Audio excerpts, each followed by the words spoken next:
steps up, looks for the spray, hits the deck. Lovely movement there. Coming through from Fresh. This guy is a unit. What a dynamic player from Fresh.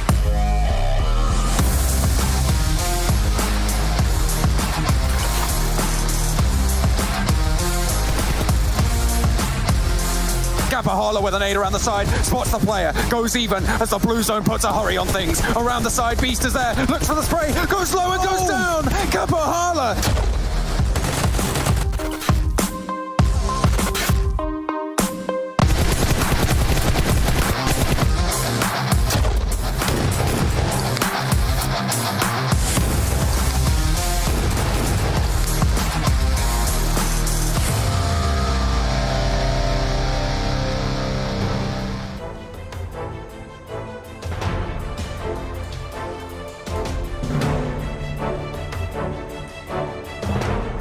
Feels like forever since I've seen all your beautiful faces at home. We are finally back with the PUBG Mobile Pro League Western Europe Season 2. It is the final PMPL season of the year before we get underway with PMGC. You know what that means for all the teams participating here. Over the next 4 weeks, it's their chance, their last chance to make it into the big event of the year and play against the best teams of the world. Before they could do that, they have to prove themselves right here, right now. I'm Jason Kaplan. I'm going to be your host for the next 4 weeks here, covering all the action that's happening within this Western European League, though we do have other PMPLs happening at the exact same time.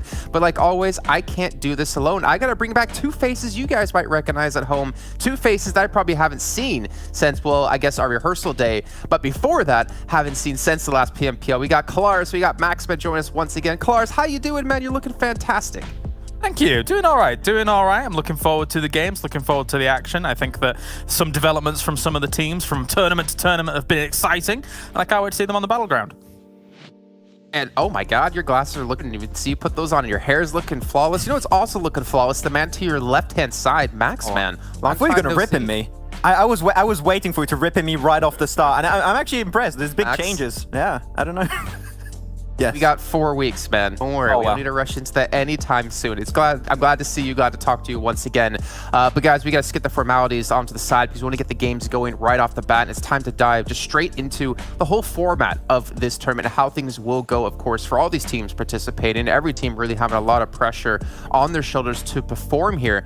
And you can see here, it's pretty reminiscent, Max, of what we had the last PMPL. It's yeah, exactly the same. Exactly. I mean, exactly the same. We're not lost or confused going in. Pretty much the same or exact. Yeah, but as always, you're going to have the league stage at the start. That's where teams, I think, are going to hide maybe a little bit their overall strats in day 1, day 2, and then into the Super Weekend. They're maybe going to show exactly what they want to do. But these first 2 days are really just to ease into it a little bit more for these teams before they make it into the first Super Weekend. I mean, Kalaris, it just reminds a lot of last PMPL as well. We had certain teams, when it came to league play, would be the most dominating teams, but then when they go into the Super Weekends, they're this little kitty cat, no longer that tiger we saw in league stage. Yeah, I mean, sometimes you get an opportunity in this league play where you may, have a good opportunity to avoid some teams, in some of the battlegrounds that you may not want to play them on and stuff like that, and that can kind of work in your favor. But I mean, looking at how the group shaped up, which of course we're looking at a little bit later, some of these teams have some brutal groups to actually deal with, and we'll be playing every single game with those other teams on the battleground. So yeah, that's going to get sketchy for some of them.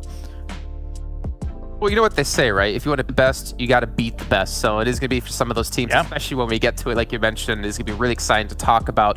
But what about points, right? We got to talk about how teams even get the points to get into a Super Weekend, to get into the finals. And just like the format, it's exactly the same as last season. So 1 kill equals 1 point. And you can see our placement points here as well, Max. Yeah, I mean, nothing's really changed on that one once again. If you watch last PMPL, you know how things are going to work out this time around. And yeah, the chicken dinner is going to get you 15 points, so you want to get those chicken if possible.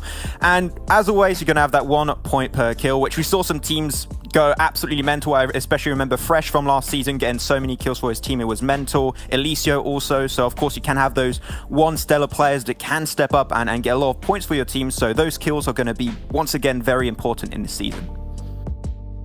Yeah, very important indeed. And obviously, the points are going to determine, well, how much money you win. And how much money is going to be on the line here, Kalaris. So we're going to be taking a look at this. $150,000 over the course of this PMPL season. And the breakdown as well, we're going to see here, you just get $2,500 for showing up. That's like, I think that's your hour rate, if I'm not mistaken. Something like that, something like that. You know, I've been generous this tournament. I took a slight pay cut, so it's down to 2,000 per hour, Jason. But don't worry, that's fine. All of these teams, you know, they can rack up to try and match me effectively here on the desk. But I think, you know, 10,000 for becoming the PMPL champion is fantastic down the line as well here. But what's nice, Jason, is that even despite that 2,500 for each team for being in the league, everybody still gets prize money, and there's incremental jumps at almost every single placement. So there's a lot to fight for almost every single game. Yeah, and then also if we even deeper into that, you can win a large amount of money just from chicken dinners alone, right, Max, when it comes to the super weekends? What was it last season? We had teams that got, what was it, 7, 8 chicken dinners. So you can actually take home a big portion of the prize pool, more than you can actually get in your rankings just from winning chicken dinners alone. So hopefully some teams are going to see the opportunity hitting those super weekends to actually try and get as many wins as possible. Many regions has got teams that got 8, 9 chicken dinners this second season. So it goes to show that you can get most of your prize pool through those wins. So even if you are behind and you only make it into one super weekend, you can still bring home a pretty big amount of money. Gentlemen, I'm going to make a bold prediction here, and I want to hear if you agree with me. I think in our super weekends, we're going to have at least one team in particular I'm thinking of, break 10 chicken dinners. They're going to win over 10 grand alone just weekends. Any thoughts? 10, that's a big amount. But I mean, I think I know which team you might be thinking of, and that team right now is literally an all-star lineup coming into this tournament. So, and I'm sure we'll talk about them later. I would agree. Yeah, I think that's the team. We're going to talk about them eventually, but I think that they could be the team to get 10 chicken dinners without any doubt in my mind. Yeah. Yeah, all right, well, let's take a look at format then. Let's see, not the format necessarily, the schedule of what's coming up. You guys at home might be interested to see, you know, what days, what's being done. We talked about league play, we talked about super weekends, but what days do they actually fall on? And every single week, it's gonna be exactly like this. We're gonna have the Tuesday and Wednesday of the week be our league play, where the top 16 teams advance into our super weekends, which will take place on Friday, Saturday, and Sundays. So that's gonna be what's happening throughout the course of these next 3 weeks. But what I really enjoy here, James, 4 days off between the last super weekend and the finals to really like revamp your style, to fix any problems you might be having, because those 3 weeks in a row before it are a slogfest. It's a grind.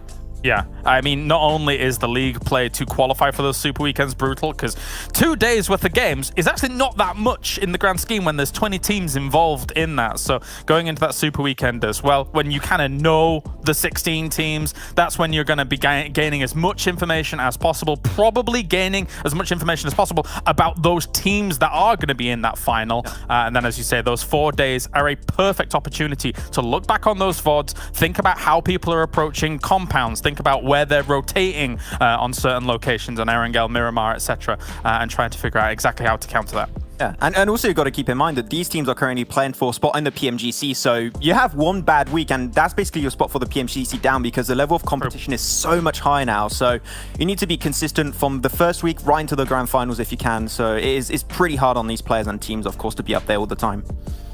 I think it's going to be even more difficult if you're a team returning from last season who came into season 2. Let's take actually a look at the groups and the teams that we playing overall here, as I want you to start to dive into it. But just imagine you're one of those teams returning from last season. If you didn't place as high as you expected, like, I think there's a lot of pressure on you to perform going into it, Max. Yeah, of course, when you come back into it, you got some big roster changes also that have been happening. We'll break those down a little bit as the event goes on, but you got some pretty big ones that happened.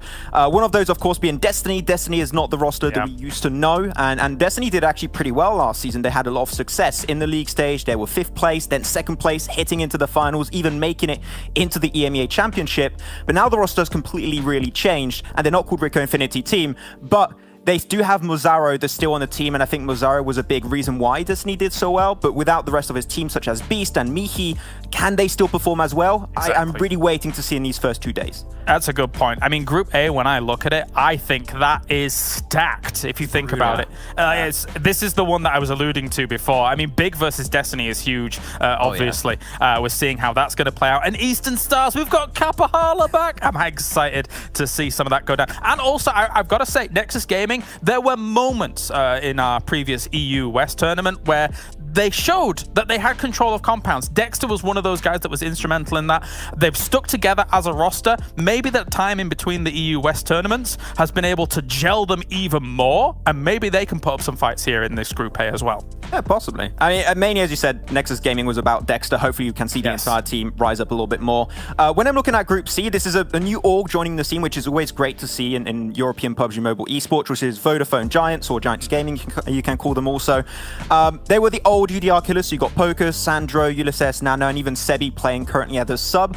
But this was a team that back in the last season of the PMPL, we rated very, very highly, and we said this is the team that's going to potentially come out with a lot of kills, they're going to dominate, they're going to be top 3.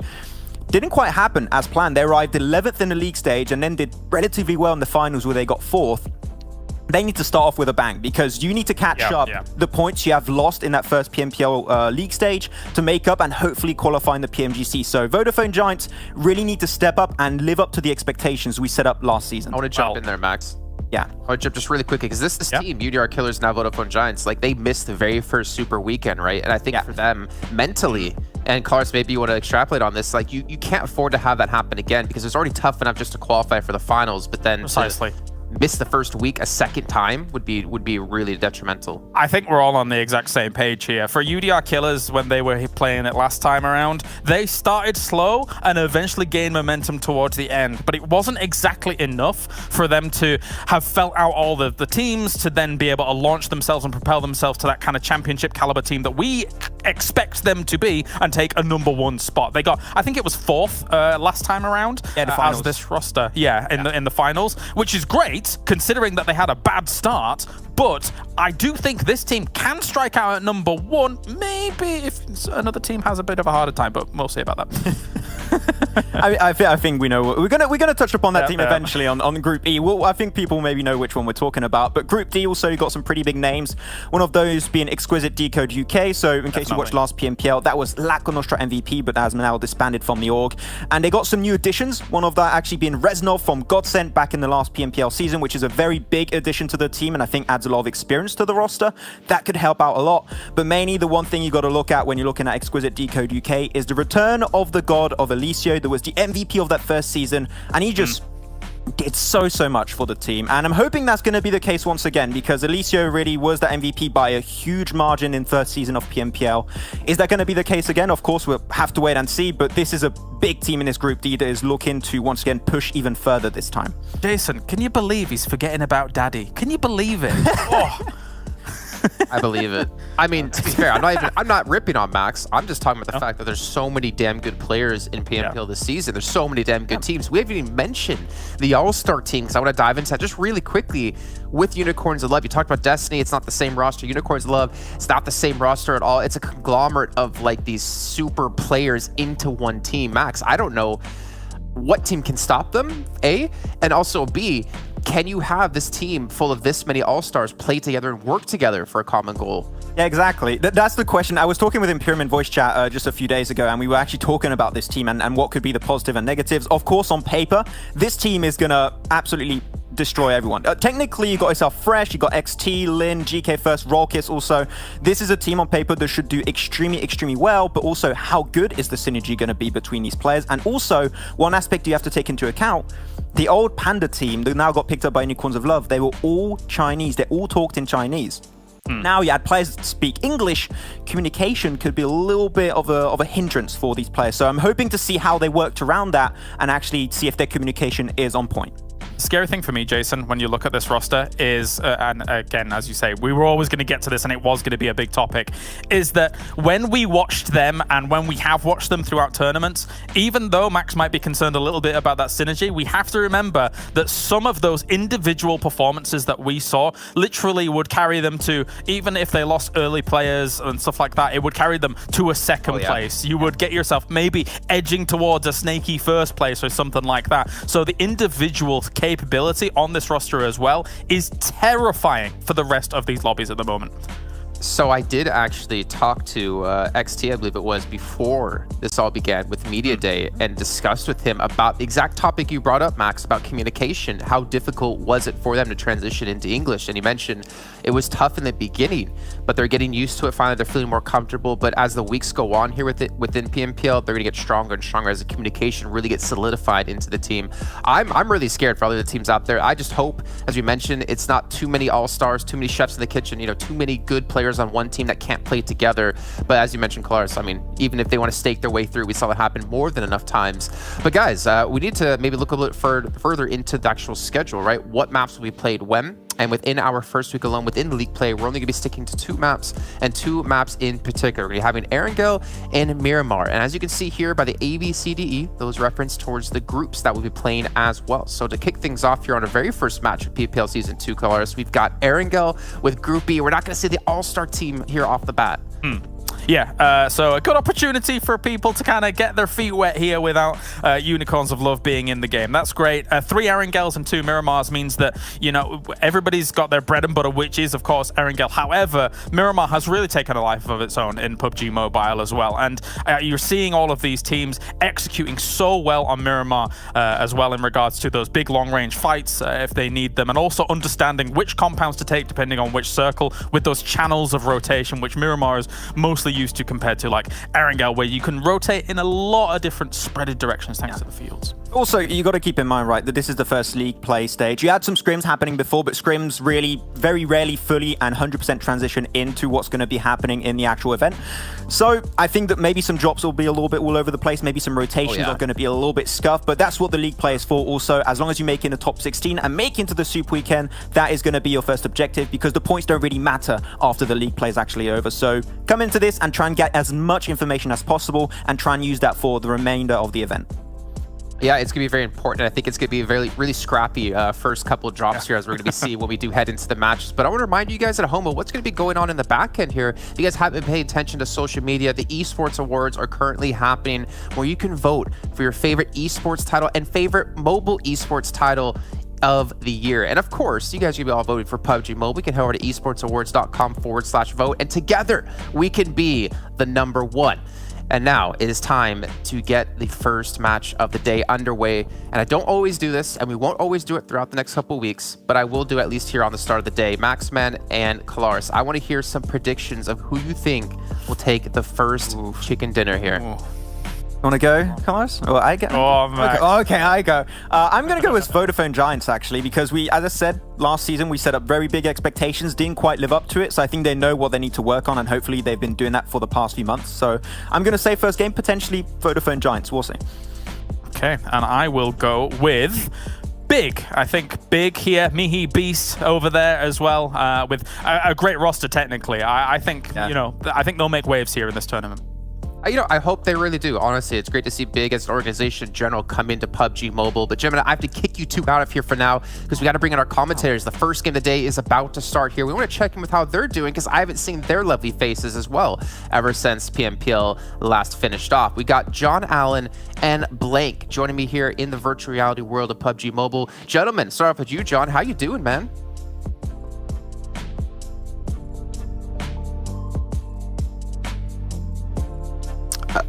Hello, John. Well, John pulled a blank. So, you know what, Blake, we'll go to you. What about your thoughts? What do you mean he pulled a blank? How Bloody hell. I've never Oh, done goodness these kind me. of things. My thoughts are that you are a beautiful man and you need to leave, because we're getting to game right now. Me and John can take it from here, because you've done such a fantastic job so far, Mr. Jason. But John, we're getting right into Erangel to start the day off. Now you're not muted. What are your thoughts? Let's continue from Jason's comment from earlier. Oh dear. Well, you know, at the start of things, fair enough, had to happen some point. Why not kick things off? Well, Western Europe going to be underway. I'm looking at silence. Exactly. You know, let the games speak for themselves. But no, Big. I'm with James on this prediction going into this one. I feel like this roster coming together, playing pretty much entirely from Germany, is going to be pretty strong. Obviously, with these roster shifts, that's what we're looking at to see how they all perform. Yeah, honestly, in my eyes, I think that like Big is a very good team, very solid team. I definitely do have my eyes on Unicorns of Love, though. I think that I think Kalaris kind of summed it up very well there, is that this is a group of players who are all very good in their own solo rights, right? We've seen GK first make all the way to the end of games, but on his sen. Same with Fresh. Rollkiss is a great backup to this team, and Lin has also been a great supporter to GK first when they played on Panda. So I think you've got these two really standout players and then two guys in the background who are extremely good foundations for the team. So if I got to put my money on anyone, it probably would be Unicorns of Love this game. Hopefully I'm not unfounded in saying that for the about 5th time I've said it, because Unicorns of Love, they have darted around this scene as much as possible, but we're really glad to still have them here, adding a little bit of flair, a little bit of colour to the PUBG Mobile roster. Yeah, but not yet. Not yet. We'll have to wait to see them. They are not playing in this first game for the Unicorns of Love, so we'll have to hold your horses, if you will. I will. On that one. Very good there. Over on the eastern side, the circle is going to be dropping on over to the east there. So you've got Deus on the west, just a couple of teams out there. Actually, quite a few teams in the southwest, a quarry drop as well. Yeah, quite a few indeed. You've got Talon down here as well as Divala. So Deus, they're all the way on the western side of the map. So we've got a little bit of a ways to go, which is just fine. But most of the other teams, they've decided to drop towards the center of the circle to begin with, and they're going to play from there. Used to be pretty friendly, although that could cause a little bit of a problem for a lot of those teams in that central position. A lot of the spaces will be taken early, will be taken quite fast as well. So it's really going to be on speed of looting, speed of positioning, and, well, if you're able to find a player out in the open, that might just be the points you're looking for. Absolutely. So Kalimos already picks up a kill here, and we've seen Kalimos do fairly well in several different tournaments, so it's nice to see him still on form here. I mean, that's a pretty easy kill to get, but he makes it look very easy indeed. So nicely done, and this means they're going to have a slightly easier time in their location. Eastern Star's actually opting to stay around about the same area as they've always done. I think they've had one roster change, a couple, but the team is relatively same. I think this is a team that fell off hard though, John, right? They started so well. They're an extremely frag-heavy team. And one of the teams where, you know, if they got into a firefight, you had to put money on them, right? Because they'd done so well before. But slowly but surely, they kind of slipped away a little bit towards the end of the last tournament. Hopefully, they can kind of keep it up this time. I think that one thing that should be a concern for them is definitely burnout. That's how it felt for me in that last tournament, as they went very hard in the beginning and then had no gas left at the end of the day. And I mean, we've had all the troubles here in the UK with the gas panic. So I mean, Eastern Stars, look, I'm telling you from a first-hand perspective, you do not want to be stuck in those queues, man, towards the end of the game. You know, just wait it out, be patient. Yeah, just keep it on board. I mean, there's a reason that James dubbed Kapahala the Warlord, right? I mean, it's they were really effective in those fights, but burn too bright, you might burn out, as you say. We'll see if they are able to keep their foot down or if they're going to stall it on out. Destiny, they drop in C block over on the big sign as well. And they're going to be in that military island position, most likely going to have to cross. Not too many people holding the bridge close right now, so they might have an easier time of it, but there is another team with them on that military island. Yeah, absolutely. And I think that's where you've got to be a bit careful. I think we've seen a few teams before where you've dropped on military island and you try and take the fight too early. I think that you can kind of keep your distance from the other team who's on military island with you, because you're already going to have a tough time ahead of you trying to get across these bridges.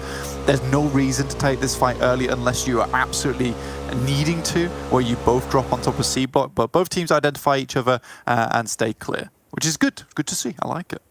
Yeah, they're just feeling out the positions, seeing what's going on. I doubt you want to take that fight. The team that we were looking at big was all the way up in the north in that Severny drop. LMV Gaming right now on your screens. This is the Primorsk team. They're down all the way in the southwest. and they're guarded just a little bit by Deus Sirens as well, as coming into contact with a couple of other teams on their way eastward, which is uncharacteristic for these early drops. But you've got to remember the plane path. I mean, it was really southerly cut, right? It was from Milta down to Primorsk, basically. So not a lot of those northern areas available. Georgia Pole, those teams will have crunched down.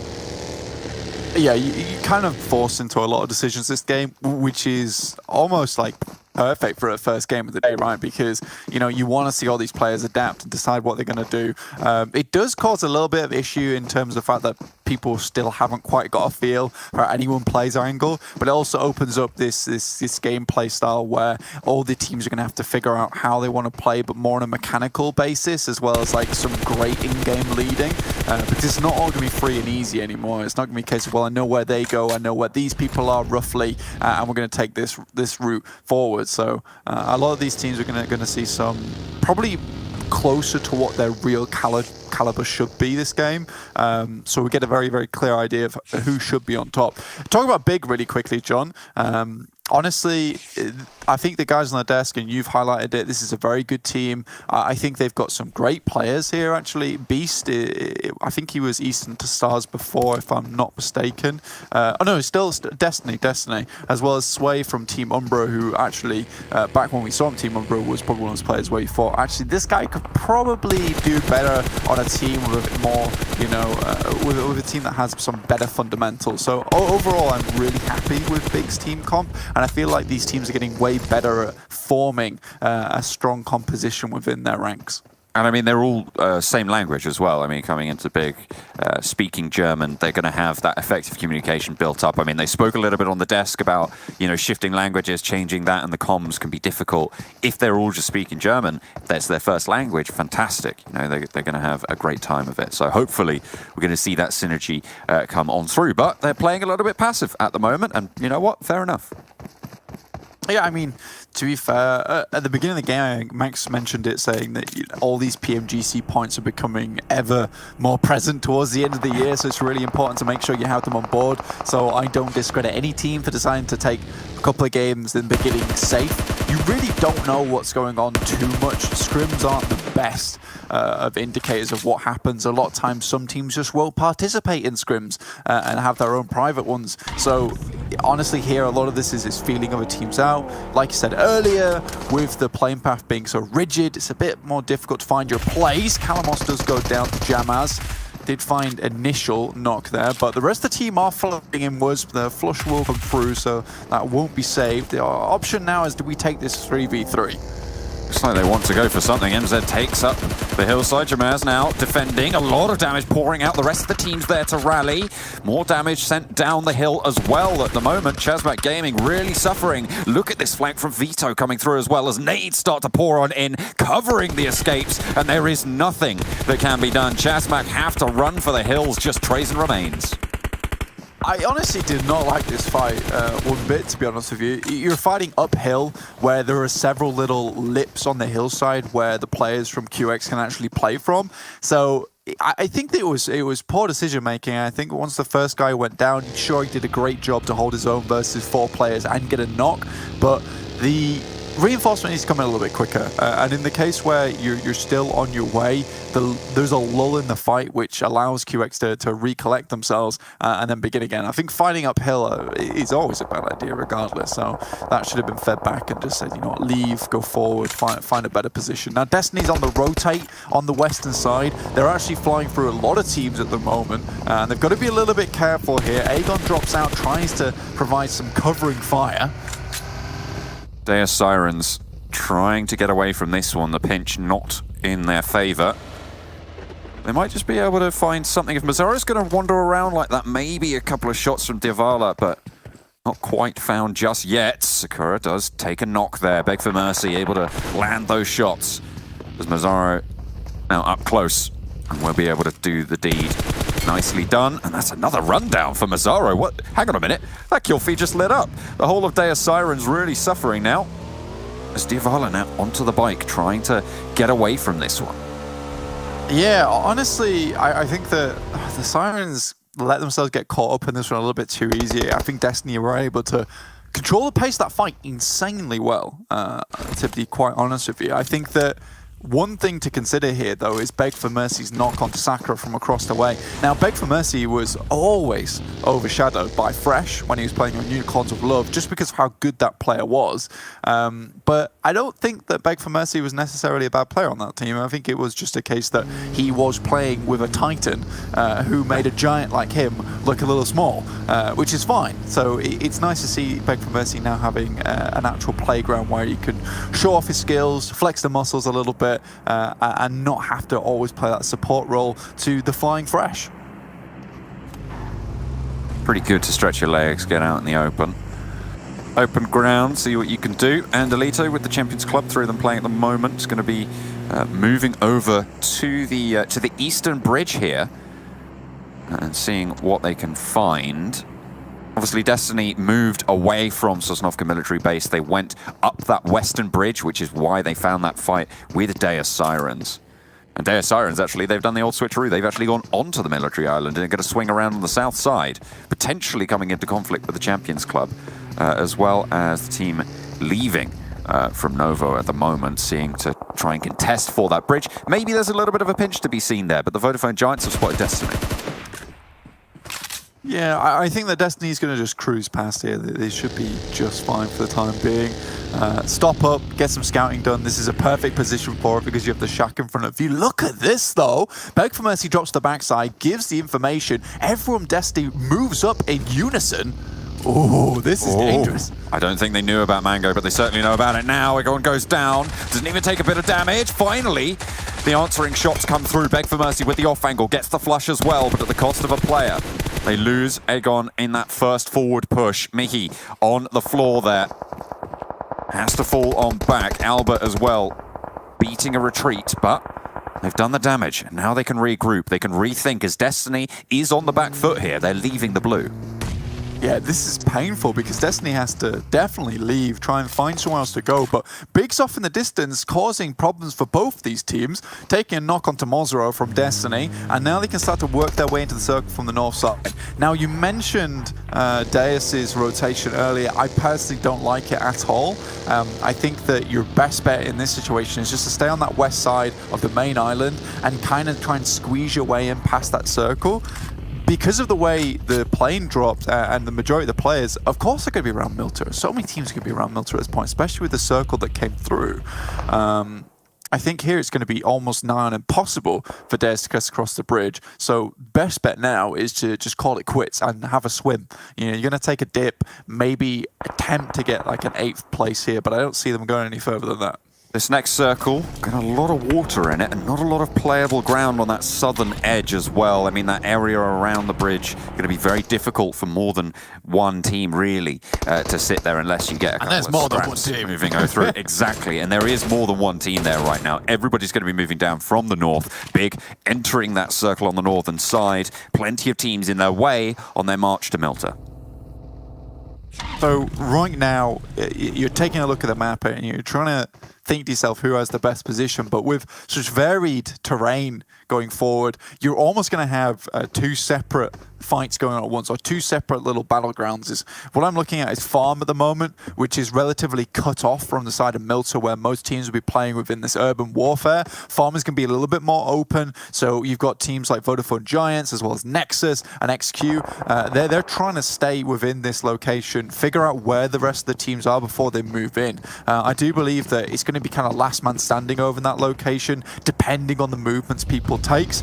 But Vodafone Giants, they've sent Pocus out wide towards Sharkfin, and he's going to try and move around a little bit easier. Conqueror do take a knock in Jamaz, so they're fairly central at the moment, but LMV, they're holding the fields, John, and they have good sightlines everywhere. Nice little position for themselves. Big still playing that edge game. They're playing it nice and calm right now. Still full force, all four of them alive. That's fair enough. They've even managed to get themselves a kill on board as well. They're just slowly adding it up. Not the fireworks that we maybe wanted to see, but it's still early in the tournament, still early in the game as well, Blank. So waiting to see them strike and see what they're made of in this new roster. Well, I think the Big have actually made some really smart movements so far because they've really hurt, I believe it's XQ as well as the boys from Destiny. Both these teams were having a horrific time because of Big. They come down from Severny. It's a long way away. They make that rotate, they take some peppering shots over towards these two teams, force them into an awkward scenario, and now Big can kind of just like clear out their angles. Next circle does come down though, quite a lot of water in this bad boy at the moment, so you better get your buckets, get ready to bail out some water if you needs be, but most of these teams are just chill on the bridge, and it looks like Deus have opted to just swim across. I mean, that's exactly what needed to happen. You've kind of shoved yourself into a rough scenario, unfortunately. Yeah. It's pretty tricky. You've got the Xtreme Slayers holding out that bridge entrance as well. Very, very difficult to get anything done. Beast taking shots across the way with the rest of the team as well. Not too sure what Hammer's doing there, but it's going to go down. And that's another point coming in for Big on that northern side. Now they can start to move across the fields. It's a difficult march to move, but they are going to have to try and make it. Eastern Stars taking the fight across the way. Taking damage as well. Bazzy trying to fight out. Not really finding too much. Kappa has been knocked, but Reznov on Exquisite Décode has already gone down. The thing with Eastern Stars is Kappa is usually first to face and first to knock. And that's a little bit of an issue for Eastern Stars last season, which was the case. Jesus Christ, there's a lot of damage coming through. Certainly is. I mean, Exquisite Décode trying to control this beach side. I was just seeing the kill feed as well, and Big are in a fight at the moment with Conqueror on the northern side. Beast down on that hillside as well. I think this might be Big down to just the one remaining player. Conqueror should be able to res. They're playing as a unit. They have stuck together all game. I mean, it's what won them that first fight. It's what's going to win them this fight against Big. And now Mihi left alone. They always leave that lone survivor. The Conquerors need to send a message. Absolutely. Now Michi, he's done some absolute wonders, but oh god, nice drop shot. Now Whiskey's on the retreat. He's trying to spray some through that window, but can he get it done? Not quite. Whiskey going to be able to find the shots, and Big are eliminated. Down early. There was only one player left standing. Might have been able to get away with it, but no more. We're not going to see Big pop off in this first game. Team Doom trying to hold the beaches against Eastern Stars right now. Nades being cooked, being thrown on in as well. Are they going to find the mark? A little bit short, some damage to Octavian, but it's nothing to worry about. Now we've got a little bit more time to speak right now. Eastern Stars, I was mentioning how Kappa is usually first to face teams, but he's also first to get knocked in return. Now Eastern Stars last season did the exact same type of thing where, you know, they would put so much emphasis on getting Kappa up, getting back into a better position. There are a lot of times where I thought that, you know, you just leave Kappa on the floor, just try and take the fight a little bit extra, often hampered them and put them into situations like this where they're no longer in a great position because they've had to slow down the fight to get Kappa back up in action again, and now teams are just bombarding them. So I think that Eastern Stars need to start thinking to themselves, you know, they do have good players. Their only good player is not just Kappa. You have some great players on the team. Octavian, one of my favorite players from Eastern Stars, great off-angle specialist, and I think that they need to run with that. Will is just in the smoke with them. What are you doing? He's playing the game. He's playing the game. It was meant to be played, but he does go down, unfortunately.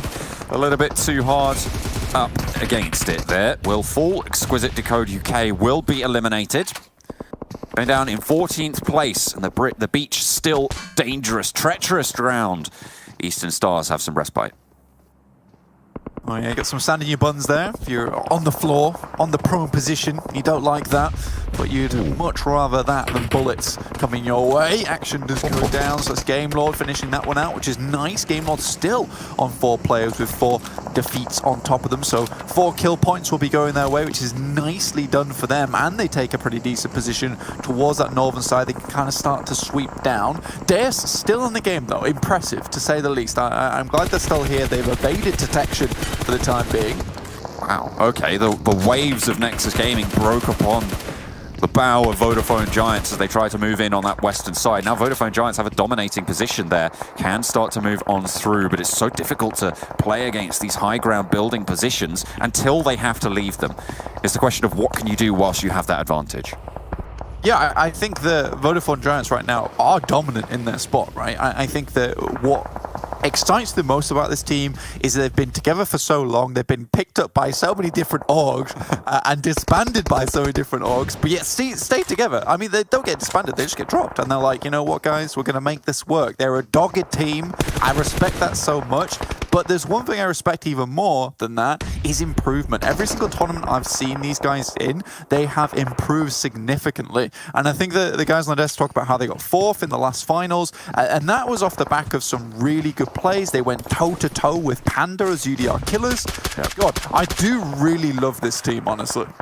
Yeah, they are definitely a long-standing team. Ooh, unfortunately, a little bit too far under the water there.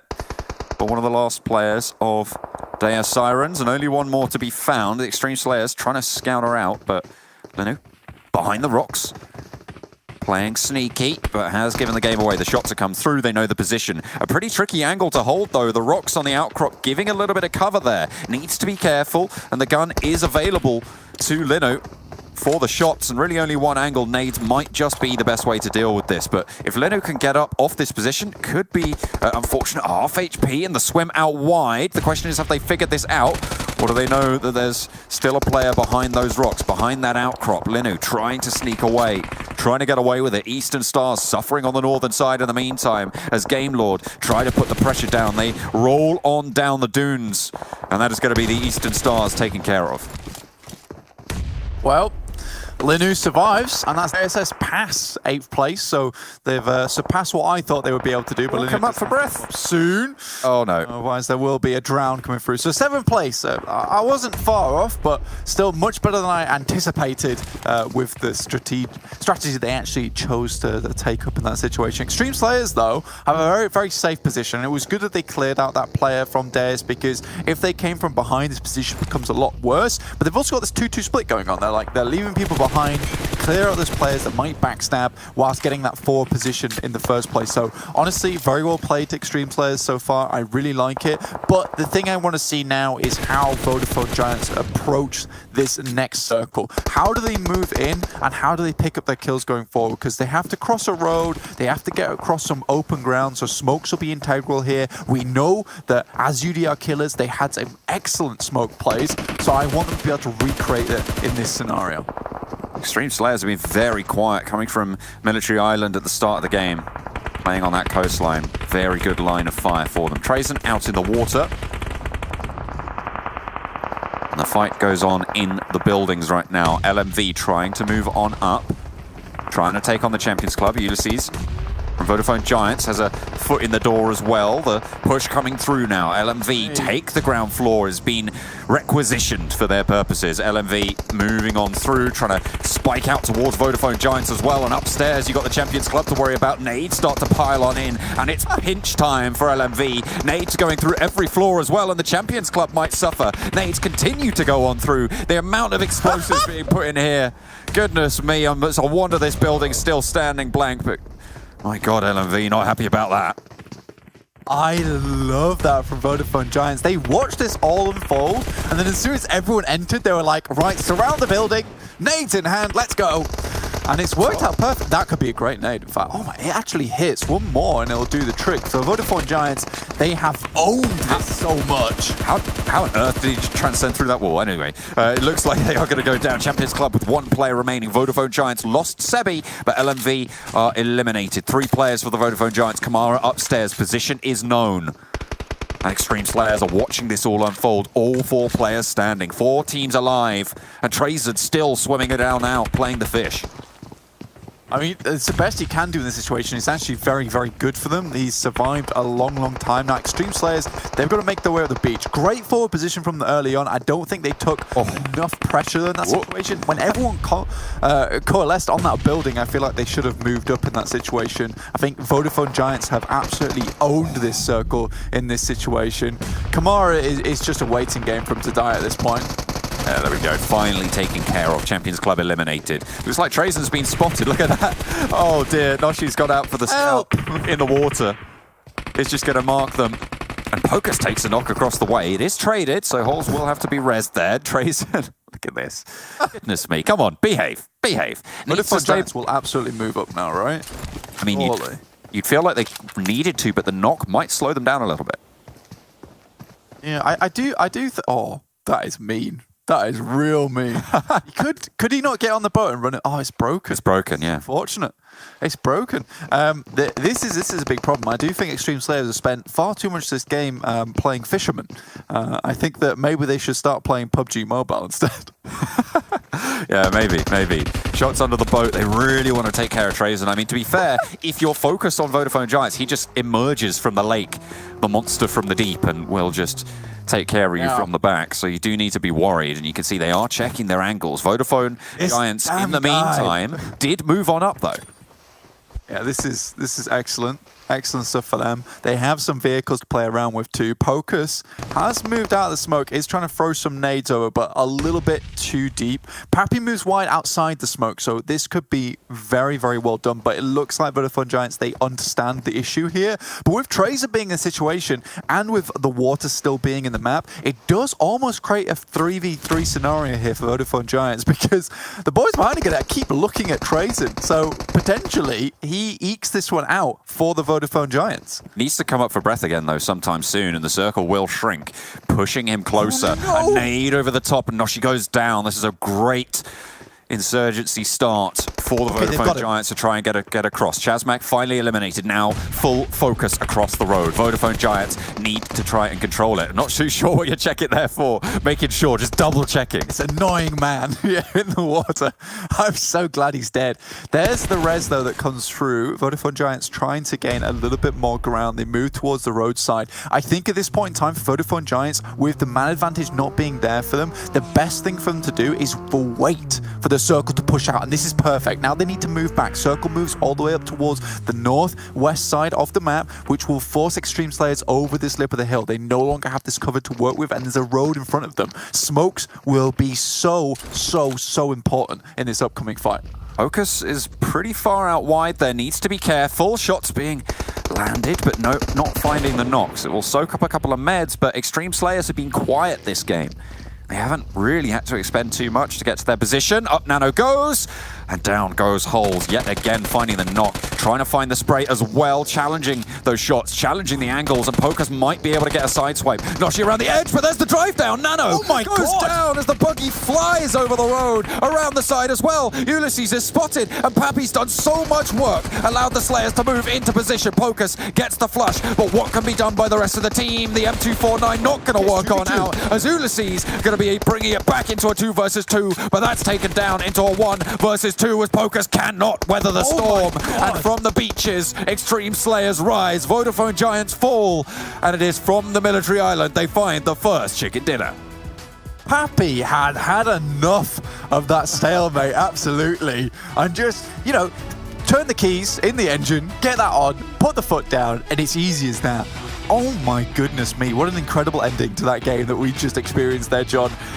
I love it when we get explosive endings like that. Though there was a scenario there where, you know, Vodafone Giants could have potentially made that work. And I think that the issue was for Xtreme Slayers is that they realized that they were kind of on a timer there.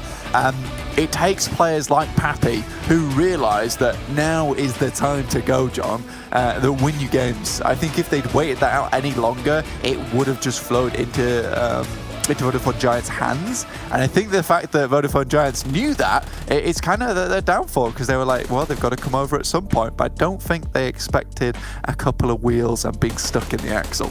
Yeah, no, it was far from ideal for them. As we take a look at some of the highlights from that game, it was, you know, I liked that first game. I feel like that's a great way to kick things off. It had a great, exciting finish. The shifts were good, decisions being made, pretty good rotations coming through from a lot of teams. I'm excited for the rest of the season, Blank. Oh yeah, I mean, it really is at this point in time that the more I watch PUBG Mobile, the more I'm seeing it flourish now. And it really does feel like we've got this pro scene where we're seeing repeat performances from extremely good players who I would like for them to stick around. I mean, you've got players like Ulysses who are extremely good, Nano who's really come into his own from Vodafone Giants, and you've got the players from Big, as well as Destiny, Unicorns of Love, and then you've got a lot of these other really good players who are scattered around other teams that are now picking them up. So So it's nice to see that a lot of recognition is at least happening in Western Europe. So big props to the teams, as well as the managers and analysts who are picking up these players and realizing their significance in actually winning games and winning tournaments. We've got a point now where it's very hard to determine who's going to win a tournament, just because we have so many good players at the moment, and we're still in that phase of figuring out who is the best, who cannot be defeated. Yeah, I mean, it's a great way to start off the first leg of this first week sprint. To see in this game. A team that didn't perform up to expectations, Big, went down. I think they went down in 16th place, Blank, if I'm not mistaken, if memory serves. Certainly very early on. So really have to wait and see what they've got in store for us. But there are still more games to play. They still have more to do, as it's not going to be the easiest road ahead of them if teams are going to be playing at this caliber. No, I think that the Big got caught in the same. That run over is just too good. I don't think anyone saw that coming. I didn't see it coming, even if I heard the beeping. Look at that, the car just falls short as pokes as well, because that could have been an after-death kill. Honestly, very, very fun game. I forgot what I was saying because I got so sidetracked by the tracking happening by the guy in the car. But whatever, I'm happy with the game. I think I was talking about Big, and I was saying that they got caught up in the same scenario as Destiny, where they were trying to move in through the other side of the map, but they both got caught up in that situation. It didn't work well from that north side. Yeah, it wasn't the easiest, but we've still got more to see from them today and tomorrow as well. We're going to be going to a short break. When we come back, the Atlas Desk will break down that first game and set us up for the next one.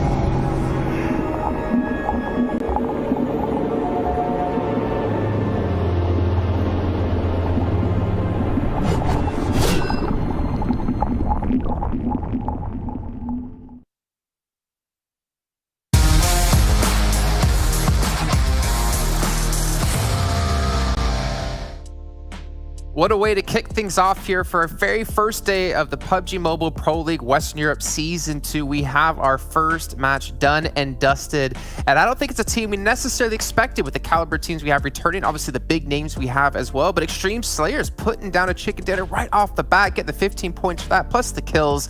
But you have to say, Vodafone Giants, that was a stellar performance out of them as well, guys. Yes, it's as if I've predicted them myself, not Kalaris, but myself. But yeah, Vodafone Giants, also, we got to keep in mind, they lost a player very early. You talked about it earlier when we were talking about it beforehand, and they lost Sebi because he was trying to scout a compound that was dead center in the circle. They made up for that man disadvantage by going for a very big third party against the teams it was of LMV Gaming and also Game Lord. It worked out great. They got 10 kills very early on in that finish. So yeah, it's great to see that Vodafone are actually living up to the expectations we set for them beforehand in the first season. Yeah, especially since when they pushed up on that compound, they chose the perfect chance and timing to do it. They know that that fight is going down. The circle is starting to encroach, so they know LMV has to make that move against Game Lords to try and deal with them. But Vodafone third-partied that perfectly there, Jason. Yeah, 12 kill points, putting up some big numbers off the bat. A little unfortunate they weren't able to close things out, but as we look down the list, again, there's a couple of teams in there that we're not seeing. Like, for instance, Eastern Stars, a team I expected to come out the gate swinging. We did get to see them have some bouts early on, but definitely not the start they were looking for here. It was very hard for Eastern Stars. As we know from the last PMPL, the roster's just barely changed, so they're going to go for a very similar drop, and they like to go for Mill to Power. Of course, the circle centering up around Mill to Power, then going over to the west, is forcing Eastern Stars to take fight after fight after fight against teams that really have the terrain advantage, so it's not that easy. At some point, they got pinched between, I believe it was Exquisite DK and also another team that was happening on the other side. I think it was Team Doom. So not too easy, yet they were able to get a few kills and make up for it a bit, but at the end it's not an easy rotation, so this was definitely not circle luck going the way of the Eastern Stars. Especially since, if the circle shifts southwest of Milta and there's 3 teams there having to try and get out of that place, it's not only hard as a single team to get out of there when you've got teams like Xtreme Slayers sat on the beach, some of those compounds controlled north of that bridge as well there, Jason, so very difficult for anybody over there to make something happen this game. But there was a really interesting fight, or 2 fights that broke out between 2 teams. Destiny, who finished out in 10th place, and Big in 13th place. If I'm not mistaken, Destiny got the wipe on Big, and that's got to feel good. It's got to feel pretty nice at the end. It was finishing with a 1v1, I think it was, that we had. It was Whiskey versus Mihi, and actually Whiskey was the one to get things done. And as we know, things aren't too easy between the 2 teams. It was not done in the best of ways, but the team has got players a little bit all over the place. Even Noshi that's been sent to another team currently. So it's good to see that Destiny are still on board, but I think that there might be a little bit of a revenge play from Big that might be happening, especially in this league stage where they're going to potentially try and mess with things a little bit. Well, the thing is, I hope they don't mess things up too much, right? Because you don't want to keep forcing these early fights just out of spite, because you want to be able to qualify for the very first Super Weekend. But let's look maybe at our top players in the last match here, and I think we're going to see quite a few coming from one team in particular with Vodafone Giants. I'm expecting to have at least 2 or maybe 3 positions here, and we're only going to show 3 positions. So it's actually going to be Ulysses first and Pokus second. And again, guys, I feel like this is so important for a team like this, who we mentioned before even the game kicked off. They didn't qualify the first Super Weekend back in Season 1. Yeah, we were hoping for a hot start for them after not having the hottest start in the previous season, as you say, and they did get it here. I think that if justice is justice, they played this first game the best out of any team, regardless of if Xtreme Slayers actually got themselves the victory. We saw Vodafone Giants here being able to transition effectively, even when a man down, because obviously they were scouting out with that first man. And technically speaking, Xtreme Slayers shouldn't have allowed Vodafone Giants to be able to get up to the position that they did in those final fights, but a little bit of chaos ensued with that buggy rolling on through, and they weren't able to win that out. And I think that was actually a very smart move, even though it looked a bit insane, from Xtreme Slayers. It was a little bit complicated, maybe a little bit too passive, but at the end they were still able to secure himself the win, so that's great. Though we're looking at these top 3 players, I also want to say that Victor is a very talented player. He's one of my favorite individual players in the French scene of PUBG Mobile esports, and here able to get 7 kills for his team is great. But of course we have that third party that we mentioned where Vodafone just shut down completely the opportunity for Game Lords. So still a good start for the team. A few kills that's going to be putting them pretty high on this first rankings, but at the end we need to see a little bit more from Game Lord and try and see, compared to last season, if they can try and actually finish games. That's what I want to see from them. You know what I don't like though, James? With Vodafone Giants doing so well, it really leaves a bad taste in my mouth, because now this Maxman curse might have turned into a Maxman blessing, and I don't need him gloating about it. Hey, Jason, they didn't win, all right? Don't worry, they didn't win the game. I've got you covered. It's true, but they did really well. They did and really they got the well. most points. Like, let's just ignore that bit for a while, all right? It's really bad. It's fine. Yeah. Well, it's the second half of the year. I guess a broken clock is right twice a day. Maybe this is the time for Maxman to have some good blessings. Let's actually look a little bit deeper, though, into Vodafone Giants here in their stats. I mean, they put up 2,000 damage across the board. Again, as you guys mentioned, with only 3 players, as well as Sebi going down early on. But I think, just to reiterate it one more time, like, it's so important for a team like this, which we've seen do well. We've seen it perform so grandly in the past and be able to play in these big tournaments. I think one of the great things that they did about that particular breach when they third-partied that compound was the utility usage. They found themselves really good spots on the walls and some great cooking of nades to be able to clear out that situation. So when 2 teams are engaged in a small compound like that, when they're forced into that kind of situation, there's nothing better than having plenty of room for yourself outside. You're making sure you're not in line of sight of, like, an Xtreme Slayers, for example, if they're peeking over certain parts of terrain, and being able to proactively basically alleviate any pressure from yourself from those 2 teams inside. So it was really well done. It's already a great play just in game 1. I think that there's one thing that also we didn't touch upon too much that was very interesting from Vodafone Giants. Actually, they did smoke a portion of the road, so they would not be spotted out by Xtreme Slayers on the other side. So I think that was something intentional they did, and if so, that was a very smart play also. But another thing to keep in mind for this team, we had Sebi that unfortunately died very early as he was trying to scout. They also have Sandro, which is another great individual when it comes to his personal performances. And I think that we're going to be seeing them trying to potentially put Sandro into the team and swap in and out with Sebi, which I think is very interesting. We don't see too many teams actually use their subs actively, but I think that this roster of Vodafone Giants might be one of those teams that uses their sub quite a bit. So I'm hoping to see now Sandro maybe come in for this game of Miramar, such and such. Well, I will say this, right? I mean, we have to be honest about it. These matches are being played relatively early in the day for people who might have other conflicts, right, with school, with work. Yeah. So I'm expecting a lot of teams to actually be using their full extent of their rosters. But I do want to say this, though, guys. For a team like Vodafone Giants, I feel like I almost have to root for them, because if you think about PUBG Mobile in general when it comes to esports, and what we're seeing here in PMPL Season 2 is that team rosters change so damn much. And for me to see UDR Killers, now Vodafone Giants obviously, keep their rosters for so long, it makes me pull for them, because they're not giving up on each other. They're committed to play together, and they're committed to having that success together. There's a few factors off that as well. Like, it's one of the reasons why I think, you know, Nexus Gaming, I would like to see them do well. You know, the majority of the same roster there as well. But one thing that's interesting about all these roster shuffles, and we're seeing maybe this develop between, of course, the Big and the Destiny situation, is that when you have these roster shuffles go down and all these other different people go to different locations, and maybe they're, you know, want a gunning for one another, is that they know how the other teams rotate, and generally they will rotate in similar fashions. So maybe they kind of butt heads a little bit more because they're so used to those kinds of rotations. So maybe we'll see that develop because of all of those roster shuffles as well. Like a nice soap opera, right? You got the lovable character, Vodafone Giants. You got the drama happening with roster switches with Big and Destiny, and obviously there's more in there. Let's take a look, though, before we do transition into our next match, just kind of our total damage, how teams did in damage-wise compared to each other. I'm really curious to see a Vodafone Giants, which I'm expecting to be #1. Yeah, there you go, with 12 kills to boot. But I want to see if there's any other teams that kind of got in there. And for me, Conqueror kind of stands out with the 1400. We haven't really talked too much about them. Champions Club as well. If I'm not mistaken, didn't they have like 8 placement points but 0 kills? Yeah, I can see it right there. Yeah. So, I mean, trying to get as many points as possible. They did get into fights, but they weren't really successful. Yeah, it was not the easiest game to kick off this entire PMPL. Of course, you had a lot of water in play, and it was pretty flat terrain at the end, ending on the road. It was not really fun for these teams. But at the end, Champions Club, they also got a little bit involved in that third party that was happening with LMV Gaming. There was also Game Lord, and unfortunately, they got the short end of the stick, so it didn't quite work out for them whatsoever.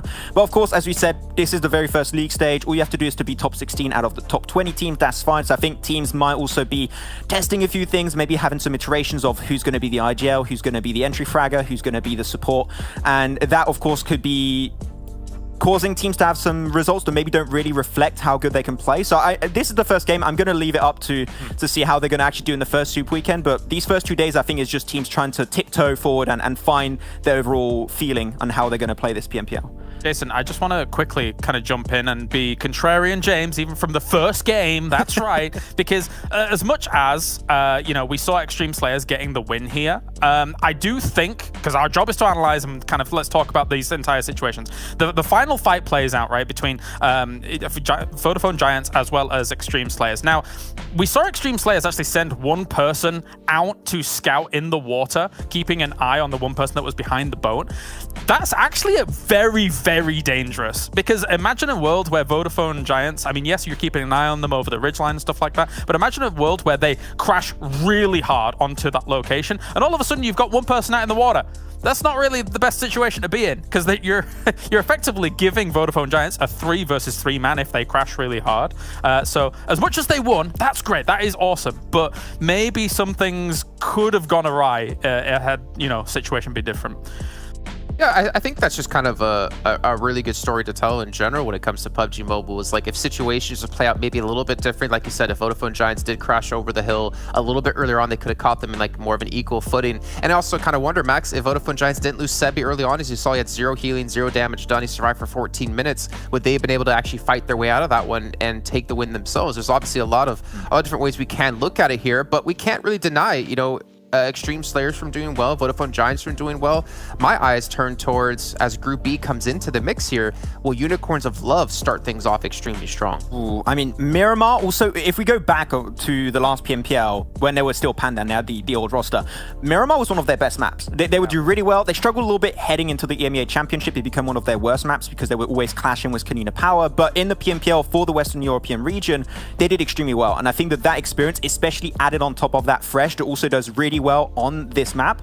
His flying car. Exactly. You're just hoping to see this team do well. So when it comes to it, I think that if you had to do a prediction, I think a lot of people would say we want to see how this roster of Unicorns of Love is actually going to proceed in this first game. So yeah, I think that they can not only potentially get a lot of positioning points, but especially kills. That is going to be their speciality that typically this roster should be living up to. Yep, they have that potential. They have the firepower, but can they show up when the time comes? Let's actually get an idea of what's going to be coming up next. You guys mentioned Miramar, so that will be our second map of the day. We'll be rotating between that and Erangel throughout the entirety of our first 2 days of play here. And then we have Group C sitting out when it comes to to round 3. We have B with round 4 and A with round 5. So each team playing out 4 rounds in total today. And we can see that Exquisite Décode, Champions Club, SKP, and Deus Sirens will not be participating, which might be actually a blessing for them. Get some time to regroup and think things over before getting to the next match. But gentlemen, I'm sorry, we are about to get to the next match, and that means you two have to, we'll get out of here. I got to bring in another commentator, which we have not yet seen today for the very first time. We got Blank and Imperium join us now here into the virtual world of PUBG Mobile in our studio. So Imperium, your first time on the show. How you doing, man? You're looking good. Thank you very much. I'm looking good. I'm feeling good. I'm happy to be casting not only the whole of the PMPL EU, but of course with yourself, Blank. I'm super excited. Eminem, yeah. With Eminem over here, yeah, 100%. You know, it's fine, it's fine. I don't have spaghetti on my shirt already, but I will soon because I am the messiest of eaters, so don't even worry about it. But yeah, it's nice to be here with you, Imperium. Let's get it done. I am forsaking my ginger roots at this point in time. I apologize. Okay, it's okay. See you on the desk later on, Jason. We're going to get into the game. And yeah, man, I'm super excited. So from that first game, coming into the second, is there any team that you're looking to see maybe step up when it comes to rotations, when it comes to somewhat positioning? I know it's a different map, so it's a different terrain, but is there anything that stood out to you? Yes, I think the Eastern Stars in this situation 100% probably need to fix things slightly. I don't currently like the way they were playing. It was very much a case of get away from this location, reset somewhere else, get away from that location, reset somewhere else. I think at some point they just need to realize that they actually have a lot of firepower in that team with Capahalo as well as Octavian, just take some fights. I think the Maxman hit the nail on the head though, is that they're very used to that location of Milta Power, and with the current circle it was a case that instead of getting a lot of room in Milta Power where there is that hillside right in front of you, they were bombarded by a lot of teams, Imperium. Yeah, and that's something hopefully they'll learn coming into this game and future games across the line.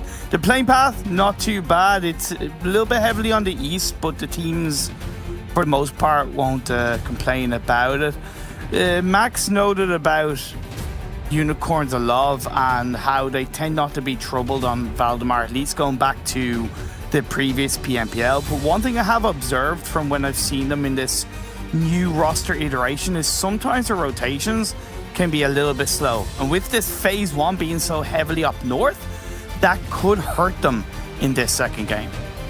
Yeah, 100%. I think we all know the Miramar is such a huge map, so low rotations are going to ruin you in the long run. Now, for Eastern Stars, on the other hand, let's just quickly go back to them for a short moment. Honestly, this is not the worst thing in the world for them, because if they play on the eastern side, this slower rotation style will work out in their favor, because getting up towards El Azahar, most likely taking the eastern road here, will be fine, which is very, very good for the Eastern Stars. They love the east side, by the way. I don't know if you knew that. But they'll be happy with that one. So they can move up towards El Azahar and Tierra Bronca and have a lot more room to play with here on Miramar, which is where they kind of fell short on Erangel, where it was not being able to manage that space properly.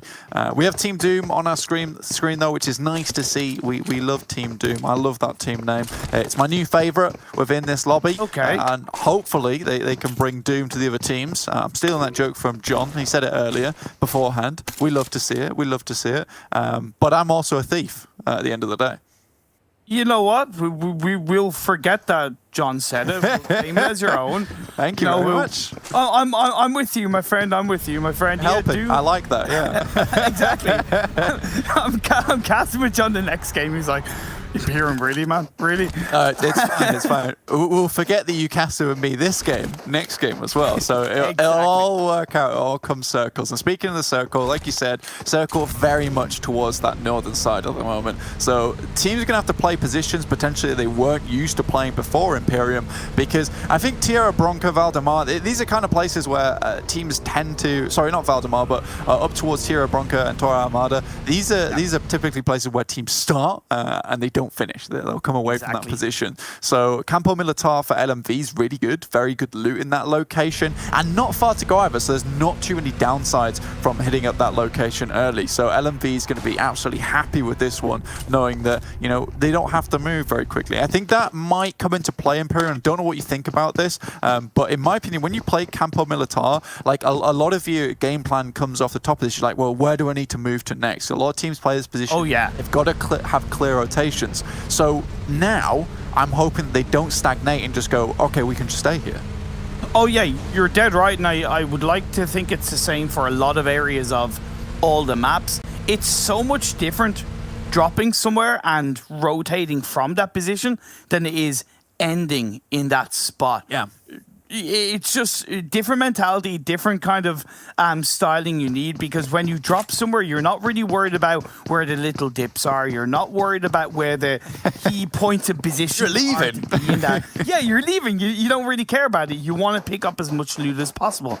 So you're dead right about LMV. Now, they're the kind of team that have a lot of experience in PUBG Mobile, but this is their very first PMPL. This team has grinded hard over the last 2 years. Talon did leave them shortly to play with Umbra back in the previous PMPL and PEC to get that high-level IGLing experience. But with the synergy this team has, I wasn't surprised when they ended up winning the PMCO Germany to book their spot in the PMPL. And honestly, it's an absolute pleasure to be casting this team and to really kind of help tell their story along the way, because this is a pretty historic moment for them.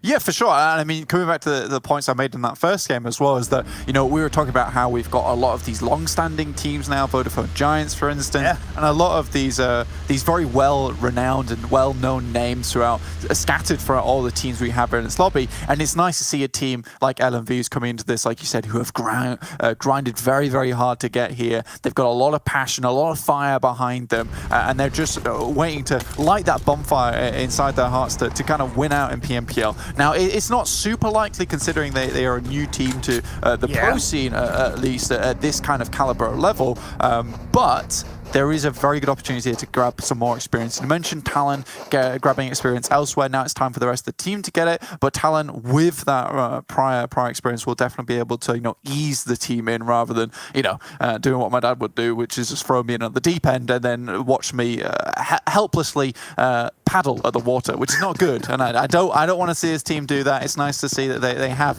a good fatherly figure on the team like Talon, who is going to be like, let's go in the shallow end first. Let's take the shallow end first and go from there.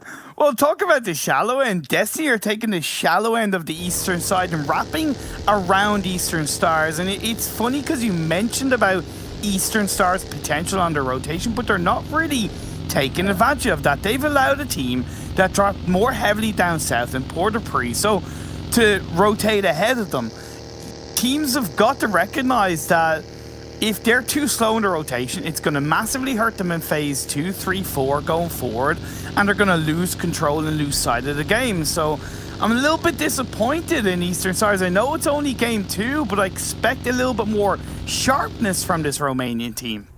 Yeah, exactly. And I think that it seriously is a cutting edge from Destiny here to take this position. I think Claris had a very, very good little point towards EMEA back when I was on analysis for that, was, you know, El Azahar is a location with extreme elevation, which makes it a perfect position to almost flank teams as they come through. So if you're Eastern Stars and you're not taking El Azahar early, when you drop towards this Eastern Road in the first place, you're going to get caught out by teams who leapfrog you. And and Destiny weren't even harassed on their way through. Nope. They just smoothly went through that shallow side, like you said, which has got a lot of cover on the hill. And now they're up towards Azahar already. Now, Eastern Stars are moving, but is it too late?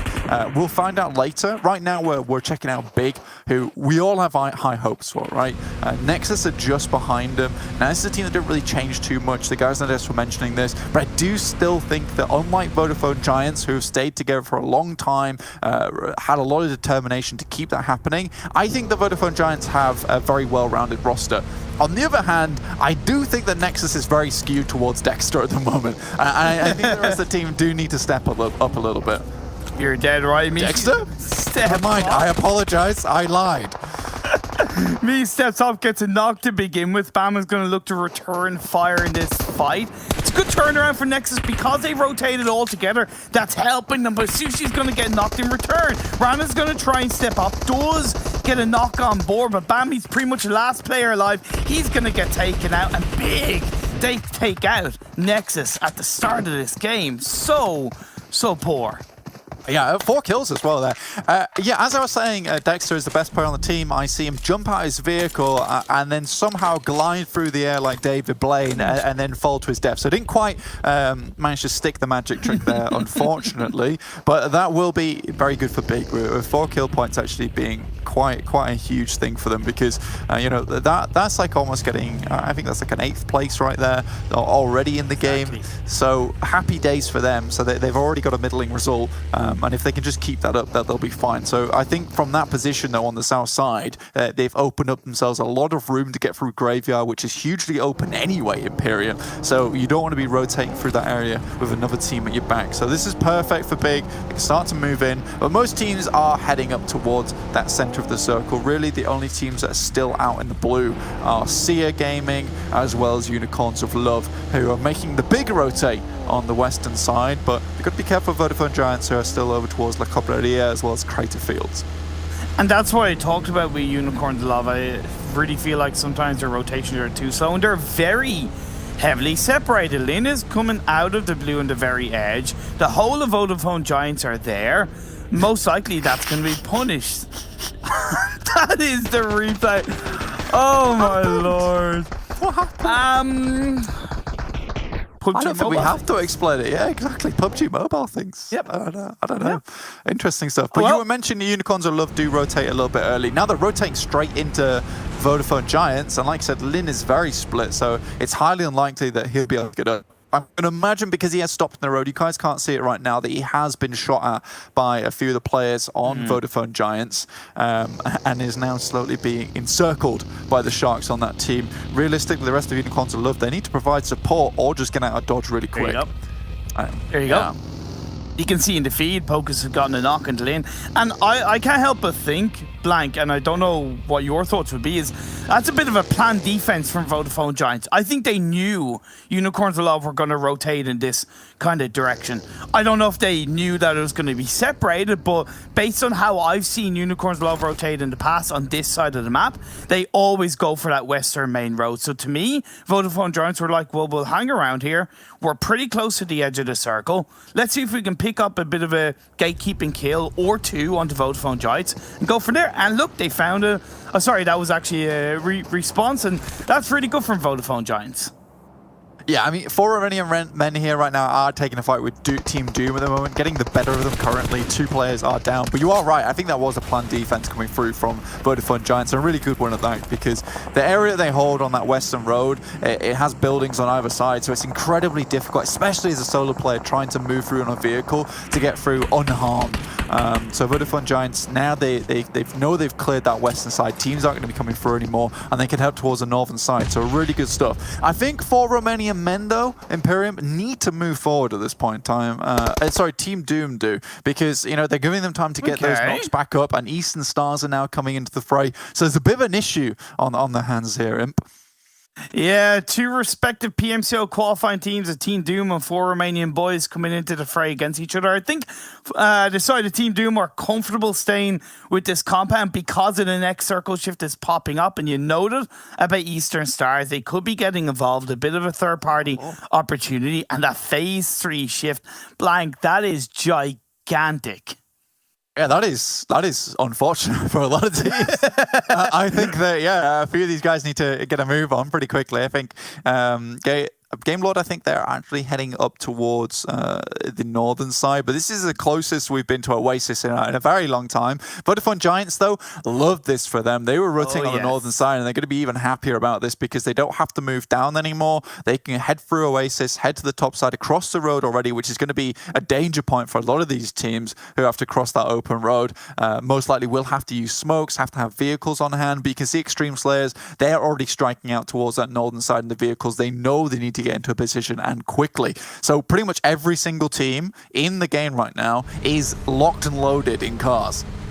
For Romanian Boys, I think, can breathe a very big sigh of relief that the circle shifted massively up north. Yeah. If that had stayed down south, no doubt about it, Eastern Stars would have held on to kind of pushing and controlling both of Team Doom and for Romanian Boys. But those teams opting to move away, which is good for Romanian Boys. You mentioned about Vodafone Giants. Yes, they have a lot of kind of freedom around them compared to other teams clustered in, but to me, their position on that western edge of the circle has a lot of open area around it, so it could be a bit tricky if they don't really control this northern side of the circle. Yeah, absolutely. I think it does become slightly difficult. Excuse me, are actually heading up towards that position right now, so Vodafone Giants got to be careful. That is from sad or excellent parking. I'm not sure which one it was meant to be, but it definitely has hindered them slightly. I've been learning a tiny bit of Romanian over the last couple of months, and you know, the word for terminate or kind of to die is terminat. So that car is terminat. So yeah, it's not blown up, but it is terminat now, 100%. Oh, now Revolve from Super Young Rosser coming into the fray, but it's going into the loving arms of Excuse Me. Nice man push from Excuse Me, rotating together, moving together. That's a good start for Excuse Me. That it is. Good stuff for him. We have, Excuse Me, Michi as well on this team. So we got two of those guys right now. Prada as well, Albert. Vodafone Giants off in the distance. You are asking a lot of them here, can they hold down this side? They do have some hills to play around with. You are right, though. It's a bit of a gamble playing on this western side when you had so much time towards further center. Xtreme Slayers have taken up a nice little compound on the road side, so they have the highest probability of being in the next circle at the moment. Nano just dropping a nade over the top towards Fresh's position. Close. Very close. Very low as well now. Oh, that was so close yet so far. The circle shifts down south, so it is a bit of a bamboozle, a ping pong on this phase 4 blank. It's going to unsettle quite a few of these teams that opted for a little bit of a deep circle on that phase 3, the likes of Xtreme Slayers, and we saw, Excuse Me, those teams are definitely not going to like this shift. Yeah, I think for Excuse Me, they tried to make an extremely bold play moving up towards the northern side, which could have played out very nicely. Vodafone Giants, however, able to hold them back, and now they have to move down towards the south, so it's a huge issue for them. Vodafone Giants, though, taking shots at absolutely everybody. There's Fresh going down now from Unicorns of Love. They're down to 2, so not a good place for Unicorns of Love to be. Looking over towards the eastern side of the map, though, Eastern Star's still staying there, still staying strong with 4 players. Rollkiss just trying to weave it through, trying to make sure this vehicle doesn't explode up. Oh, threading the needle. GK first does get knocked. Rollkiss is there to try and survive. Nope, he gets taken out. Vodafone Giants picking up where they left off, blank. They got 12 kills in game 1. I think they're already on 4 or 5 kills in this game too. This team, hey, they're looking like giants. They absolutely are, and I think that just that rotation alone speaks volumes to the ability of Vodafone Giants at the moment, because you have shots coming through from Nano as well as I believe it was Ulysses on the hillside. Yeah. And in that moment, you get Sebi and Pocus, who immediately make the rotate down to a likely compound that the guys from Unicorns of Love are going to take up. And by the time they think they found some respite, the rest of Vodafone Giants are there waiting for them. So, goodness me, Vodafone Giants, they've got their brain on today. It's definitely switched on at full power, max performance, good stuff. Good stuff indeed. LMV, they land in around this area. They've been able to deal with these kind of circles quite nicely. A good spread, having 1 to 2 players outside of this circle, although it's a little bit more in the north, is still quite valuable because you could still have teams looking to try and rotate behind them. They have Lou and Perks. Perks on that northwest side is so good because it's on the high ground overlooking the likes of Destiny. This angles that they have as a 4-man team is really good coming into phase 5. It is, yeah. Perks tries to get off though, does take a few shots, but not enough to dismount him. Vodafone Giants are going up Xtreme Slayers, so this is a repeat of the last performance. Ulysses does take Noshi down, should be able to resurrect one player, but moves into the open arms of Xtreme Slayers. What was that all about? Oh, a little bit of a misplay. Movement went against them. Paul now gonna, of course, confirm that kill. Vodafone Giants maybe played a little bit too separately on that engagement, and they didn't have the force to deal with Xtreme Slayers. 2 players up for Xtreme Slayers. They have 4 kills, 1 inside the circle, 1 outside the circle. Sebi, he's not gonna stop shooting though. He's left on his own. He's gonna try and pick up as much as he can. Vito feels a burn of those shots. Yeah, I was confused that fight there. I think Noshi didn't actually know where Xtreme Slayers were playing from, so he moved around to the front side of the rock, but instead just kind of showed his butt to the entirety of Xtreme Slayers. Sebi goes down, Vito returns the favor, but tenfold in this situation, so very nasty little play there. Game Lord, though, towards the very center of his next circle, which heads towards the west. Now, Eastern Stars need to get a move on, as well, so do Team Doom. Team Doom down to 3 players after a nice explosion on one of the vehicles from Eastern Stars earlier in this game, but Team Doom still contesting with Destiny. Now, it's kind of a game of cat and mouse, because it's really whoever moves first, who can hunt down who between Destiny as well as Team Doom, sorry. And for me, Destiny haven't been as focused enough on one side or one part of the circle. They've tried to thread the needle a little bit between a couple of teams, and to me it hasn't been a controlling game from them, and they've tried to benefit from other teams' mistakes. When you're at this level of gameplay, very few teams are really going to make the massive mistakes required for you to regain control in the circle. Team Doom are in front of them. The circle, on a side note, the only team that's really in a strong position of this phase 5 is Game Lord. They have the only compound in play. They're in the center. This is theirs to lose. Yeah, I'd argue that Conqueror also have a pretty good spot on the hillside. Yes, they might not be in the circle next time around, but I would definitely agree with the fact that Game Lord are in a really, really good spot. I think it very much depends how Conqueror want to play the position from the hillside. They need to get as much damage done as possible early on before this circle shrinks too much, though. Nice backstab from Team Doom to get a knock and a kill onto one of the LMV players. Maybe not so confident to push this massively with 0 knockdown. That's going to put them a little bit down to 2 players. A nice nade from Talon in the direction of the Team Doom players just to suppress them a little bit more. Third parties all around is going to be the name of the game, and it's Miramar Phase 5. Xtreme Slayers to the north of LMV. You have the last player of that's still in play. This is so difficult, while Eastern Stars are falling by the wayside one by one. Same with Destiny as well, to be honest with you. I mean, you said they tried to thread the needle. I think they tried to thread the literal grass there in that situation, because they tried to move through Eastern Stars, ChasMac, as well as TSC off in the distance, and Team Doom looking at them, and now they're out. So honestly, I think they were better off to kind of skirting off towards the northern side. Surely they had info on that eastern side of the map there in terms of how many teams are in that location. I just think overall a bad rotation from Destiny there. Definitely not thinking about that too much.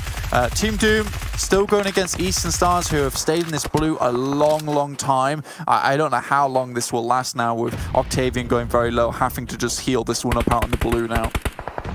LMV are impressing me big time. 6 kills in game 1.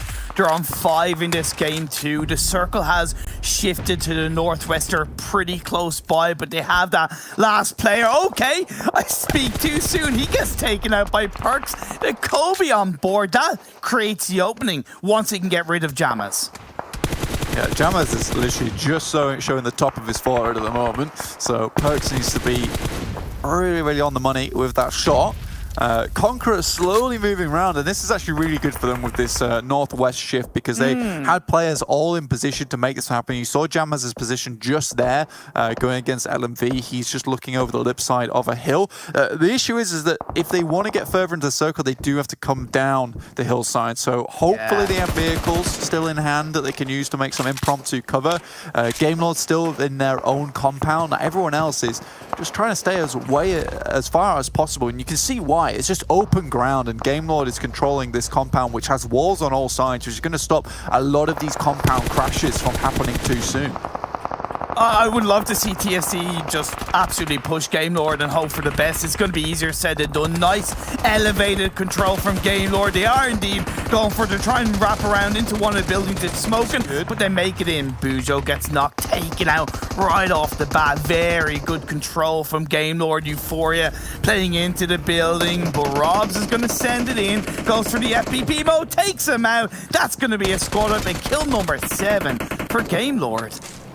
This was very good from Conquerors, though. Unfortunately, Jammaz got knocked on the approach, but they saw the crash from TSC coming, and instantly Conquerors move up with the vehicles, drop some smokes down. Now they have a bit of a better position to play around with. The question is, do they go res Jammaz?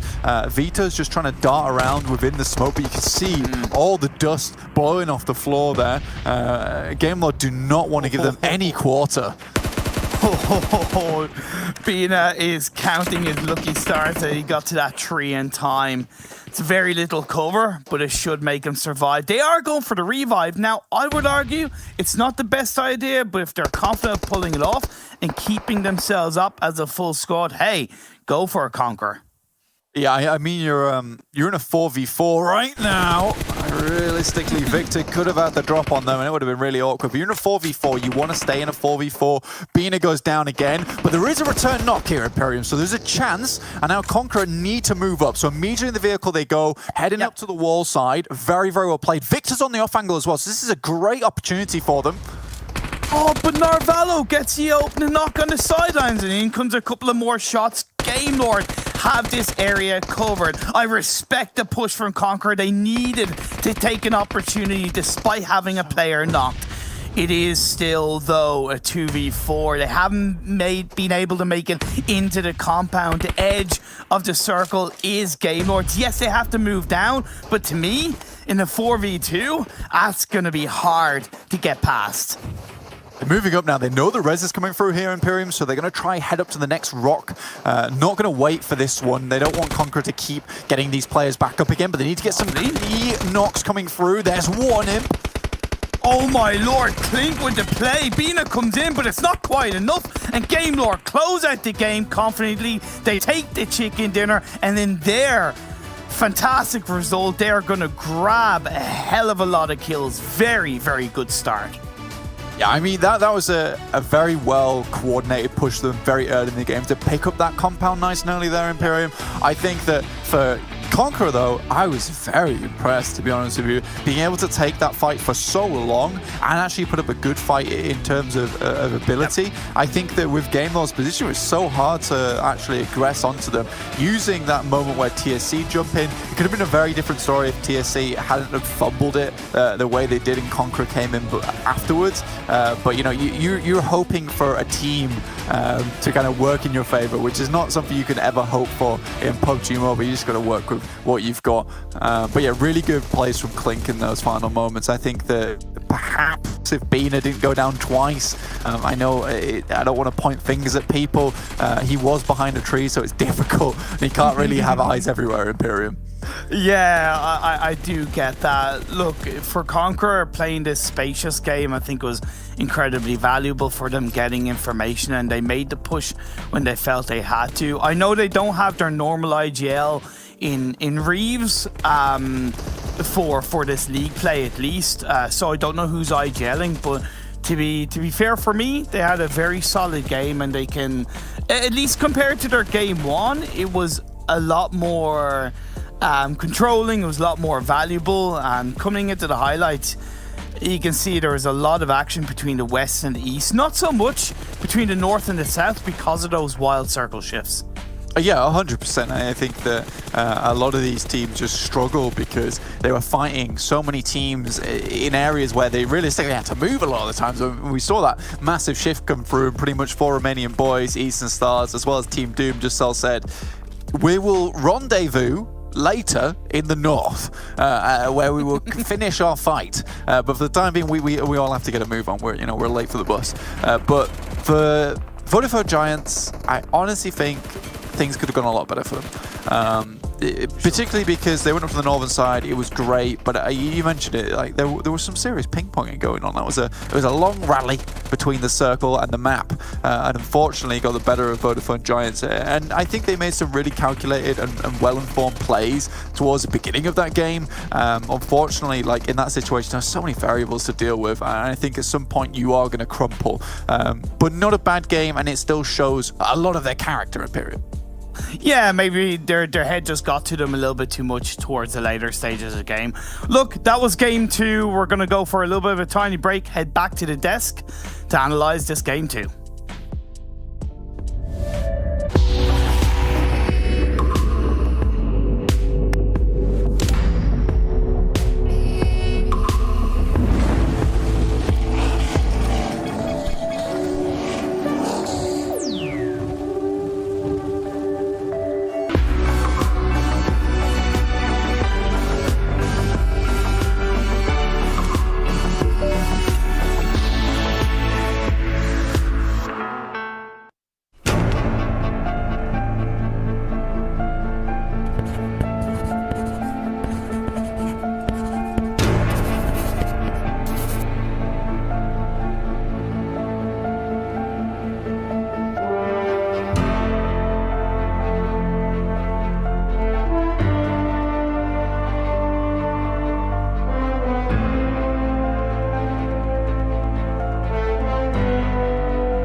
I gotta ask, where's my model, man? That thing looks sick. I hope you guys all obviously got the skin as well when it came to the game, but you know what, Colaris and Max, we gotta wait. Maybe ours is in the mail. Who knows? But one thing I can tell you is that Game Lord have started off strong. You know, I remember back in season 1, there was always you guys talking about, you guys, Imperium as well was definitely a proponent of this one, about how good Game Lord can be, how much they've been improving over the weeks, and we never really got to see it.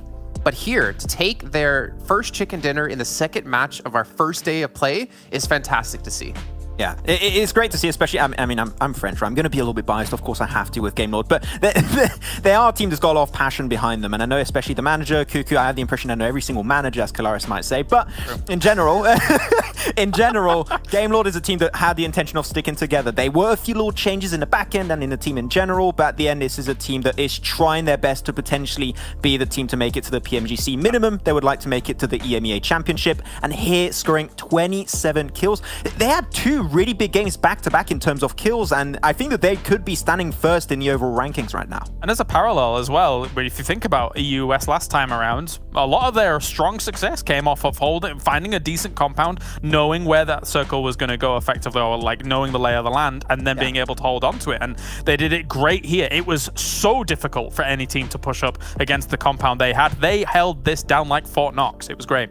Yeah, it is great to see this team potentially do a few more points coming their way. LMV, though, another decent performance back-to-back. We haven't talked too much about them last game because they had that big third party. It was a little bit messy, but they got a few decent points their way. I think they got 8 positioning points, something along those lines, and 0 kills. They're also going to be looking very comfortable. Don't forget, these points don't mean too much in the grand scheme of the entire PMPL, but just to make sure you qualify for this first Super Weekend is very important. So these teams are pretty much assured already just with their first performances. Yeah, if I'm not mistaken, I think it was what cutoff was like 43 points last time we were doing PMPL. Hopefully John can just let us know about that. Our stats man, our resident stats man. I do want to say this though, looking down this list, Conqueror. If we look back at Season 1 of PMPL, they were the best placing team when it came to the next stage, the EMEA Regional Championships that happened. They finished 7th overall in that one, so not even necessarily placing like top 3 or top 5, whereas Panda, when they were playing, they finished 12th. But also Vodafone Giants here at the very end. I'm sure we'll get into them in a little bit of time here, but to see them put up 6 kills, I feel like to me, when they were known as Udar killers, they were always playing just for placements, really. They weren't really able to have that firepower and to be that able to take down other teams. But we're seeing it here. I mean, yeah, you don't get any placement points, but you're letting everyone in the lobby know, like, hey, don't mess with us because we will take a couple of your players out. Yeah, which was very weird actually last season, because I mentioned it at the very start of the first season of this PMPL. There was typically the old UDR killers, now Vodafone Giants, was a team that was known to be very aggressive. Everyone knew this team has been very aggressive. They're going to get a lot of kills, and they had a very big change of pace. And as you said, Jason, they went for a lot of positioning points. I think this is maybe the Vodafone Giants people were expecting to see last season. It's just happening now. As you go over to the second page, and we're I don't want to see this. I don't want to see this, guys. Unicorns. Oh no. Well, we'll talk about in a bit why this is impactful. Yeah, there's very big brain things going on for why Unicorns of Love did not get much from this game. So unfortunate, Jason, but it is what it is.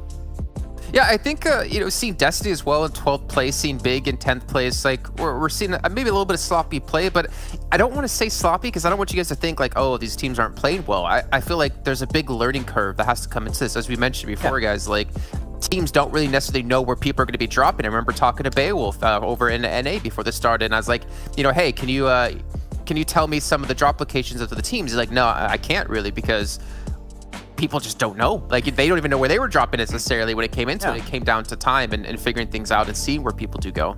Yeah, that's what I touched upon earlier. The scrims very rarely 100% transition into what's going to be happening in the actual event itself. So it's hard to prepare. You can somewhat know what's going to be happening, but you're always going to have a few hot drops that are going to be happening, especially on the first league stage, league play session of the entire PMPL. And you're, of course, going to have some rotations a little bit all over the place. But some teams know exactly how teams rotate because it hasn't changed since last PMPL. We got a few points, especially I think Kalaris wants to touch upon later. So you could very easily predict what's going to happen and set yourself up for success and ruin the chances of other teams. And that's something that we have seen happen a little bit more on the second game. I do want to jump straight into our top players now. Actually, in this last match, I am hearing that the game is actually ready to start, so we've got to hit this on time. 4 minutes and 14 seconds left, gentlemen. Okay. So let's see our top players, and we're going to see Vito up there again, one of the standing players who was able to play an EMEA Regional Championship. But then we're seeing another player in there, Max. We're seeing Victor yet again. That's the second time he's been 3rd place.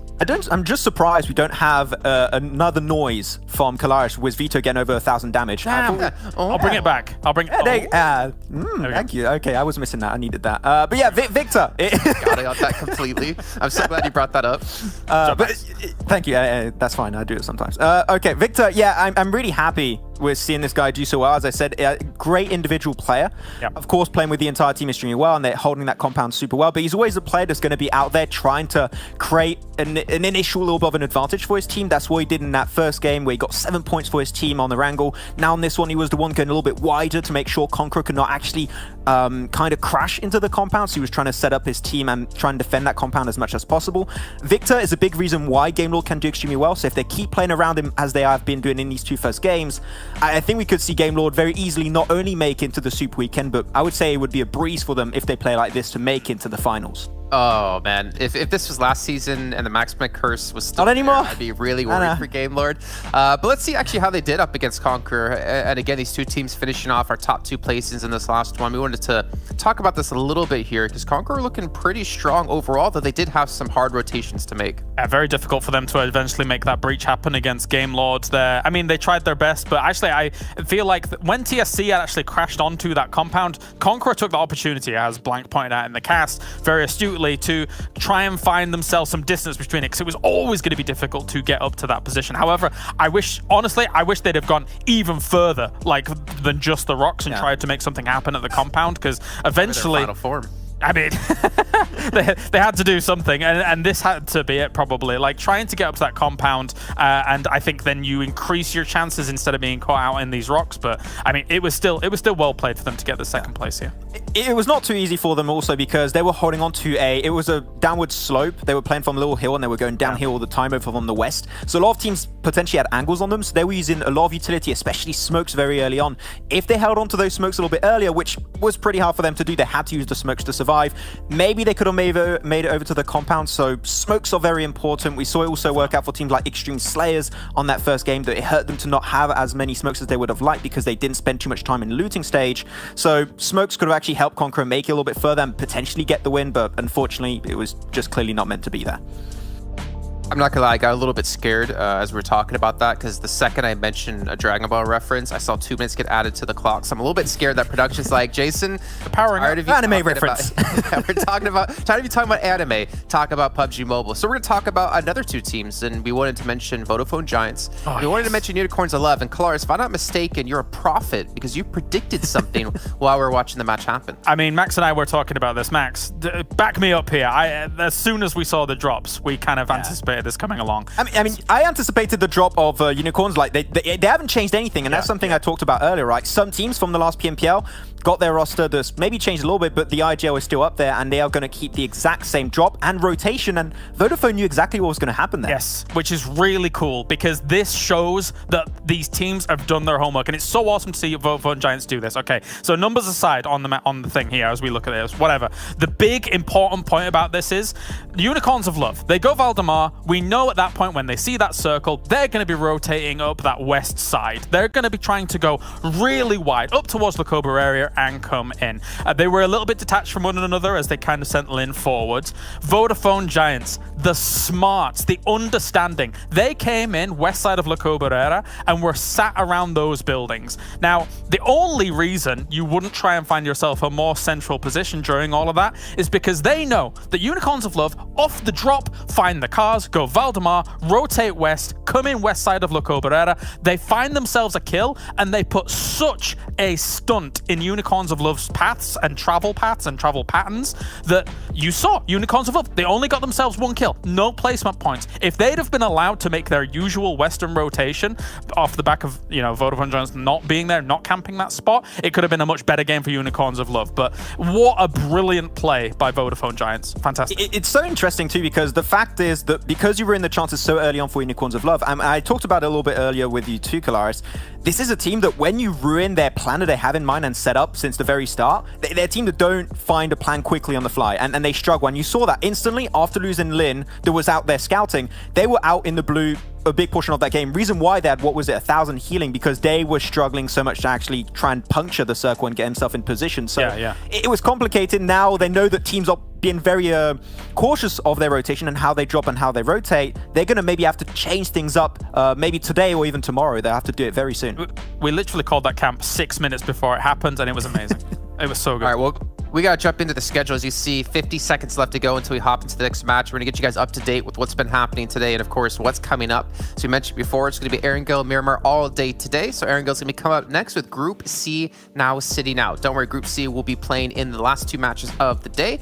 But again, you don't want to necessarily be that team who has a fantastic game and then has to sit out, as you see for Game Lord. But then again, for them and Vodafone Giants, maybe it's some time, even LMV. Actually, funny enough, Group C is seeming to be the group to beat. Yeah, exactly. Maybe get some time to cool down and focus on the last matches of the day. But it's time to bring our casters in. So you two, I will chat with you in just a few moments. And we got to bring in our casters you've seen earlier on today. We're going to see John Allen come back into the mix, and Imperium, of course, join us once again with his fantastic beard. Guys, we've already had some pretty crazy matches so far. For me, the real standout seeing that Unicorns of Love are mortal. I expected them to come into this and just rock people, but Vodafone Giants put their foot down. Yeah, for sure. I mean, they have really started to step up the quality of their gameplay. Fantastic. And that's what we're seeing, ever improving in PUBG Mobile. Yeah, it's pretty good to see. Wasn't surprised to see Unicorns of Love stutter in their first game with how they land and how they were rotating and how I've known them to rotate. To me, and I know they're not playing, but Group C, they've been the kind of giants of the lobby so far. In the first game, the top 4 were all Group C. In the second game, the winning team were from Group C. So now finally Groups A, B, D, and E have a chance to win a game, it seems. And Erangel, it's going to be the home. It's going to be called. The playing path isn't too bad. It's going diagonal. And hopefully teams will be able to land pretty much where they want to.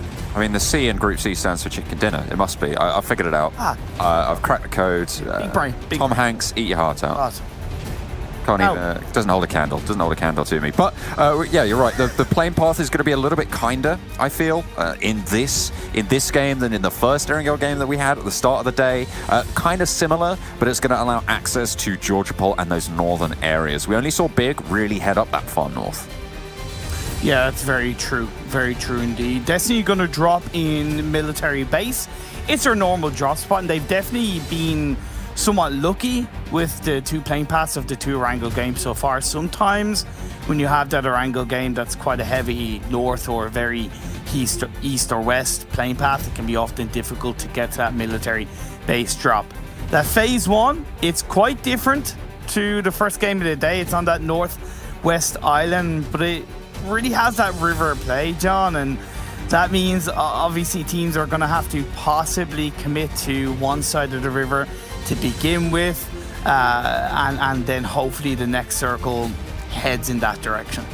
Unicorns of Love going to be posting up North George. Big, who dropped and went to Severny early last time. They're going to be down around the shelter, around the sort of eastern throws of Pachinki as well. A lot of that area, quite a wide split for them at this stage. And only one team down on that military island. Destiny stays strong on the C block.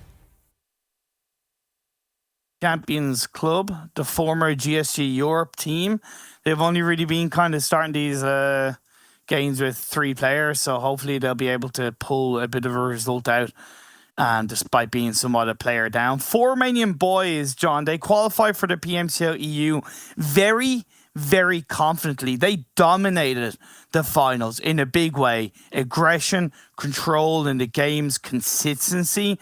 This is a much bigger stepping stone, right? This is going from PMCO to PMPL is a different story. Their first game, they only got 1 point.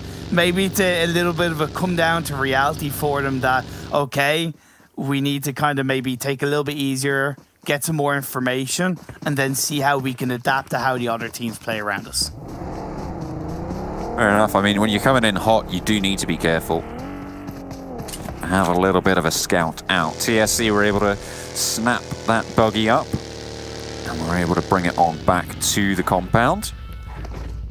Over in towards the mansion, and they'll be able to use it on their escape in the future. They will have to move out to the west. At the moment, not too many teams out that west early. I think we've got Unicorns of Love in North George, actually, with a player all the way up in Zaki. South George occupied as well. Gaka. So I said there wasn't too many teams in the west. I'll take that back. There's about 5, 6 of them. So I feel like that's actually more than I caught at a glance. Nexus, they're going to catch a couple of bullets across the way. Yeah, you take those. Bit of an opportunistic knock and a kill to kick things off.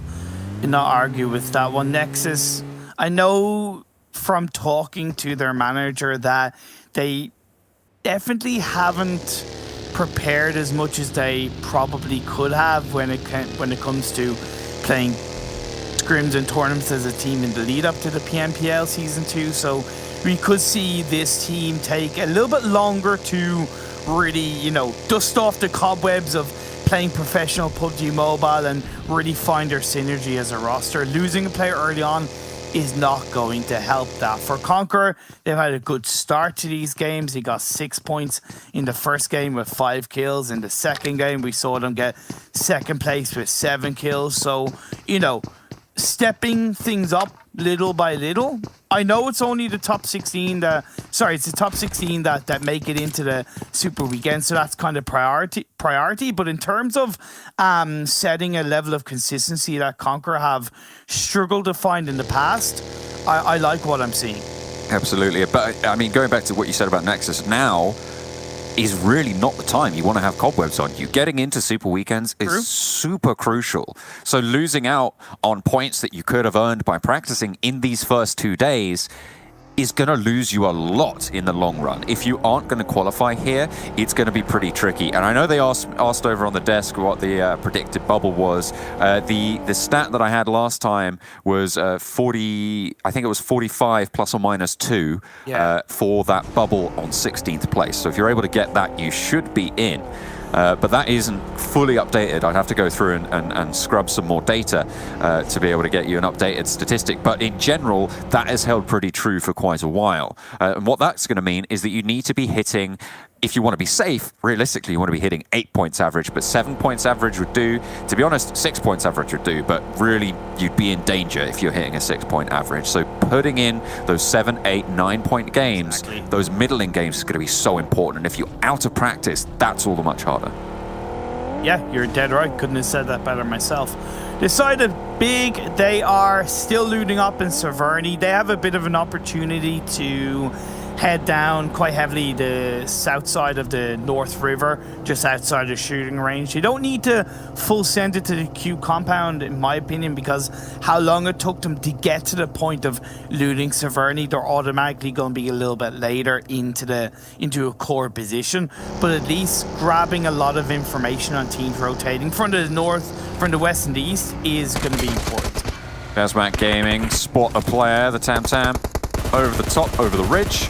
And to safety, Drazen, though, sat down with a volley of fire in response. TSC are able to control the open ground, so now Judge are just going straight on forwards. The buggy back to bite yet again. It seems to be pretty much a bulldozer in these games so far. Judge firing into the smoke, but taking some damage from the sidelines. Needs to be careful. There's off angles abound. Buho takes the first kill over onto Trazen of the fight. MZ trying to get away around those hillsides, tries to find cover and finally gets it, but it looks like the chase is on. They do want to keep this one going. SKP in the meantime have spotted out this fight. Yasinaya over in the open field. Oh, wow. Goodness me, what a shot over towards Rasho. Completely taken out on the top. Like, I was initially quite surprised when Jaja started sending it because I thought the rest of the team were disengaging, but when they followed up, hey, I respect that, I appreciate that. You've gotten a knock, you have the opportunity to retaliate harder, faster, better. Jaja led the way on that and a deserved couple of kills for TSC. Following their previous game result, I like how good TSC are playing right now. Doing pretty well. 1 kill on the board so far. Still early doors, first phase. 8 minutes still ticking away. And now let's take stock of where the circle lies, where the players are at the moment. Unicorns of Love still pretty much where they dropped. Big have made a pretty wide swing. They are in Severny and they've headed out west, almost towards Zaki. So they are going to split Unicorns of Love in twain. We'll see if they're able to play spoiler. We know what can happen when Unicorns of Love get separated, when they get picked off one by one. We saw that in that last Miramar. Is it going to happen again here with Big moving across the top?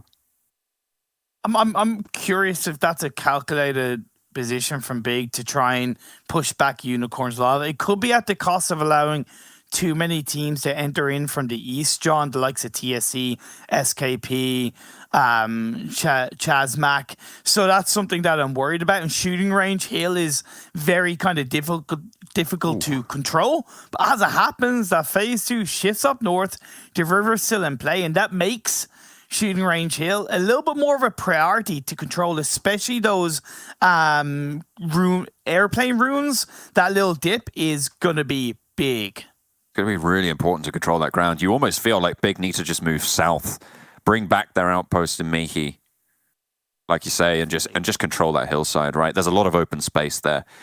A vacuum potentially. Unicorns of Love want to regroup a little bit further. Potential for them to move out and hold places like Cube out on the east side of North George. A key position when it comes to crossing that river on the western edge. And with all the teams starting to feel like they might need to cross north, that's going to be a really, really strong position for Unicorns of Love. But it requires them to get back, to get reconvened and put back together. It looks like they have managed to sneak back through, just for now anyway.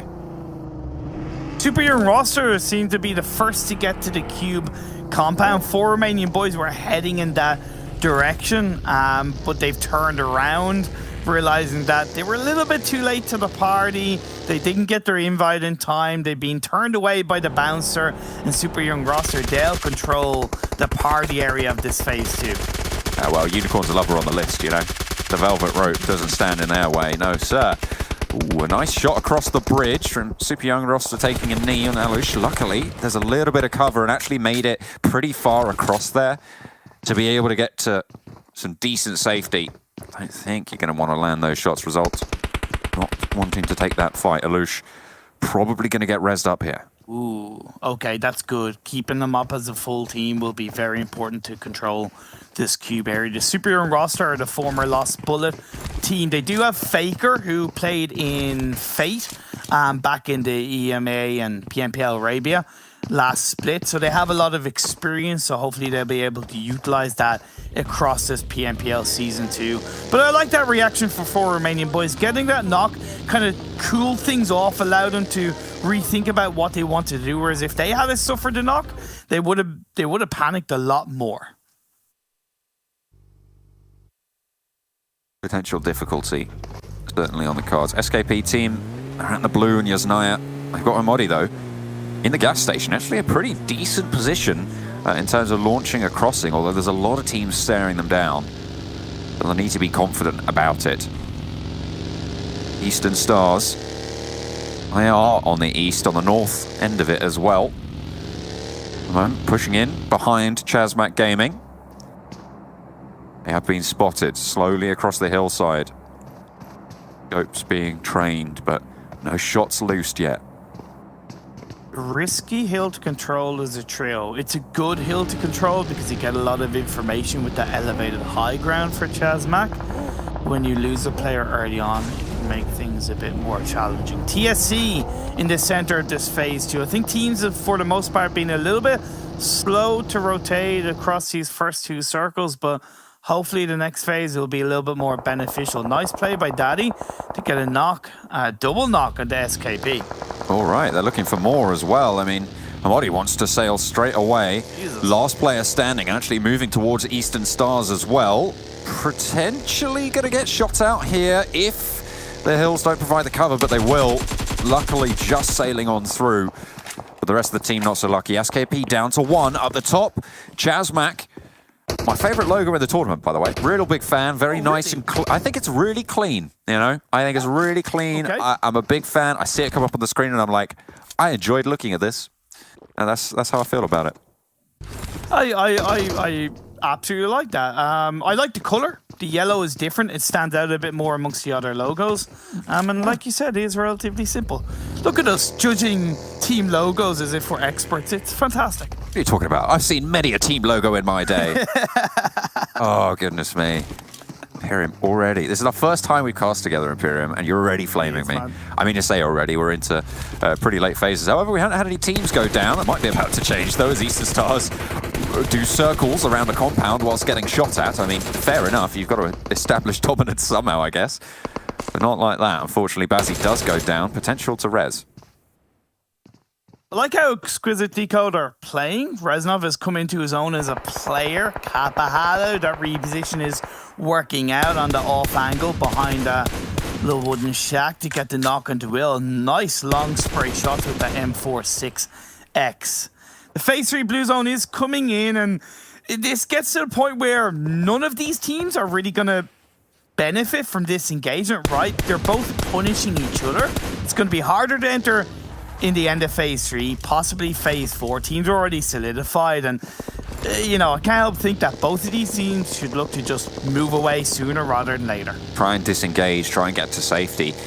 And now a lot of teams have moved, right? And what we were talking about earlier, Big had the pick of the litter when it came to positions in that last circle, in those last phases. And now, where are they? They're still playing edge. They're outside of the circle on the northern side. They're now scrapping it out with Team Doom over on that northern edge. You can see as we get on board with them, action does go down. They are winning this fight currently, but it's still... It feels like they've slowed down too much. Zero spun out there by Mihi's shots, and they are going to be able to find the knock over onto Zero. They do manage to pick up these kills. This is good for them. Sure, they're winning this fight, but the time they've allowed so many teams to get into that position to their south.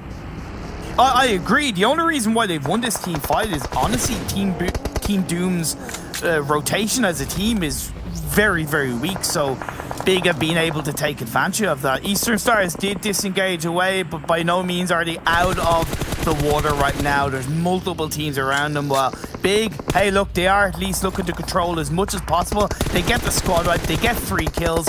It is good despite the poor positioning from Big. I mean, yeah, sure, they get the points, but the question is, what impact is that going to have in these next circles, right? They're doing well right now, but they're going to have to move through TSC even further into the circle as well. There's so many teams just sort of sat in their way, and teams at their back as well. We'll have to wait and see.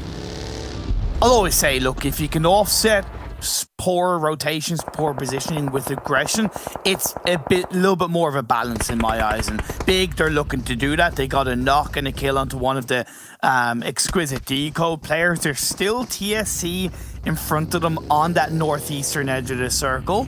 So that's something they'll have to think about. There's even SKP, the last player from their side, coming into play, and Eastern Stars. They're not one and done just yet. They're down to 2 players. Yes, they're pinched, but until that blue zone or any of the other players around them encapsulate them, they're still alive. Eastern Stars under heavy fire on the northern side. Kapahala swung out wide, away from the team.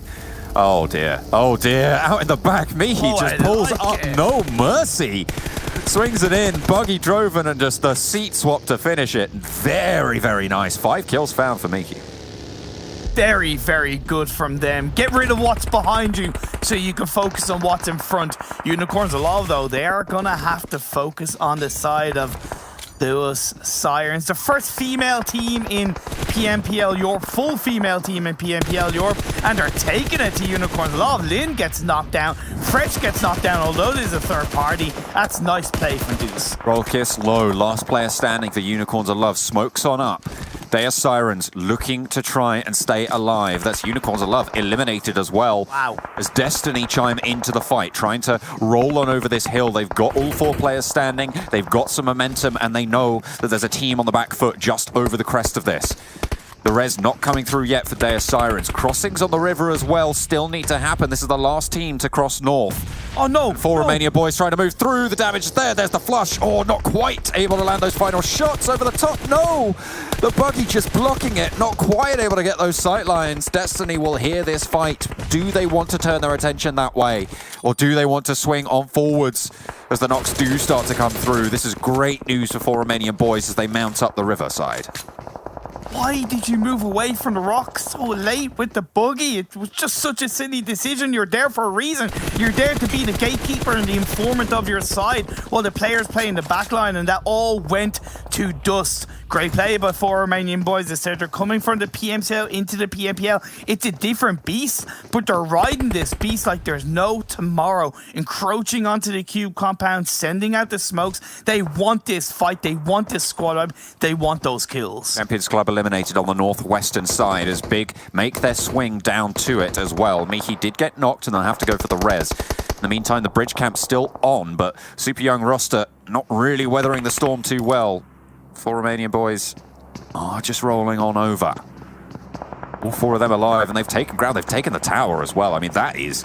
I don't think I've ever seen that happen, to be honest. Just in a full-pitched battle where there isn't a third party, for a team to get displaced like that. All credit to 4 Romanian boys. Fantastic stuff, picking up on that slight misplay potentially on the buggy. The circle shifts over to the west. Absolutely perfect for Destiny. What a nade. It's going to be lobbing him on through. I mean, Result just nailed that. Mine's a second as well. Goodness me. Give him the bombardier. He is going to do the work. Wow, around the back of the wall as well. How 4 Romanian boys wondering, hang on a minute, weren't we the ones who are winning this fight? In they go. Super young roster. They might not be able to hold the bridge, but my God, can they take it back?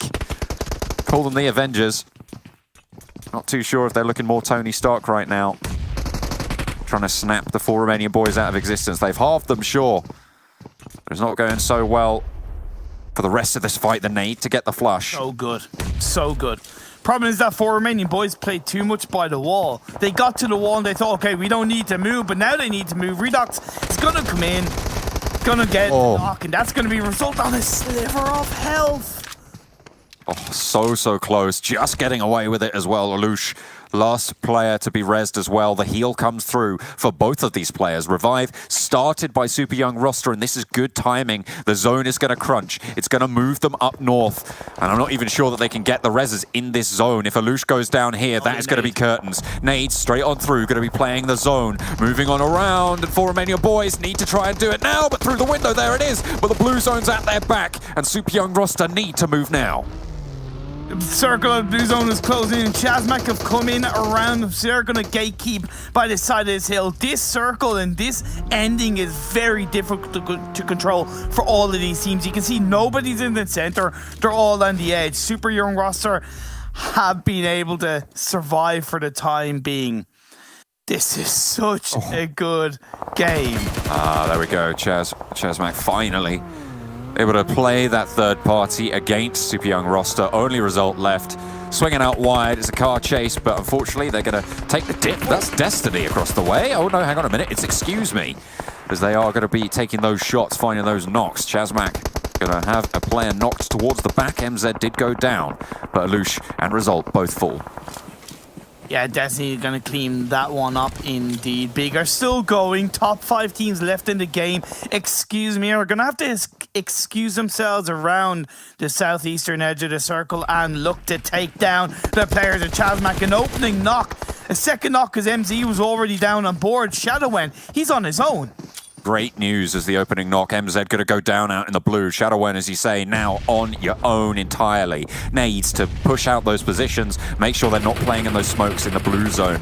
But the reses are coming through in the meantime. Destiny have a little bit of oversight, but the circle going to shift out to the eastern side, and Big have the northern edge. I know the circle has shifted over to north, but I still think Excuse Me should be committing to this fight. Like I say, take down whoever's behind you / around you, and then focus on the teams in front. Excuse Me, slowing down, you are delaying a potential inevitable, plus you're allowing TSC, Big, and Destiny to get into better positions, so you end up getting 3rd, 4th, 5th partied. Very tricky circle to navigate now. A lot of open hillsides laid bare. Miki takes a knock as well. Excuse Me, starting to ramp up. TSC now under pressure. Big. They did lose a player in the midst of it all. Prada trying to mount on upper Destiny. Cuts it down. Scythe through the grass with that. There's no way Prada's making that ascent, as Excuse Me need to push down, need to try and figure out how they're going to make this approach. TSC going to have oversight on this movement. Big, covered by the trees for now, but if they descend, they'll have sight lines too. Oh, looking in the direction of one of the Destiny players. Agon is going to get knocked down. Calamo stays alive and is going to get that knock. Finding yet another. Knocks going every which way right now. It's chaos in every corner. Not the circles have corners, but we'll forget about that for a minute because there's too much action going on at the moment. ChasMac Gaming still putting the pressure down, still doing work to try and sneak their way forwards. Destiny suffering, whisking out last player alive for Destiny, last player standing in that western edge of the circle. Big down to 3 players. They're on the northern edge. They've got a commanding position. They have a nice hillside, but TSC, I feel like they have a powerhouse here. I get why Destiny moved away, but they moved away a little bit too early. Calamos gets a squad wipe to double kill. Oh, fantastic. Calamos with the Calamos able to do the dirty. Destiny dispatched on the southern presence. And now it's just the Lone Ranger in the south side with some bodies to pick the first aids from. As TSC take on Big, the big fight of this circle. 2 snakes to worry about. 4 teams remain. Destiny 10 kills on the game. ChasMac 6 and Big with 8. TSC really the outlier here. They have got 3. They've got a nice plateau to work with. They should be able to spot some damage, and Calamos finally taken out. He had to go for it. It was a little bit too hard for him to handle. Whiskey has been somewhat spot out in terms of his angle around the Smokes Beast. If they can get rid of Whiskey very quickly with Swave being revived up, that will leave them in a 3v3. Easier said than done. I know I make it sound so easy, but when you're looking at this stage of the game, this kind of circle, hard. Oof. I know that's not how you're supposed to drink it, but that's when Whiskey shot down. Big looking to try and move across this hillside. Nobody in this next zone. It's a question of who can make this break down the hill first.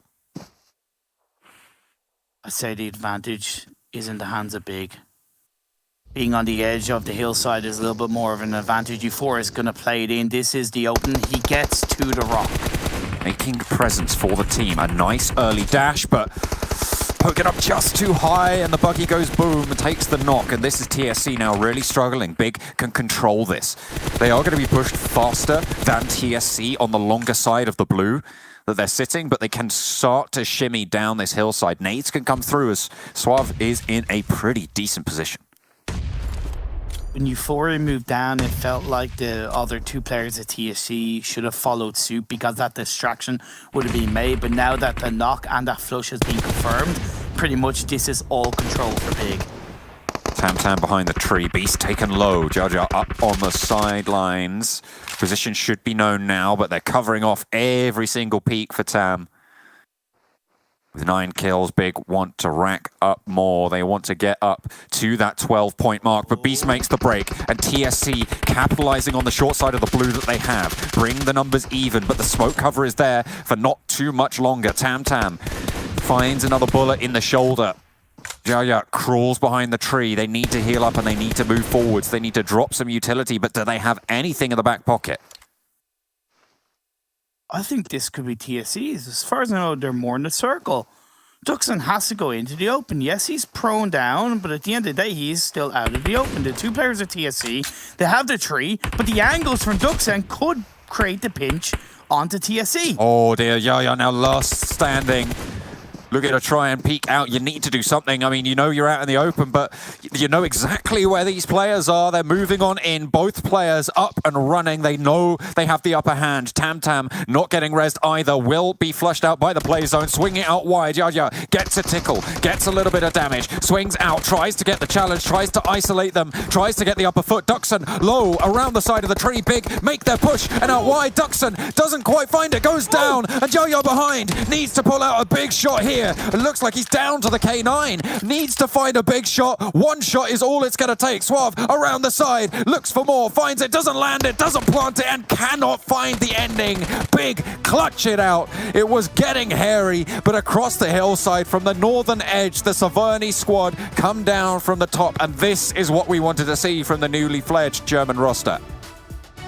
Oh my god, that ending was so intense, John. Jaja pulling out all the stops until the final moments, was forced to go into the Car 98. You gotta think, if he had an AR at that point, if he still had some bullets left in the pocket of that rifle, it could have worked out because he'd done a good job of taking down Duxon. But Swave in the end got the job done, and we questioned Big's positioning. We did, justifiably. But they offset that with aggression, and by offsetting that with aggression, they pretty much pushed teams around and back. they got kills and they were able to control those later circles a lot more easily. I feel like the position there would have been a lot worse for Big if there was utility remaining, right? If there was smokes remaining in TSC's possession, they would have been able to make it to the next tree, to make it into the open and control that hillside, because you can't shimmy down on your belly if that position is being taken. I mean, if they hadn't have got that knock on the player moving in from the buggy as well, Big would have taken that knee. And they know that if there's no utility, they would have used that utility earlier if they had it on TSC's side. So Big were confident to make that push in the safety that there is no way that they really can break out from that tree. You know, you have the cover of the grass, you have that prone cover, the third person peek over the top. It's going to be so difficult to peek out for your TSC. 110%. It was really difficult, but they certainly did the best job that they could. And building on the back of a solid result in Miramar, this TSC side from PMPL UK, they are definitely representing, to say the least. Destiny, they had a good game as well. A lot of kills on board, and there's a little bit of rivalry between Big and Destiny. We saw in one of the games, Destiny came out on top in the 1v1. In this game, Big came out on top. So that rivalry will continue to grow as you get through this PMPL. Certainly looking forward to that combat, to see how it all develops, to see how it grows into it. Very nicely done. I think that this final hillside finish in general was quite well played. I feel like a lot of teams made a lot of good decisions. I feel like maybe towards the final end of it, as you say, TSC potentially dropping the ball and not sending more players out wide. But then, you know, with 3 players alive on Big, it is just a shooting gallery. So it's such a difficult, it's a coin toss basically, if you want to go for that play. And they felt a little bit more confident in taking a full frontal fight. But I mean, Calamos did a lot of work from the bottom of the hill. Sole survivor for his side was able to get a double kill and just to kind of at least rack up a couple of extra positional points and kill points. As I said during that game, Destiny maybe just moved out of their position on the west a bit too early. To me, they had a lot of information. They had no need to kind of send it in, you know, too early. They could have played and hovered around the edge of the circle. But by moving it in too early, they got punished by all the teams around them. Yeah, they got taken down. They got showed what's what. But Big put their first chicken dinner on the board. We're going to head to a break. When we come back, it'll be the analyst desk. Jason and the boys. We'll see you there.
Well, another round and another winner. Big show up, well, big, and take home the chicken dinner, and of course the 15 points that go along with it, and of course all the kills they're able to pick up during that last round of play. But we're starting to see a couple of teams have some bounce backs. We're starting to see a couple of teams have some blunders here or there. I'm not going to call any one of them in particular, but hopefully teams are able to turn their fate around, considering we do have the Super Weekend coming up this weekend, and you only have a few matches left to play. We're almost actually at the halfway point for some of those teams out there. For the likes of Group A, the next match will be the last one of the day, and they're halfway point here in the league stage. Still Jason Captain, still Clara, still Maxman.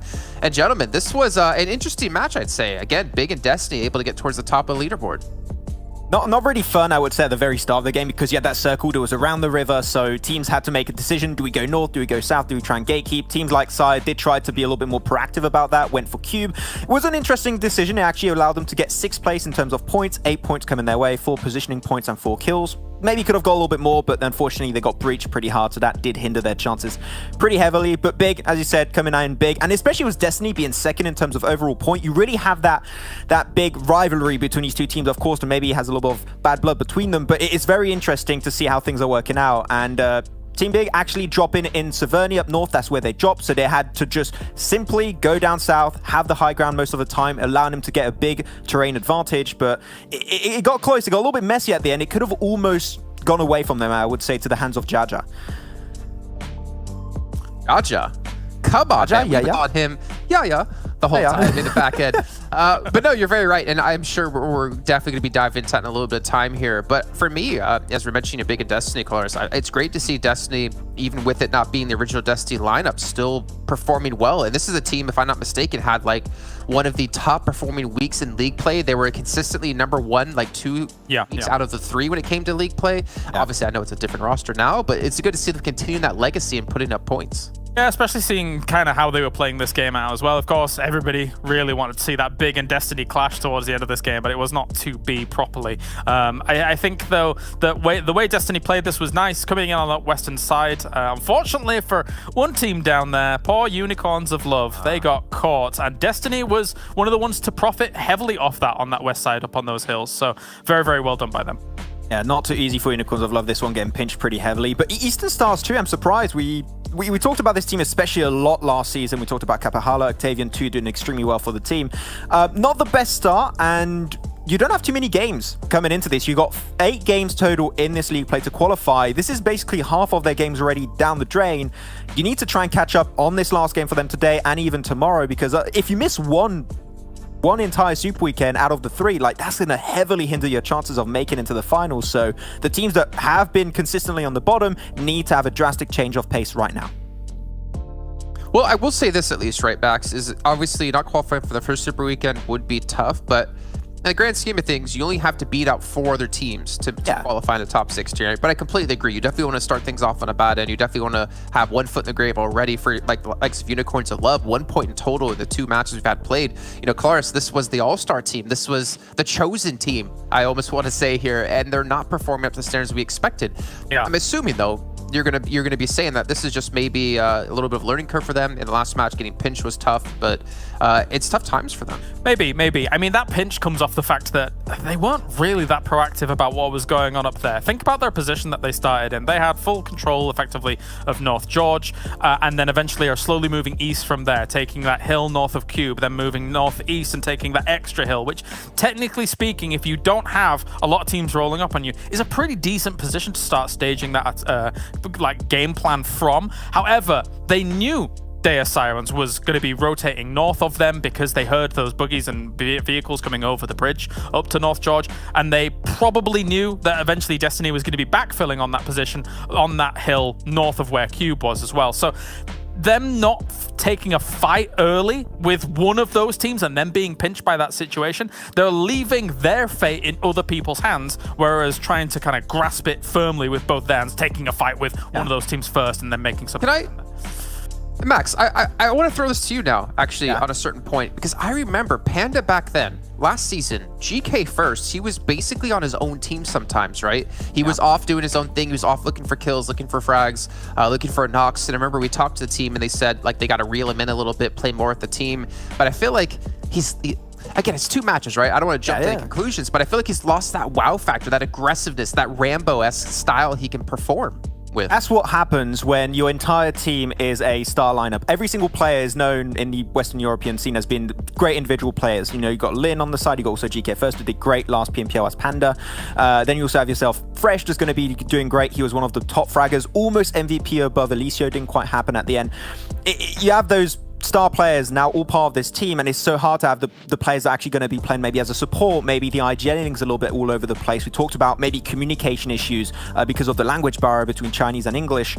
I think all of that hurts them a little bit, but as we talked about a few times, this is the league play, so maybe they are testing a few things. But one thing do we know as a fact, and Kalaris touched upon it on that last Miramar game, teams know how they play, how they drop, how they rotate. I would say maybe not into tomorrow, but into the Super Weekend, if they make it, which is not even sure, I think they need to change their entire game plan, because teams know how they play, they know how to approach them, they know how to take them down. And that is a very big risk when teams can potentially lock you out of the first Super Weekend. Right. just to chip in quickly, Jason, there, when you're at the top of the pack, or when people perceive you to be at the top of the pack, you are going to be the most studied team. People are going to be keeping their eyes on you specifically. But at the same time, to address what you mentioned, like, is that some of that edge factor kind of taken off? For me, it's still too early, 2 games in. I understand exactly what you're saying, because these 2 games have not looked spectacular by any stretch of the imagination. They've looked bad. But yeah, too early for me to tell, because these guys, can certainly turn up later.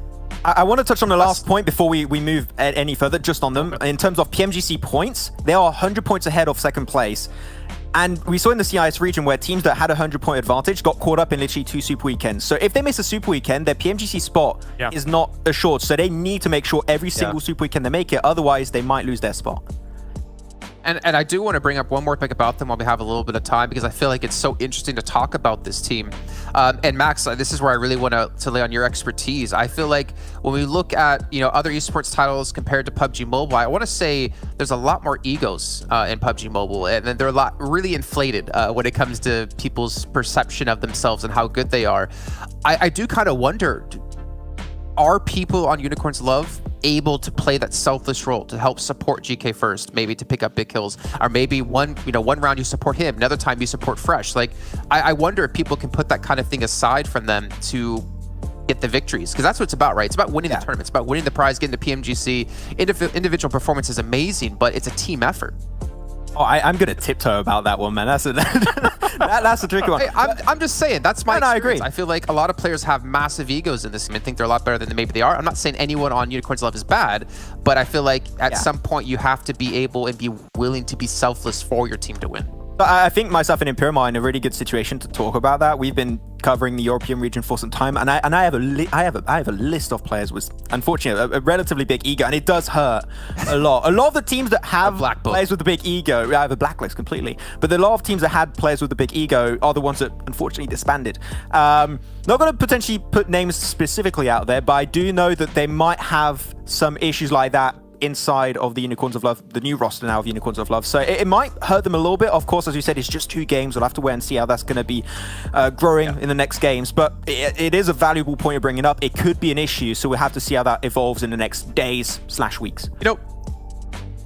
I do want to put a warning label up. I'm not assuming or trying to insinuate that any of them do have egos like that. I just want to bring up the topic in general, because I feel like we obviously had some things we want to touch on here after that third match. But honestly, I like the way our conversation went diving deeper.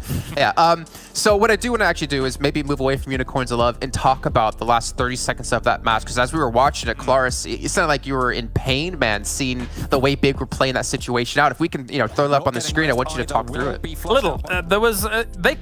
There was almost no real way they should lose this situation, but they did give Yaya an opportunity here to actually win this out. So this play is the correct one there for a moment, holding that left-hand angle on that tree and just pre-firing. He has the blue up against his back. I don't think there's much reason for you to have to push up against this tree and give him what effectively ended up being 2 1v1s. This is a symptom of something where you could effectively throw the game away here. Yaya only has his Kar 98 at this point, trying to get some of these shots in, but unfortunately falls for him. But Big, if you sit a little bit further back, and we were talking about this, Max, the blue is up against your opponent. You hold both of the angles on the tree. Even if you have just a little bit of cover, a rock, you don't even necessarily need that cover if you're going to pre-fire both those angles, and then you guarantee yourself the win, right? Yeah, it was so weird because, as you said, they had the tree. Literally go to the tree, stop there, have another play on an off angle, and just wait for him to be forced forward. It was so weird. And then Duxan, it really shows they were unprepared because he didn't even reload his AKM. So it was really weird, but hopefully they can try and improve on that in the next games.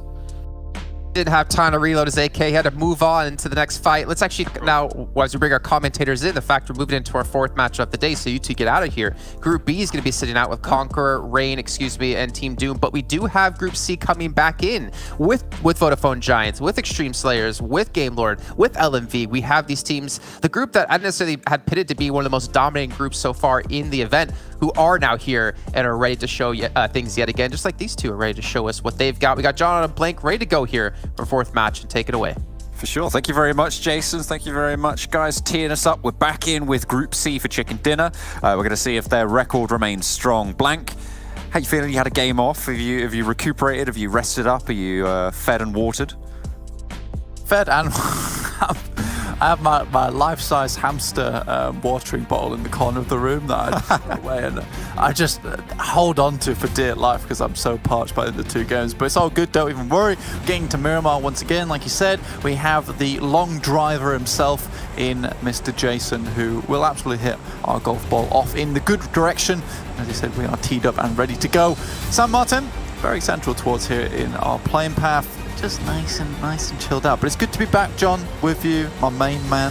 I'm sorry, Imperium, you are my side man at this point in time. Oh no. Oh no. Oh dear. I'm attacking, too bad I attacked you on the second game and now I'm attacking Imperium again. Like, I've got to keep things fresh and balanced. Yeah, that's fair enough. What did you have any food in your break, or were you just watching the games rapidly? Yeah, I did.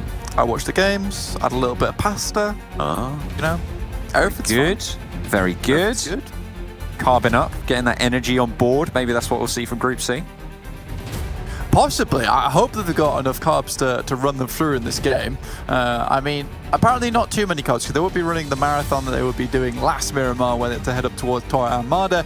This time it's a bit more of a just get off the couch and do a little bit of running, because, you know, you got Monte Nuevo off towards the northwest. Luckily, there's none of these ridiculous northern shifts now towards La Cobreria. So Unicorns of Love, this is a real chance for them this time, because they don't have to move too much out of Valdemar right now. Yeah, they've just got to like leisurely move up the western roads. You know, they've got a lot of high ground to work around with. Now, what I would like to see, which would make me really happy, is Vodafone Giants be like, haha, Unicorns of Love, we kill you again. We do the same thing again. Yeah, but closer.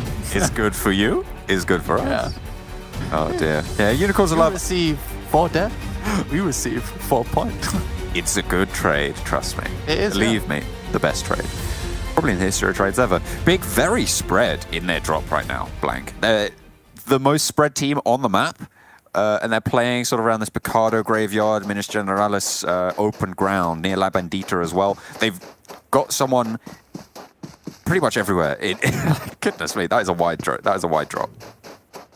Yeah. I'm not a fan of it, actually, to be honest with you, because if it works on Erangel, the map is slightly smaller, and especially where they drop towards Severny, there's a lot more areas that they can conclusively hold, right? Without having to worry about many different angles. Here, having such a split drop, where you're open to Eastern Stars, who they know drops towards the east side of the map, towards Puerto Paraíso, as well as Destiny have come down here from Minas Gerais. You know, they're open on many sides of the map, but I think consolidation is probably the name of the game for them going forward, because I don't personally think this is the greatest idea. I think that I was saying to the boys that, you know, I do believe that this kind of split is marshaled by Mickey. You know, he did the same. Well, Destiny did the same thing when Mickey was on the team, and now Big seems to be following suit. So I think this idea of being able to control many different players from one location comes from the puppet master himself and Mickey. Fair enough. I mean, potentially that's what we're seeing, that influence there coming on through, coming off the back of a chicken dinner. It's not impossible or implausible that they dropped on vehicles and then saw that no one was dropping around them, so they maintained that split. If you know no one's sort of crunched in the middle of your drop spot, then maybe, you know, you're sort of like, well, let's just loot up, let's keep an open mind and figure out what's going on. But it is dangerous. It is dangerous. It does come with its risks. It does come with its risks, and I think that, you know, we'll see how time favors this particular split, and check back in with them later. Right now, you see her down towards the southwest, and LMV up towards Campo Militar again. So, you know, they've got a complete flip of the scenario they had last game on Miramar, which is the case, you know, LMV, they have to do too much. They could chill in Campo Militar, figure out what they wanted to do next, and realistically slowly eke their way into the circle. This time they've got a long jog ahead of them. These guys, they're probably the only ones doing the couch to 5k in this game, because they've got to move quite far away. And I think that moving through Xtreme Slayers, who had some good success, as well as EXQ, who are also quite experienced players, they've got to be a little bit more careful right now, because with the entire lobby mainly playing Edge John, I think that coming down from Del Patron is going to be a little bit difficult. Could be treacherous, but only Only time will tell. Of course, it is Miramar. It is a very open, expansive map to be getting on with. They'll see what they can do to try and eke their way in. At the moment, SKP sat in the middle, pretty happy with themselves in Picardo. The teams out in the northeast potentially looking to try and move through, so a tough time. Jumbasada Hills, a little bit of a feature for these teams on the southwest, but Vodafone Giants, they're posted up around Monte Nuevo and outside of it as well. Nexus, quite close to 4 Romanian boys as well, on their eastern edge. The Broskis. Yeah, you know. Broskis in... Yeah, fair enough. I'll take it, to be fair. I don't want to rename them. To be fair, I thought it'd be 4 Romanian Bulls from the way that the logo is, but 4 Romanian Boys, that works too. But 4 Romanian Bros, that is the ultimate form of them, unfortunately, for those guys. They've not quite figured it out yet, but soon they will. When they whack on the baseball caps, their ways. pop the polo collar necks, that's when they become the 4 Romanian Bros. Yeah, and then they go to Brat House in Hacienda del Patron. Yeah. You're good to go. Nice. So there's one team that was I am still a little bit disappointed in, John, and I think that we've dragged them a little bit, and I think it is warranted. Is a team currently on your screens, Unicorn to Love. They've got some insane players on this team. Now, I don't think that the dragging would be so much warranted if they didn't have such good players on the team. For instance, Lynn, Rollkiss, you've also got your boy GK First and Fresh. Insane gamers. So I personally don't see what the issue is here in terms of experience, in terms of individual player ability. There definitely seems to be a disconnect between the players in terms of rotations. Now, we mentioned that there might be a communication divide. This is something very hard to determine whether it is in reality becoming an issue, but there definitely seems to be stuttering. I think that's what I see. It is that there's a case where a rotation occurs and then there is a clear lull in which they're figuring out what to do next. And I think that this needs to happen a lot quicker. I think they need to analyze the situation, decide what they want to do with it. Because a lot of times they're not able to show off the mechanical ability because they're so out of position by the time they start fighting. I mean, those clear lulls becoming omega lulls, and it's just not really going well. Wow, yeah. In the end of it. If they're able to pick things up yet again. Destiny on the southeastern edge, rotating now from Puerto Paraíso. SKP. That's your teammate, don't worry about it. Trying to leave Picardo a little bit further to the south. We'll certainly have an outpost down there. Good decision. I feel like you just want oversight. Big, looking to, beg your pardon, regroup a little bit and move on in. It looks like they'll be pretty okay right now. They're not going to be punished for that split. Yeah, now I wonder if this is the same Hamodi from Galaxy Racers, to be honest with you, moving across to Western Europe. I'm not entirely sure, because this is one team that I have not done too much research upon. But if it is, that would be interesting. I know that Galaxy Racers released a few of their players recently, but I don't know to what extent. So I will check back on that, and tomorrow I will have answers for you all. And if you have answers for me, please DM me. Make sure that I know in future what needs to be done about this certain team and what kind of players they currently have on board. Because we do actually have, Michi, as well as currently Biggs, Michi. So, you know, a lot of players have the same names. I know that I've seen Zuxi somewhere else as well. Yeah. I mean, it's not the Zuxi you guys are thinking of. I think it's a couple more Ys, isn't it? Yeah, a couple, just a few, maybe like 5. That was in the Arabia region when we did that. Yeah, exactly. A bit back. So let's have a quick look here at the teams we've seen so far. Eastern Stars, not Eastern Kappa, although that guy basically is the team in of himself, is moving through on the eastern side past La Bandita. I think this is probably the most comfortable rotation they've made in quite some time, John, to be honest with you, because, you know, they are so held up by possibly Destiny or Team Doom when they go through this location, although they're not in this game right now. LMV are close behind them, so they have made that move down from Campo Militar. I just hope that Eastern Stars can hold on to a position for once. To have something going for them. 13 points so far today, Blank, with 3 games played. This will be their last game of the day. as well, so really not too many chance. I believe it would be the last game of the day. I think everyone plays 4 today, and really need to start to put up those numbers. 13 points over 3 games, that's not really going to cut the mustard, unfortunately. There's a lot of teams below them on 2 games played. Champions Club, super young roster, right behind them on 9 points, and then plenty more below that as well. It is still very early days, which means the volatility of these standings is pretty high. It means that there's going to be a lot of changing, but I have to wait and see if those points can be earned. As you say, Eastern Stars need to make the most of those spots they're finding. Exactly, and I mean, they're not a bad team by any stretch of the means, because like we've seen them do a lot of good stuff, and it's just frustrating to see them so down on the look right now, despite having the fairly consistent team composition in terms of players. You would have thought that that's the kind of thing that marinates over time, gets better. But in this situation, no, it's starting to go a little bit sour. So, I don't know, maybe it needs to go in the fridge, maybe it needs to go in a Ziploc bag, I don't know. Regroup, reassess, see what's happening. Add to some chicken, I don't know. Something needs to happen. Big towards the middle, have finally consolidated, so good stuff. Happy to see that. It's what was needed, but what you can imagine has happened in that moments that they had while they had a massive split is they will have gathered a lot of information. You still got Timez off towards the northeastern side, who I believe has just been rocked in for this Miramar map. I don't think he's been in all the time. And this is good because, you know, changing things up, specific players for specific maps is really nice, especially when they have some very good knowledge of them. But I'm unsure of why they have dropped this guy in right now. So we will have to drop another message to another team at the end of the day. Figure some stuff out. Figure some stuff out here. Either way, go on. Sorry. We're gonna need a secretary pool with all of these DMs we're going to be throwing out. Goodness me.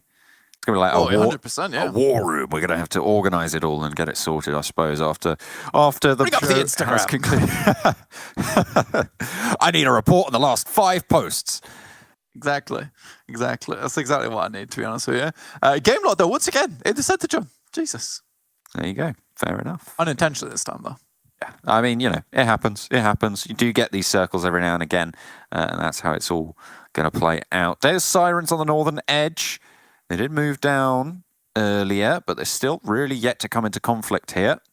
On the western side, Champions Club might be vying for the same hillside they are, though. Yeah, we'll have to worry about that a little bit. Deus have been coming very, very late into a lot of these circles without doing too much either, so hopefully this is a time where things can change, because they will have the high ground on top of San Martin. I think Graveyard is a bit of a rough area in general. There's not a lot of spaces you can play around. You can see TSC here. They're wading through the current area of Picardo, but once they come out of that, you will be heading in towards like a valley of death. So you'll be worried. Vodafone Giants, though, they understand this is going to be a hot location for a lot of teams coming in, so they post up on the northern side of Picardo. This is good. They're protected from fire from the guys on top of the mountain side, and they're also able to shoot out towards players trying to take up residence in Casino, etc. So a good play from Vodafone Giants so far. Can they hold off the masses who have just entered the buildings over yonder? That's the question that needs to be answered soon. And how many vehicles have they maintained as well? If they can fly out the back, that's going to do them all the more credit. But if they've had to try and hide them, or if they haven't been able to bring them with them, that's going to make it tricky, because they are right on this western edge of the circle, and more than likely they're going to have to move from their spot. Exactly, John. I think that unless things get very, very lucky in their way and they roll the dice correctly and the circle comes down to them, they will have to move, most likely against the roadside. And when you got 2 teams still holding out within the building, especially similar buildings like this, Euphoria does get a quick knock onto the team from SKP. When they do get into this kind of scenario, if you're the team leaving on the northern side, more often than not, TSC and SKP will group up and kind of like take you out first, because you are kind of the hidden factor in the fight. And if both these teams can get rid of you first, it makes their fight infinitely easier. So they're happy to team up in that current scenario. TSC moving on through, trying to challenge for the spot, but everybody's just piling in. I mean, this is what you said, right? Vodafone Giants, they know that there's so many people going to be looking for this hot spot to move through. They don't want to take any part of it, really. I mean, fair enough. You don't want to go for these crashes. Destiny across the way. Maybe a similar idea. In the meantime, Deus Sirens over on the northern side did manage to get a shot down on to Kamara, or the Champions Club, who is probably going to be rezzed. It was a long-range K9 headshot, so not really going to be too much to worry about for them, other than the slowdown in the rotation. It's a really long-ranged K9 headshot there, so nice one, Yatum. You really got him. Sorry. Oh dear. Oh no. Get me out of here. LMV, though, actually made their way into the circle here. It does head off towards the eastern side. Game Lord don't get quite the same look as before, but here's for Romanian Boys rocking up towards Nexus. This time, hopefully, Dexter doesn't go on a flying trip through the air and break both his ankles. Hopefully this time he can stand up on 2 legs, get some kills. Keep those wings in, son. You don't want to get too close to the sun. Nexus Gaming trying to hold off. I mean, we saw 4 Romanian Boys do pretty well at crossing that bridge last time, but their compound movements just weren't quite as coordinated as they needed to be. Nades found them, and look at what's going to happen again. Goodness me. Oh, Feels my like these guys Lord. can't catch a break out of the wall. And Rana able to just send that nade through the doorway. Out wide, a lot of damage, but the nades keep on pouring on out. In the meantime, Rana stays alive, looking to try and heal on up. 4 Romania Boys continue to try and move forwards. Redo, Redox, we're going to get this res and try and go again. That is the most pinpoint grenade I've ever seen, actually. In my entire experience of PUBG Mobile. That thing blew up inside of his chest. Oh dear. It enters and then left. Nice shots, though, from Sarah33. It's like that scene in Pirates of the Caribbean, where he puts the bomb inside his chest and then pushes him out of the moonlight. It's very, very good. Oh, you mean Scene. Pirate of the Caribbean? I'll say, yeah, Pirate of the Caribbeans, as Max calls it.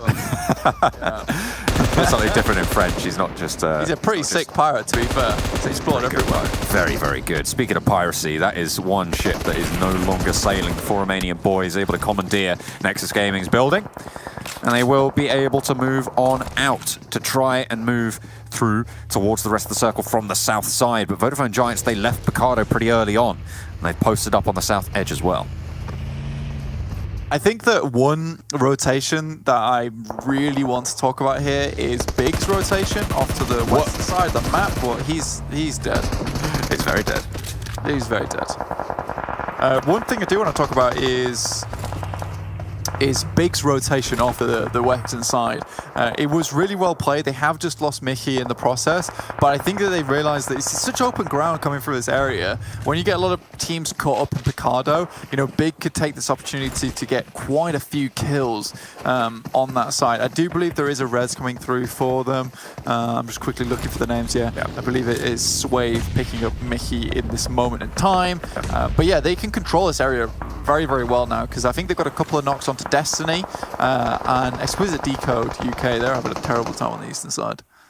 Very, very difficult, but I mean, they did manage to take down Unicorns of Love after their harrying over on the eastern edge, so they are going to be left alone for a while. Deus Sirens split across the hillsides. Yadam fallen. Sakura now last player standing for the squad.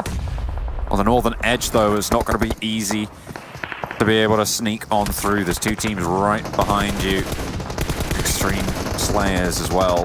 One of the teams that has a chicken dinner on the day. Nades flying back and forth. Vodafone Giants now up with the bull-headed rushes from 4 Romanian boys.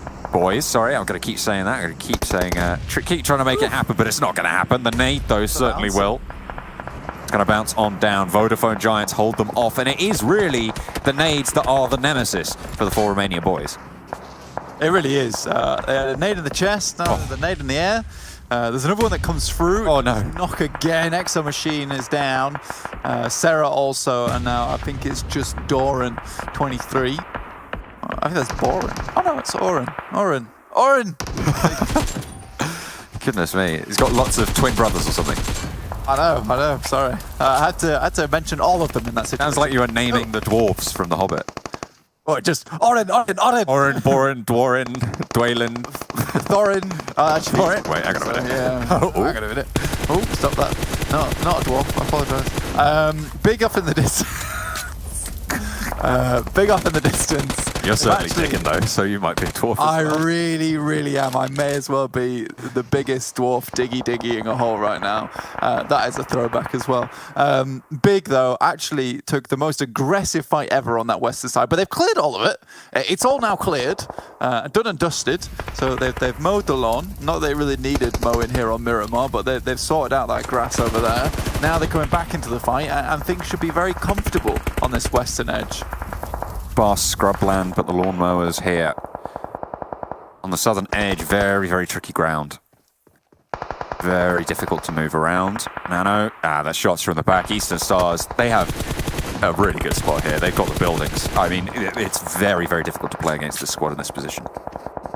It really is. I think that with this specific circle shift as well, Eastern Stars have done well. This is what we were waiting for. Now they can start to shine. Again, I think a lot of these teams that I've really praised and love watching, it's a case of like a lot of times once they have a position, once they've like got themselves into a good spot, then they can start to really shine. And I think in this situation we're going to see Eastern Stars do just that. Big on the other hand, they're just mercilessly, you know, smoothing out the team numbers here in the game, just moving around the actual circle itself. Look at them, they're still split up.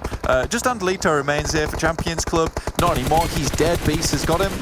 Oh, goodness me. Speaking of smoothing things out, I mean, Big seems to be smoothing out their side of the circle. The Romanian Boys will get dropped finally.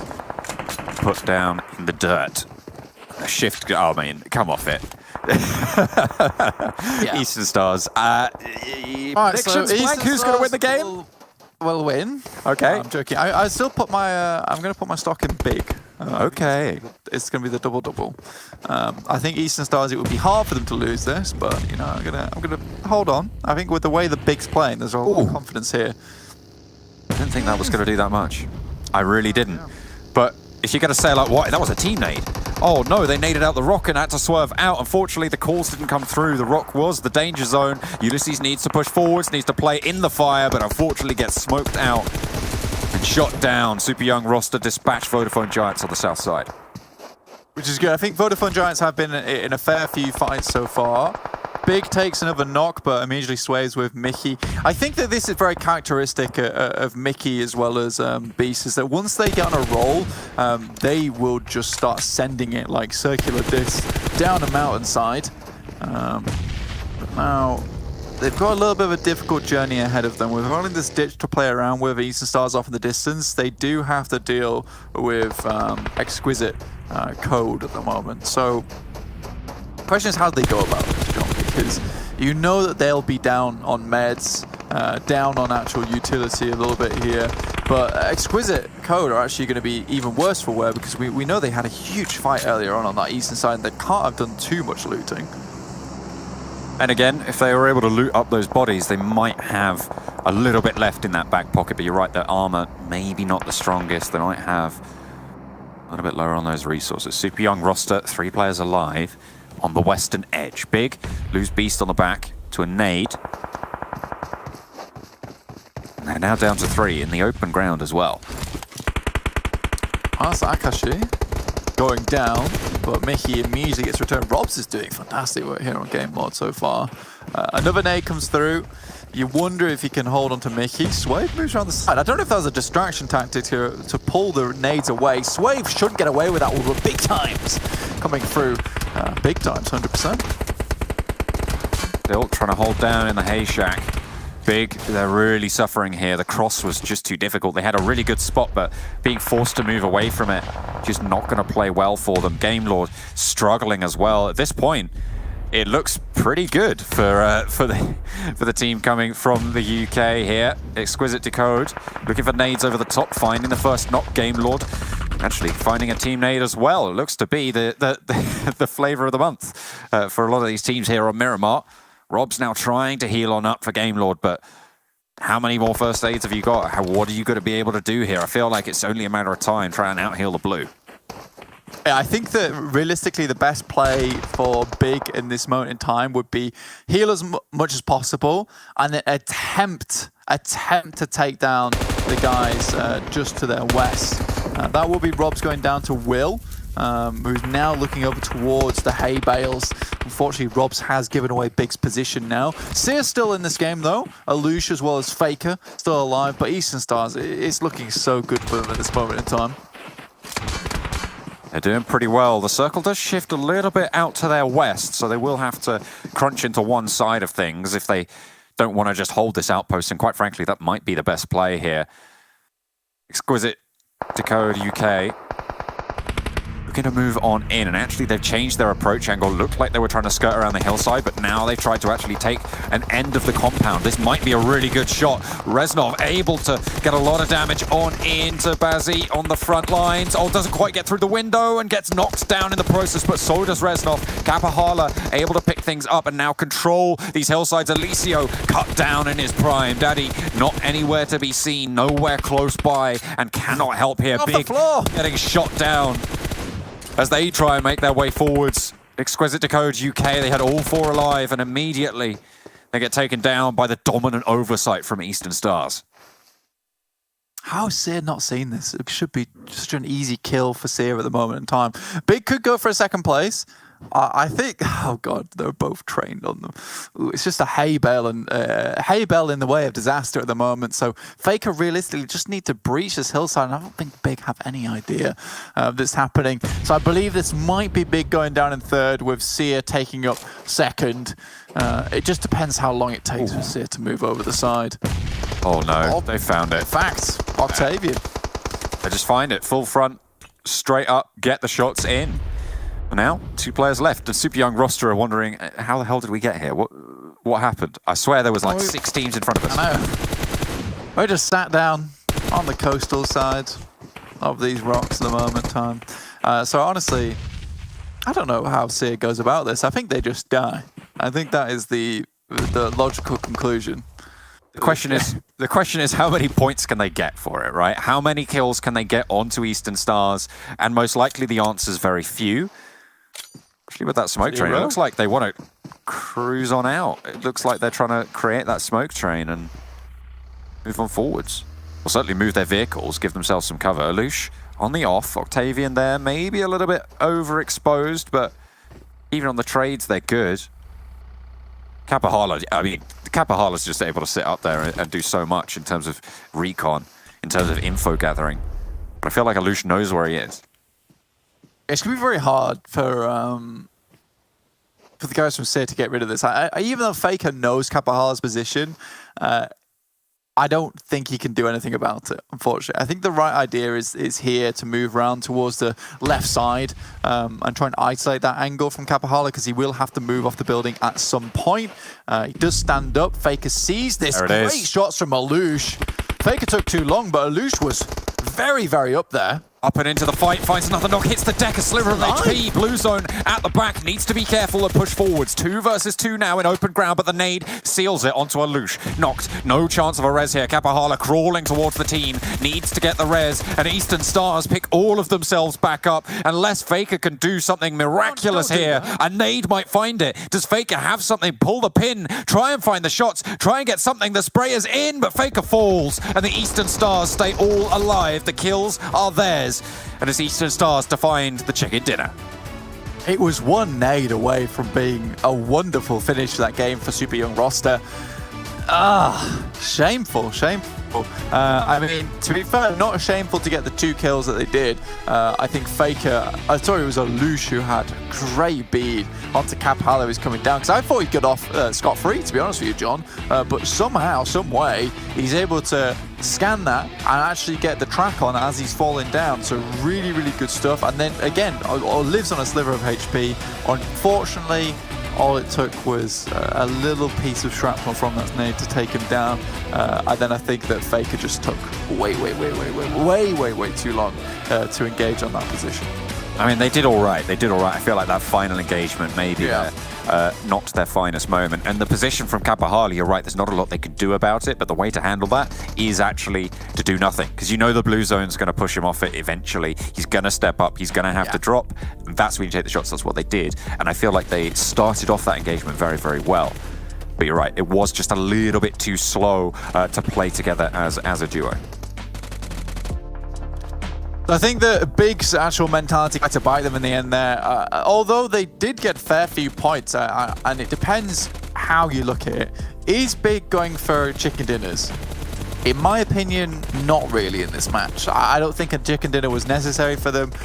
Their idea was, we are going to clear the west side, get as many points as possible, leave, and then get into the circle. Sure, they lost a few players. They still got a 3rd place out of it, as well as a bunch of kills. You can see them already here with 9 teams alive with 7 kills. So for me, Big has done extremely well in this game, and it's all a matter of perspective, right? Because a lot of people think that, you know, the chicken dinner is the be-all, end-all of these matches, but it depends how you play. And I think that Mickey really, again, I'm going to use the phrase, he really marshals like an aggressive playstyle, right? And that's fine. If that's the way you want to play a game, and you have the players to do it, which Big does, may as well go for it. Yeah, get it done, you know. Fair enough. And Big, so far away. They've been pretty consistently putting up points. I mean, that first game, not great from them. But ever since then, they've been doing quite well. They've been making sure that they're always in that conversation, always chasing with that front leading peloton. So we'll see if they're able to keep up the pace. One more game to go today, and it will be back over to Erangel. We'll see you after the break.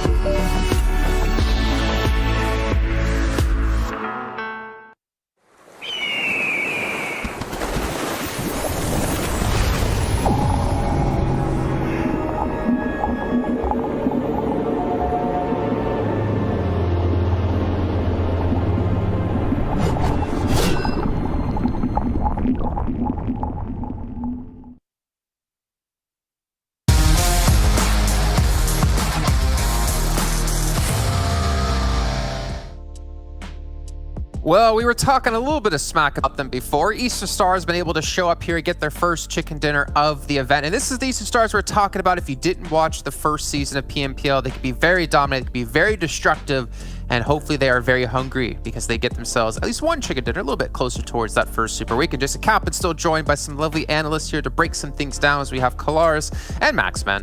And I'm going to start with you, Kalaris. Thoughts overall on the match?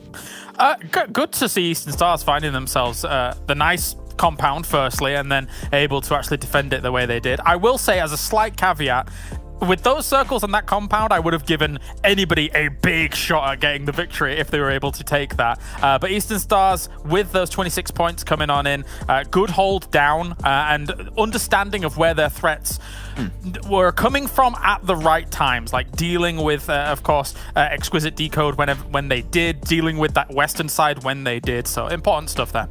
Yeah, looking at this once again, it's good to see Team Big, another good result coming their way, but I don't know why. I have the impression there's a magnet attracting Big and Destiny, and Big is always just taking down Destiny. It's so weird all the time, so maybe a little bit more fire put into the fire chamber this time is going to make it a little bit harder between the both of them. But in third place, it's great to see another team showing up. It's super young roster, and is one of the players in there that I think is helping the team do well in this game especially, and it's Faker.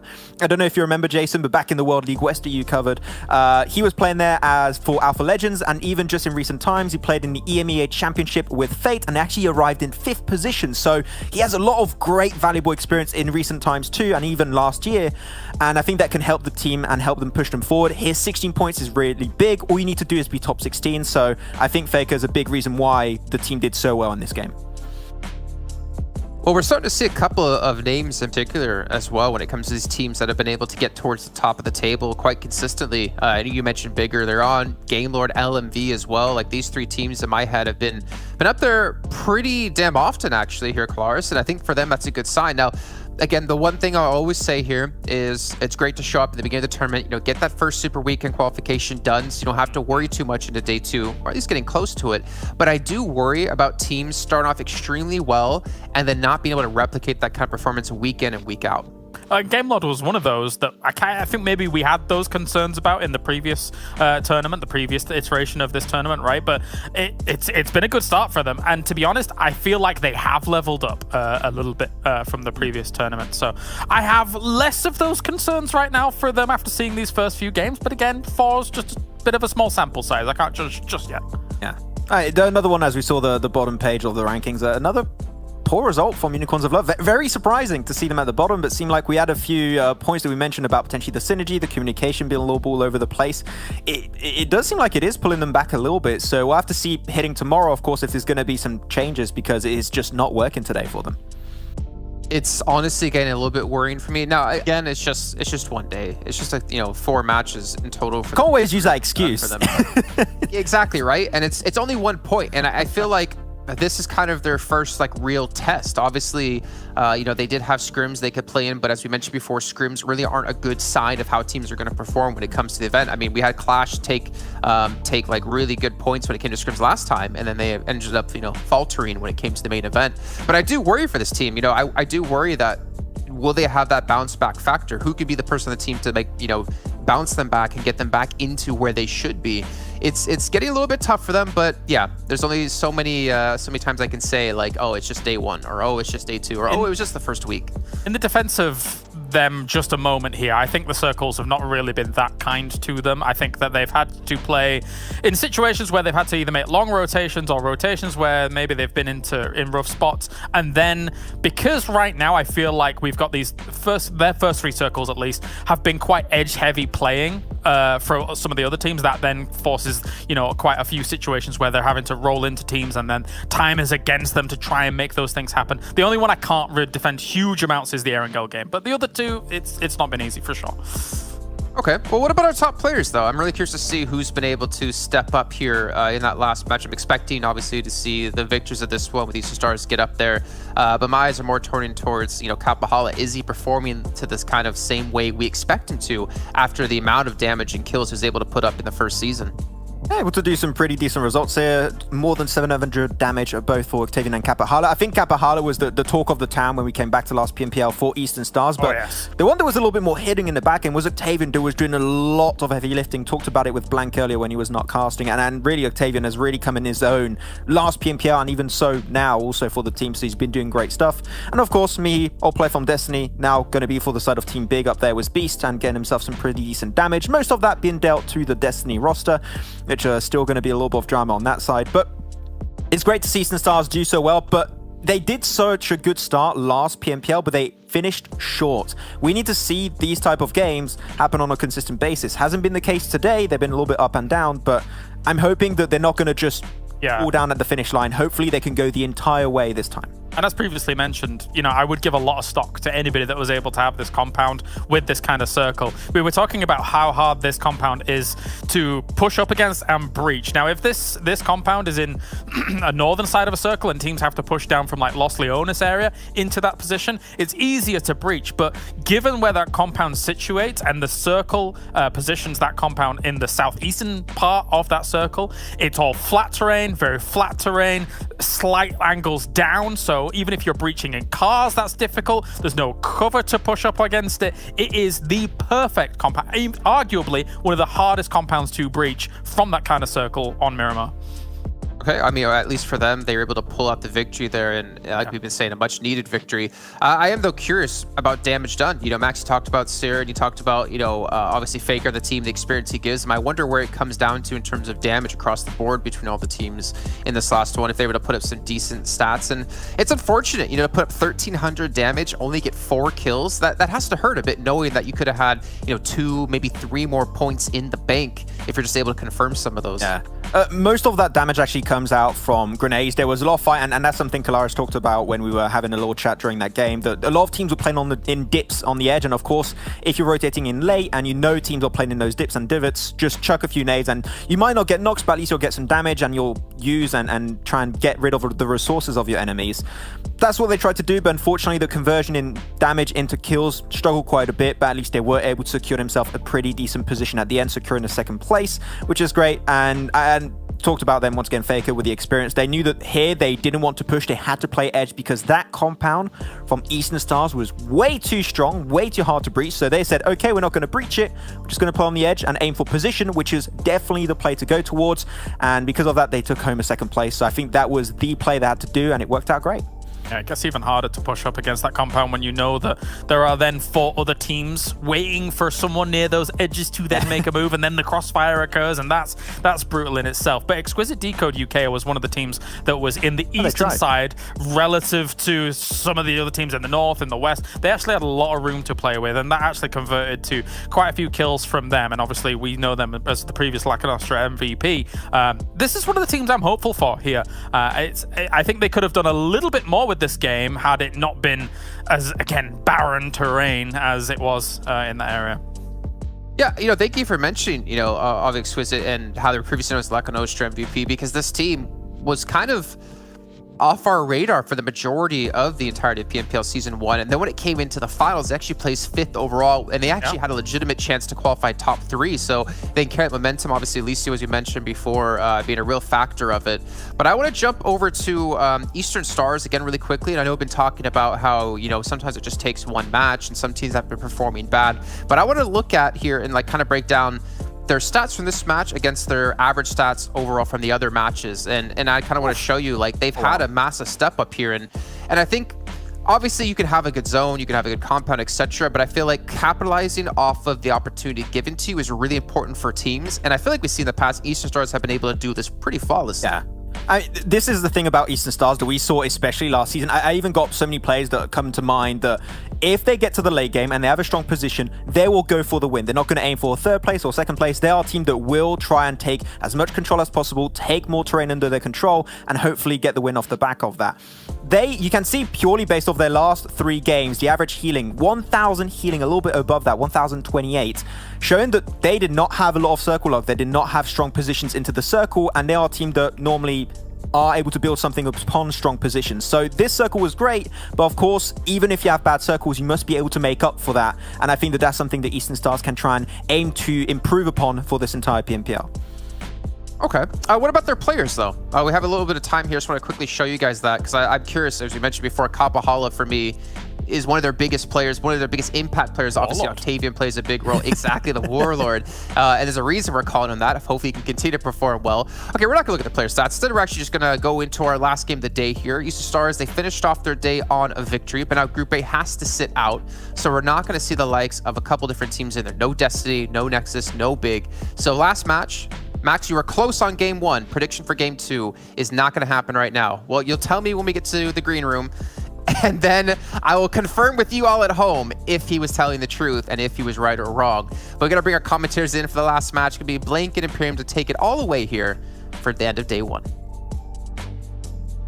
Oh man, okay. No views from Maxvan or Caleris. But Blank, what's your views coming into this final game? You've seen the 4 games so far. What you're looking for? Whoa, I've seen 5.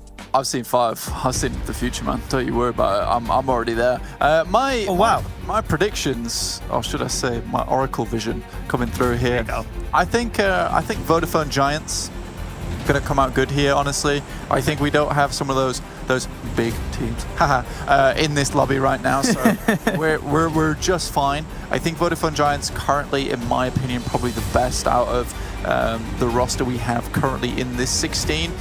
Game Lord actually been really impressing me though. They have for quite a few games now. I think that there has been a very different play style to this team. Robs has been insanely good, and Victor is.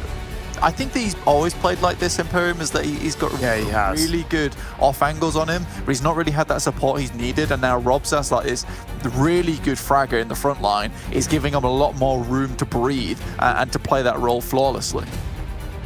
They feel like a complete team, Blank, right? They feel like a team that are synergized. They're communicating with each other. They're confident of where they're going in positioning and circle reactions. And yes, okay, to extend on what Carlaris said of yes, as we get through the PMPL, other teams most likely will catch up. But that's the way it always has been. It's how well Game Lord now, over the next week, 2 weeks, how they can then adapt to be as proactive, as aggressive, if not more aggressive and more proactive than the other teams around them. But for the time being, you're dead right. They've looked very, very impressive. Look, just like this phase on circle is pretty impressive considering the playing path. Yeah, exactly. I think a lot of teams going to be happy with this one. To be honest with you, most teams in the correct location, but as we saw from that very first match, a lot of teams looking to head towards that eastern side of the map. So there's going to be a lot of change-ups here for a few of these teams, thinking where they need to go next. Yeah. Coming quickly back to Game Lord, I think, what is that on my screen? That is a terrifying... That's like something out of Darwin's game. I don't know if anyone's seen that anime, but I'm dropping some references in. I would be scared if that was coming at me, but it's only unarmed, so it will go down very quickly. Get that out of my game. Thank you very much. Appreciate it. So that's a Linu now down. Vito will also take a knot on Conquerors. So, you know, it goes both ways. It goes both ways. Team Doom grab one, and also so do Conquerors. I think, quickly coming back to Game Lord, I think some of their success is definitely coming from the fact that they're very good gunning its center, when a lot of these teams in Western Europe are opting to play edge at the moment, so it gives them so much room to work with. I think last game in particular, Imperium, they had a central compound, but the circle moved away from them far too much, and by that time there wasn't really a lot of room to move, so that's where they struggled the most. I really like the adaptability of Xtreme Slayers. They recognize that Destiny aren't playing in this last game of the day. So what do? They drop in Military Island, but they drop in the base as well, right? So they know that they have a lot more freedom to spread their wings and maximize their looting phase rather than just going into one corner of the island. How they broach this phase on circle is going to be a little bit tricky because of where it is. If they go too late into phase one, across that bridge, you could have Team Doom, you could have Champions Club, you have a couple of other teams getting in their way. So to me, I feel like they should be executing a rotation pretty much as early as possible across that bridge. I think that I think you are right, Imperium, in the instance of a general game, but I don't think anyone's really holding this spot right now. Considering how north this side is, though, I think that's true. But I do think that if you are Xtreme Slayers, in your mind, you should be considering an early rotation, like you said, because you don't have all the info. You don't know that, and no one's really down towards Ferry Pier. You don't know that Team Doom hasn't even moved across yet. So, especially the Northern Circle with Sosnovka being pretty much out of the equation right now, an early rotate would be good. I think getting as looted as possible from Military Island is not a bad idea either. But yeah, getting over that bridge, because right now there is no scouting capability, getting across that bridge is really important, like you said. Deus Sirens, they are the only full female roster in this PMPL. They qualify from the PMCO France. They have a lot of experience on their side with Lunu and Luna, having played the previous PMPL with different teams. So they brought that forward with the rest of the team for the PMCO, and by God, do they qualify very, very strongly into this PMPL. And they've adapted similar to Xtreme Slayers by recognizing that, hey, there's no big in this game, we'll drop in Severny.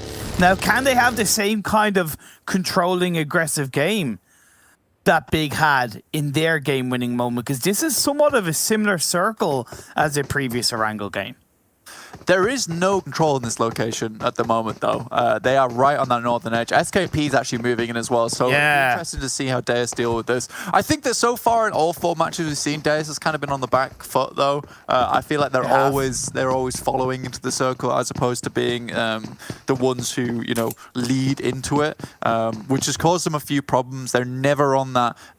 They're never in a position to capitalize, if that makes sense. They're always playing catch up. I think that Deus could probably definitely improve on that aspect of the game. Perhaps that means rotating earlier. Perhaps that means doing a little bit more research on the rotations. But there is definitely room for improvement. Sakura actually takes a molly. SKP's managed to make their way into the building. Linu's already dead, died earlier. The panda. Now, really, Deus have 2 options. Either they can decide to fight this one out versus SKP, where they are a player down, Sakura very low, or they can opt to leave. And I think that right now, leaving would probably be the best option. But do they have any vehicles to do it? I don't know.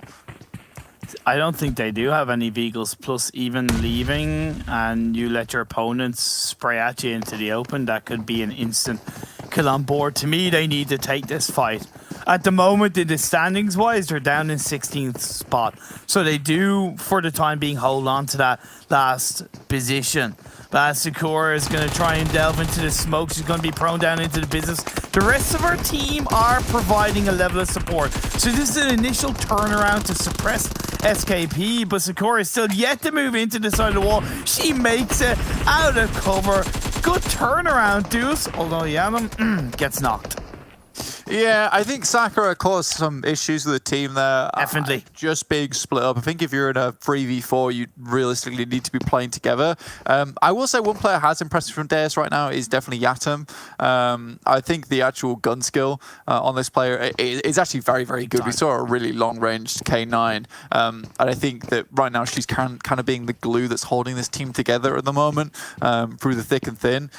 Again, though, we will see what happens as the games continue, but right now I think Deus are kind of not on my radar, unfortunately. Yeah, no, that's fair. There are a few other teams that I'm focusing a little bit more on. Xtreme Slayers finally making that cross of the Western Bridge down towards Sosnovka, so they'll be out in the open. Taking it very cautiously though, Noshi dropping up by the broken abandoned vehicles on the bridge to scout out forward before the rest of the team do slingshot across with him. But most teams moving up, and you know, Sia, super young roster, they've already picked up Everest as a scouting ground. Nice smokes from Deus will allow them to leave fairly freely here. SKP not opting to approach or to harass them on their leave from this area, so that will give them a little bit more time to work with. And as they're already in the circle, this time hopefully they can play a little bit more opportunistically.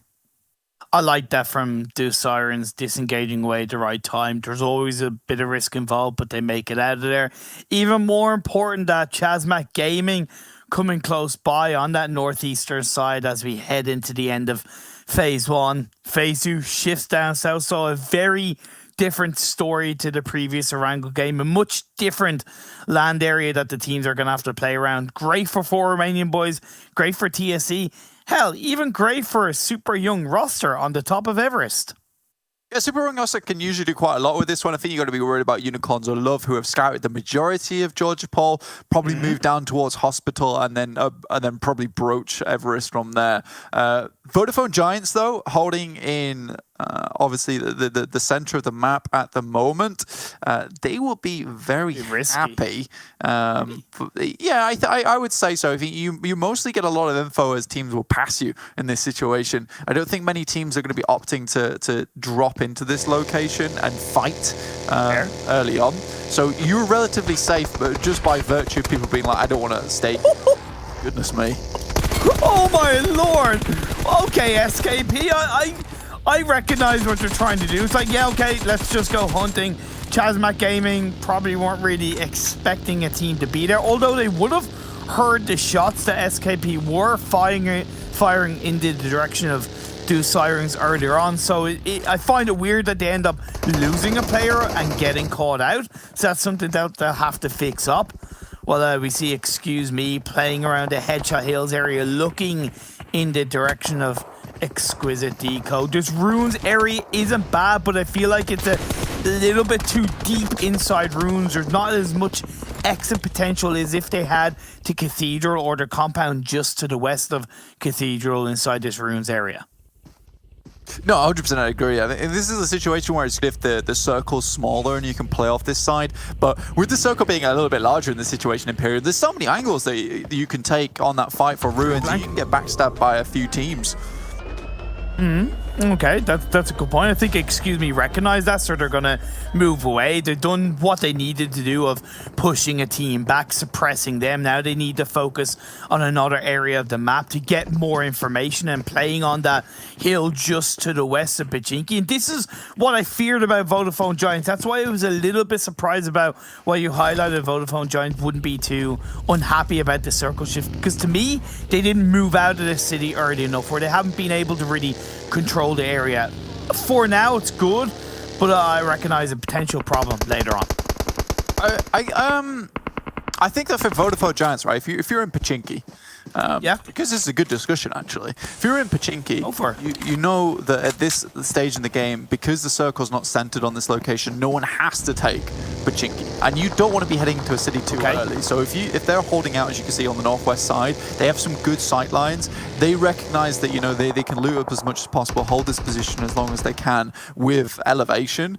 They already know that all these teams towards the western side, they've taken up the majority of the best places. You mentioned already, TSC already in a great spot, 4 Romanian Boys, as well as Conqueror, as well as Seer, all in the quote-unquote best positions underneath Everest at the center of the map. So Vodafone Giants, I think right now is taking stock of potential of where they need to go, and then identifying where they need to head next, I think, in that situation.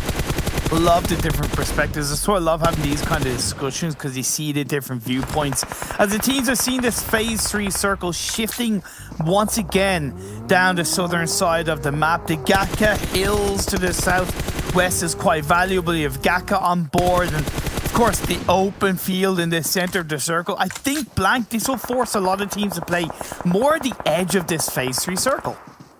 Yeah, I would agree as well, because there's so much fields here, isn't there, Imperium? So you don't really want to be in that situation. I think for Xtreme Slayers, you mentioned them earlier, having a good shout into this game, especially with the identification that Destiny weren't in it, so they can take more proactive position within Sosnovka, get looted up. They've not lost a single player. Now moving just over from Quarry now into a little bit more of that forested area, they can start to gather a little bit more information, so good stuff from them. Now, Vodafone Giants, they make the move. They know they need to move out of Pachinki. Now, head down towards the south east side, and now they've got a bit of room to play with. But you are 100% right, Imperium. They're going to be playing the edge. There's only certain teams who moved there early on. The only way you can get center in the circle is if you've already had it before this circle actually even reached this position. Alicia with a nice shot over towards Clink. Again, this is the team that, you know, me and John have spoken about quite frequently, as well as the guys on the desk, is that, you know, Exquisite Décode UK, Lacanostra MVP before. Yeah. Great team. They are a really, really, really good team,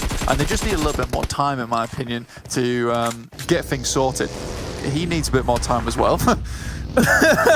Okay, he'll get away with it for the time being. Super Young roster going to play into the compound just to the south of Everest. It's in the circle of this phase 3. A few teams wrapping around them there. You don't get that much information from this compound directly to the north of you, but you should be able to allow them to control from teams who decide to stay in the open, such as Deus Sirens or ChasMac. Now, this northern side is getting congested, right? Game Lord's starting to move down. Deus just holding on the very bottom side of Everest, around those rocks and the trees, trying to hold out as long as possible. For Romanian Boys, they don't care. Gaka's their home ground. Oh, yeah. That is a new frat house for the 4 Romanian bros, so they're not going anywhere anytime soon. Unicorns of Love, though, finally a little bit further in this game, rotating through Hospital, as I mentioned earlier, a typical rotational path. I think that now you're in the open, though. Something that Kalaris mentioned is you need to protect your neck. So looking behind you in this situation is going to be extremely important if you're going to come out alive with the clan. Just to extend a little bit on what you said about Exquisite Décode, I also love that they've added Reznov to the roster. He brings a good bit of experience, having previously played for Conqueror. ChasMac, yeah, they get pushed upon by Game Lord, they get taken out. But yeah, I think Reznov was a great addition to that roster. Yeah, I think so too. I think it adds a little bit more experience, and I think that's something that, you know, Lacanostra MVP was lacking a little bit in that situation, is that they need someone to be able to, you know, say, this might be a better play for us, because I do think that as a team, they are strong, and the players individually have a lot of mechanical skill. This is what we talked about before. Deus try and crash onto 4 Romanian Boys, but in Gaka, they are kings right now, and the rooftops in that area are actually surprisingly effective, especially against crashes like that. So you can't really do that situation, and it felt more like a mad dash to me from Deus there, kind of a desperation play at the end. But, you know, if you've had a bad day like this, you are prone to make those kind of mistakes. Oh yeah, mindset is everything. Desperate times when you're at the bottom of the barrel can sometimes make you feel like it's desperate measures across the board. Unicorns of Love, I'm not gonna lie, I'm just happy to see them up as a full squad at this stage of the game. To be frankly honest, and together, united, Let's see if they can hold on. A super young roster getting a double knock, and the Game Lord there getting punished by teams around them.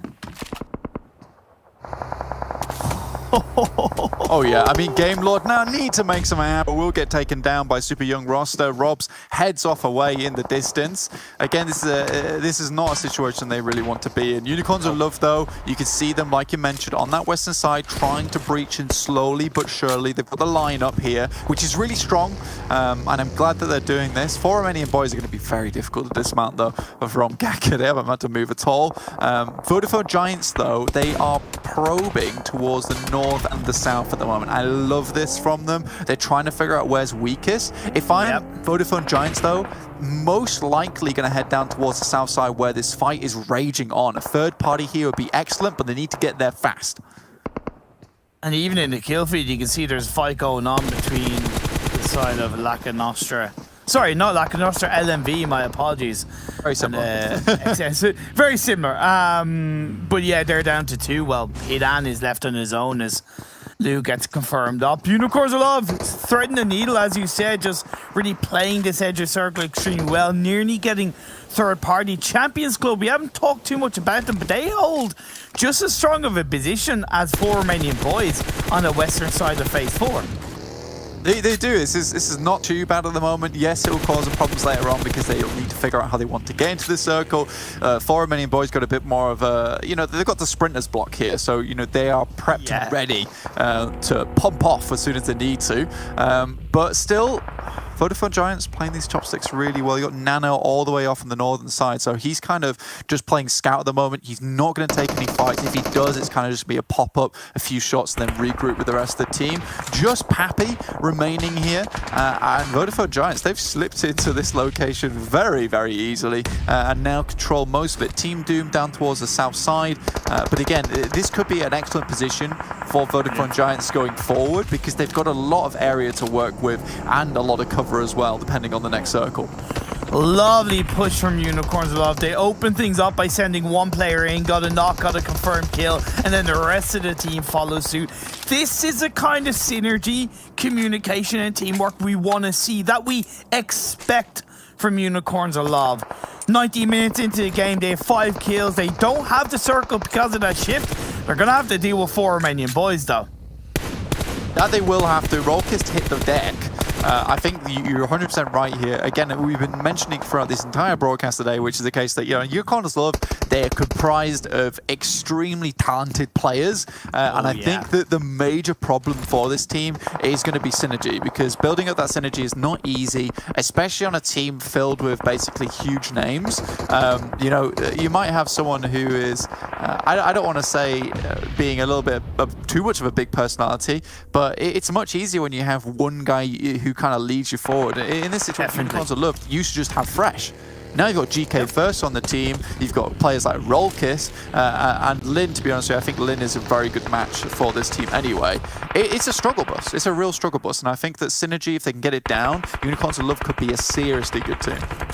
They can indeed. Doom looking to enter the fray. The last player of Xtreme Slayers still crouching things out. Chopsticks. Lovely spread by Vodafone Giants. They have control of the circle. However, are they leaving too much of the north in play? Do they have to leave too much of the north in play? I kind of think they do. It's kind of difficult with their position, but at the end of the day, if they can control the teams on the south of Doom and the last Xtreme Slayers player, this could be a chicken dinner for Vodafone Giants. Absolutely. I think that your northern side has already been scouted out massively by Nano earlier on in the game towards the top of Chopstick, so he knows that only Excuse Me's there and they were taking shots anyway. I think for Vodafone Giants, if they can clear this edge right, if the circle does move drastically, they still have a great position to make it. And here's Fresh once again, skimming the water in the vehicle, Imperium.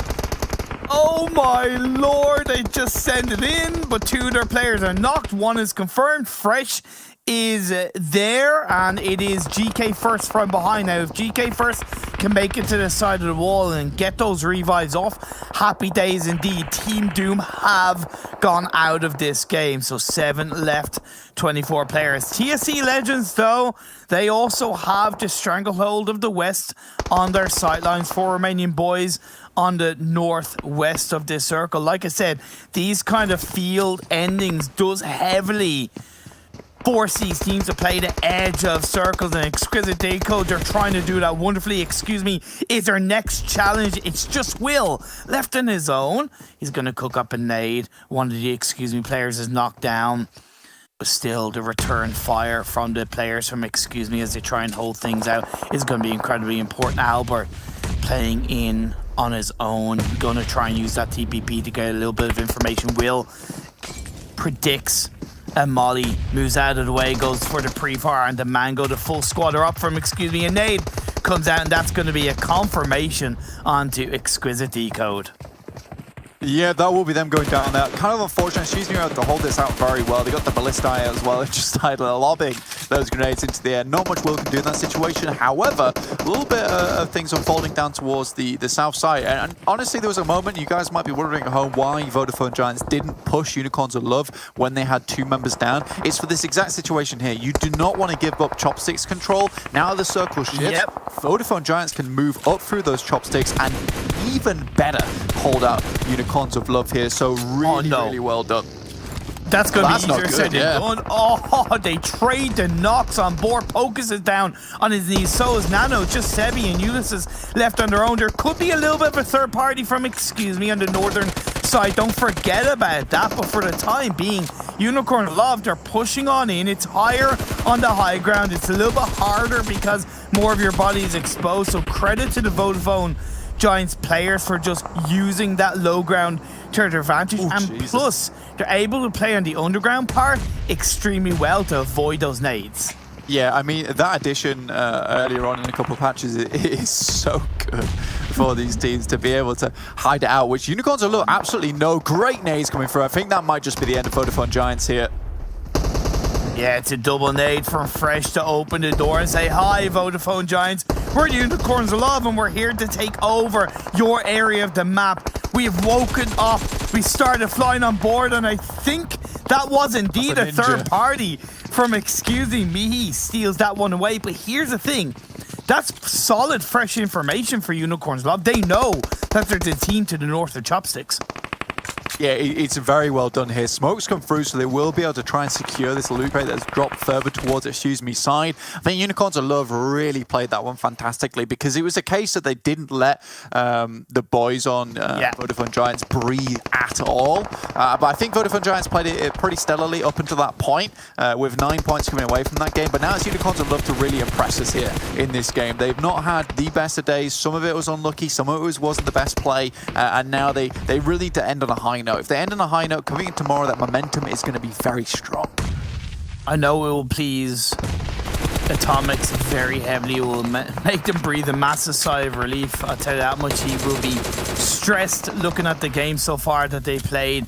But now in the final one, a little bit of relief on board. The fight between TSC and 4 Romanian Boys is also starting to break out on the western side of the map by the edge of the circle. You can see Exo Machina on the Bujo, while Unicorns of Love, it's so difficult.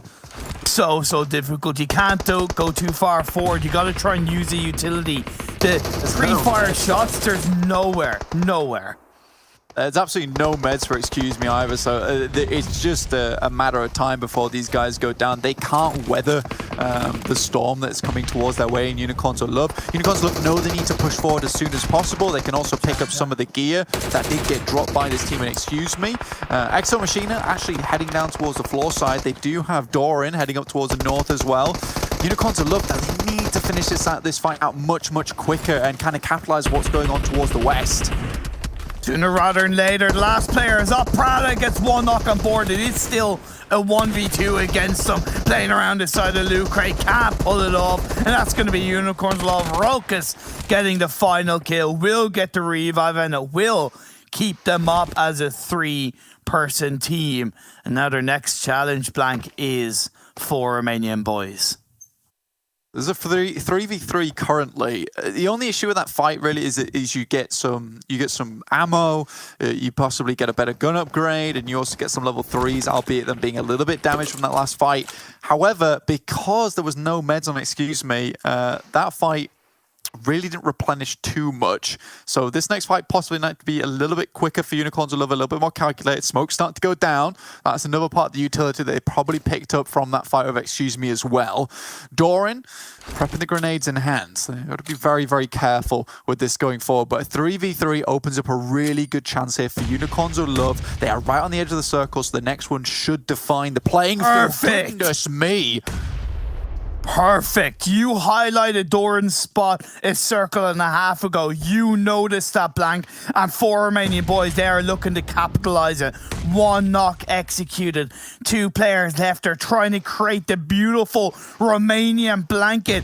Not to heat up Unicorns of Love, but to cool them down, to shut them down and get the final 2 kills. But still the open field, the hay bales on board. It's very close between these 2 sides. A body advantage can help, but it's not the be-all and end-all. It's so rough as well because that position from Doran was so fantastic in this scenario because Unicorns of Love, they drop the smokes, get over the top of the chopsticks, and that can't be another good one right there. They get over the chopsticks and then they just try and wait it out. And in all events, really, it should have worked out because the circle favors them. In this situation, though, you know, quickly for Romanian Boys, they take the lead. There's another one down, and it's all but over at this point. Then just trying to hold out as much as possible. The 3 players of 4 Romanian Boys looking to grab their first chicken dinner of the PMPL. Unicorns of Love, terming that. And that is a wonderfully executed game from 4 Romanian Boys. Still massive kill count for the guys on Unicorns of Love, so they'll be happy with that. They drop 3 placement points, but they come away with a massive game in hand. For Romanian Boys, though, you know, you'd have 2 very different victories there in Unicorns of Love. Yeah. They come all the way down from Georgia Paul, swing on the south side, have to battle it out, a huge crash onto the guys from TSC, and then fight off Vodafone Giants as well. Whereas for Romanian Boys, sit in Gatka. And that's all there is to it, really. But they still played it like Xtreme Slayers in the previous game. They still played it to their advantage. They got a kill here, they got a kill there. They pushed teams back. Team didn't really want to enter too much around Gaka, so that was definitely a benefit.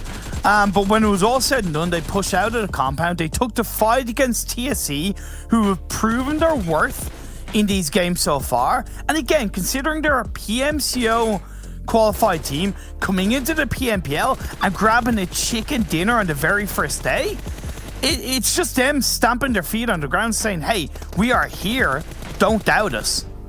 Yeah, I don't think there's been a single team currently so far in this lobby that I've thought to myself, you know, they're absolutely terrible. Fair.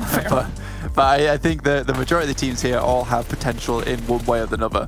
For Romanian Boys, and that's the kind of situation where you have a team like, usually you'd have a situation like this where Unicorns of Love would come through, they would have a fantastic game, and then you would have a team like 4 Romanian Boys in any other scenario who just hold on to a building and then Unicorns of Love would finish it out. That's true. In this situation, you have teams that if they get a good location, of course they're going to capitalize it. Of course they're going to get that chicken dinner. They're not going to let that slip through their hands.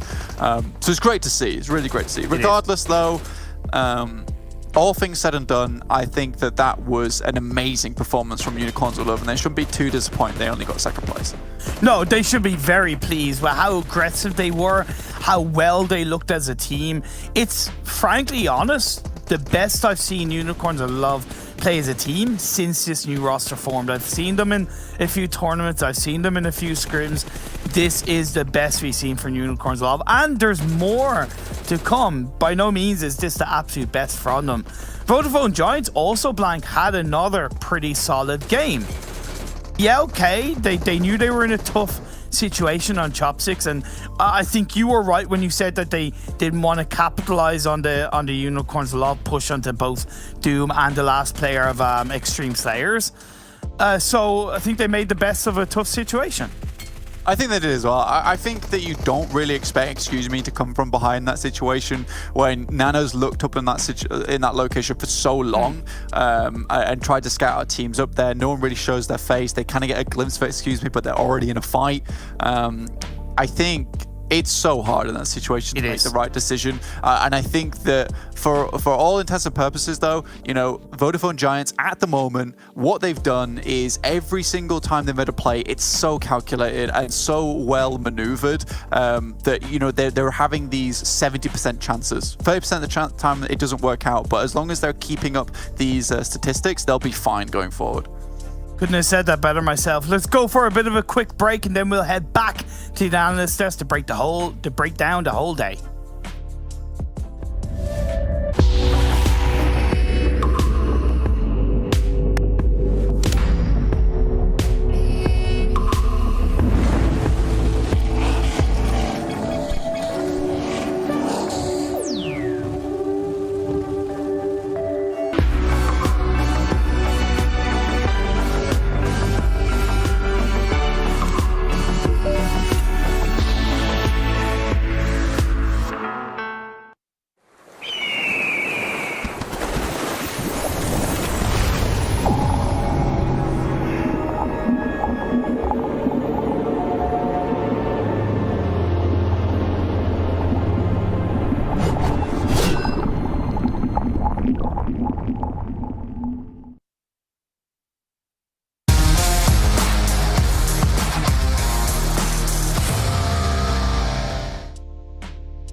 For Romanian boys, more like what Maxman said, for Romanian bros, able to pull out the chicken dinner there, able to get some much needed points as well, considering where things do stand at the end of our first day of play. And we'll get to actual overall rankings a little bit later on today. Before we can do that, if I can get my words out correctly, we got to talk about Unicorns of Love here, guys. Maxman and Kalaris, this team who was sitting on 1 point, 3 matches in today, have been able to finally pull out a much needed performance, I'll call it. It's weird that you gave credit to me for something I didn't say. That was blank, except for Romanian Bros. But thank you. I'll take it anyways. Thank you very much. It's so rare. But take yeah, it when indeed. You can get it, Max. I can turn this into being mean real quickly. But yeah, in general, it is a great show up coming out from Unicorns of Love, getting himself a lot of kills, 15 kills this time around. Could have been a 30-point bomb, but also for Romanian Boys. I love that spread. We had an entire telestration segment dedicated to these kind of spreads and field finishes back in the first season of the PMPL for the Western European region, and they played it so well. They had a big 3-man spread, making sure that there was no escape for Unicorns of Love to make sure they secure that win every single day of the week. So yeah, great stuff from 4 Romanian Boys from the wildcard European PMCO, and here really stepping up for this game. Definitely. If for Romanian Boys, you say like that spread, it's almost a foregone conclusion for me when I see that kind of setup against a team that's just finished a fight in a chopstick and then is now having to like come out of there because they don't have any information as to where 4 Romanian Boys is during that whole time because they've been busy down in that chopstick having a little bit of a fight in there. But yeah, as you say, Jason, fantastic for Unicorns of Love to have more than 1 point throughout this day. I think they were last place if I'm not mistaken, yes. But we need to point out yet again here, did it last time, we're going to do it yet again. We're seeing some teams over and over in this top 8. We see Gamelord again, Xtreme Slayers yet again, Vodafone Giants, even Exquisite Décode. We're starting to see some teams break ahead of the pack. But again, the caveat is this is just league play and your points do get reset going into the Super Weekend. But it is great to see some new names at least getting into the mix. Yeah, set up new expectations, I would say, going into this PMPL. We don't want it to be the same old, like, oh, Unicorns of Love doing great. The other teams that have qualified through the PMNCs, through the PMNCOs, are also big names to be reckoned with, and you don't want to mess with them too much. So it's great to see these kind of teams actually stepping up in a significant fashion. Especially Gamelord, I think, has been the most consistent team throughout the entirety of today, which I'm really happy to see that come to fruition. But as you said, Jason, it is only the league play. Hitting the Super Weekend, if you cannot replicate what you're doing in these 2 first days, then really it amounts to nothing because that is where the points really matter. League play, the points just are reset to 0 every week, so you need to do good in the Super Weekend. Well, let's take a look at our second page then. Our 9th through 16th place and whether teams made it into the mix there and how many points they did obviously get as well. We're going to see LMV, I did mention before how they were, consistently towards the top 8. Conqueror, unfortunately, falling short. Deus Sirens, I don't know. I think some teams I was maybe expecting a little bit of better performance when it came overall today. But again, that learning curve, I feel like teams need to really, now that we're done with the first day, take stock of things, start figuring things out going forward because they have to improve if they're not into the top 16. I can't be too rough on some of these teams because Gatka Fields and that surrounding area south of Everest, etc., it's one of the flattest areas, not only in Erangel but in the entirety of the battlegrounds. So it can be difficult to find yourself a spot when everybody's set up in the compounds next to Chopsticks or northwest of Chopsticks, in Chopsticks, and you even saw some teams trying to kind of rotate and backfill down towards that eastern side, but it was not for anything. It was very, very difficult for them to find spots here. So it's understandable. All right, well, let's move on actually and take a look at our top players. I'm really curious to see, who on Unicorns of Love, I mentioned this before, right? Who's going to be the person on the team to step up and get them shaking this rust off? And it's actually going to be Fresh. So, well, I guess Fresh with the 7 kills, but you still have Lin there with the 717 damage. So you're not seeing JK first, which is fine. He doesn't necessarily need to be first, but it's great to see Fresh bounce back, Max, to that performance we saw in the first season this year. Yeah, even GK first is not too far away. He's got over 600 damage that game, so he still had a pretty big influence on that game for his team. But yeah, Fresh back up there once again. He was just a few kills short from potentially being the MVP, but as we know, last season in the finals did end up going over to Alicia from La Nostra MVP back then. So I think that this time he's come with a mindset, I don't want to be a second or third place, I want to be the MVP. I want to take home that one extra $1,000 in that MVP position, and he's started off well in this game. Of course, as you know, the first few games of Unicorns of Love were not really rising up to the occasion, to the expectations we had set for them. But yeah, it's a good start, and hopefully they can keep transitioning that into our second day. I think it's Oh, is that? I didn't even I see her ears moving like she knows you're talking about her. Yeah. Is it you, Flip? I just hope she doesn't have to use the bathroom, because that would be hilarious, actually. But people at home who are wondering, like, why do I keep talking about Unicorns of Love? That is adorable. I think we expect a lot out of them, and I think we got to see in this last match in particular, like, how powerful and how strong of a team they can be. So I want to dive actually into their stats from this match against their stats from the other 3 matches they played today, and just show you like the night and day aspect of how strong they can be if you're new to the Western European scene and you don't know who Unicorns of Love are. Jeez, It's kind of unfair to do it, right? A little bit, but not too much. I mean, you look at the first 3 games that they played here today, they looked either a little bit lost or a little bit countered. Because again, I have to reiterate this, when you have this roster, a lot of eyes are going to be on you, and people are going to actively look to shut down your play. And we have already seen that here today. Exactly, we've already seen that here today. At least this game, they were able to get not only something going, but also even a little bit of revenge on where Vodafone was after they moved down into those Chopsticks area, holding the high ground from it. So Unicorns of Love, I like what they did in this game. It's a little bit of a return to form, but obviously we need to see that be more consistent, right, Max? Yeah. Exactly. Consistency is the word I think that we touched upon the most throughout PMGC, PMPL, PMCOs. It's the word that you see come back every single time. But because it's so important for these teams to try and be as consistent as possible into it. Unicorns of Love, of course, maybe a few hiccups happening this today to tomorrow might also be somewhat similar, but what you have to do is beat 4 other teams. You have to be in the top 16 to make into the Super Weekend. But Super Weekend, you don't have these groups of teams changing around all the time, so it's even easier for teams against them to try and set up an occasion to take them down. So I'm hoping that if they do make into the Super Weekend, seeing this game, it does seem very likely that they're going to try and maybe change strategies and maybe change how they're going to IGL, how they're going to communicate, because if they just try and do what they did today in the Super Weekend, we saw it with Vodafone again in that Miramar game, you don't know, their future is very uncertain, I would say, right now. So we have to see, and they have to prove that this roster is indeed the star roster that we expecting once we hit the Super Weekend. Yeah, and I think, as we were trying to mention earlier on, like last PMPL season, what was generally the cutoff when it came to Super Weekends, and it was 45 points plus or minus 2, according to Statman John. They have 28 points right now, if I'm not mistaken. They're not necessarily there. They are ahead of a couple teams, obviously, but if they have another performance tomorrow like they had today, there is a chance they can't qualify, or they won't qualify unless they have that one breakthrough match yet again, which would be basically just Power Triple 8 KPS back at PMGC last season all over again. But let's look at the results, though, over the course of today. Let's catch up on who won which match, and of course some stats that go along with it.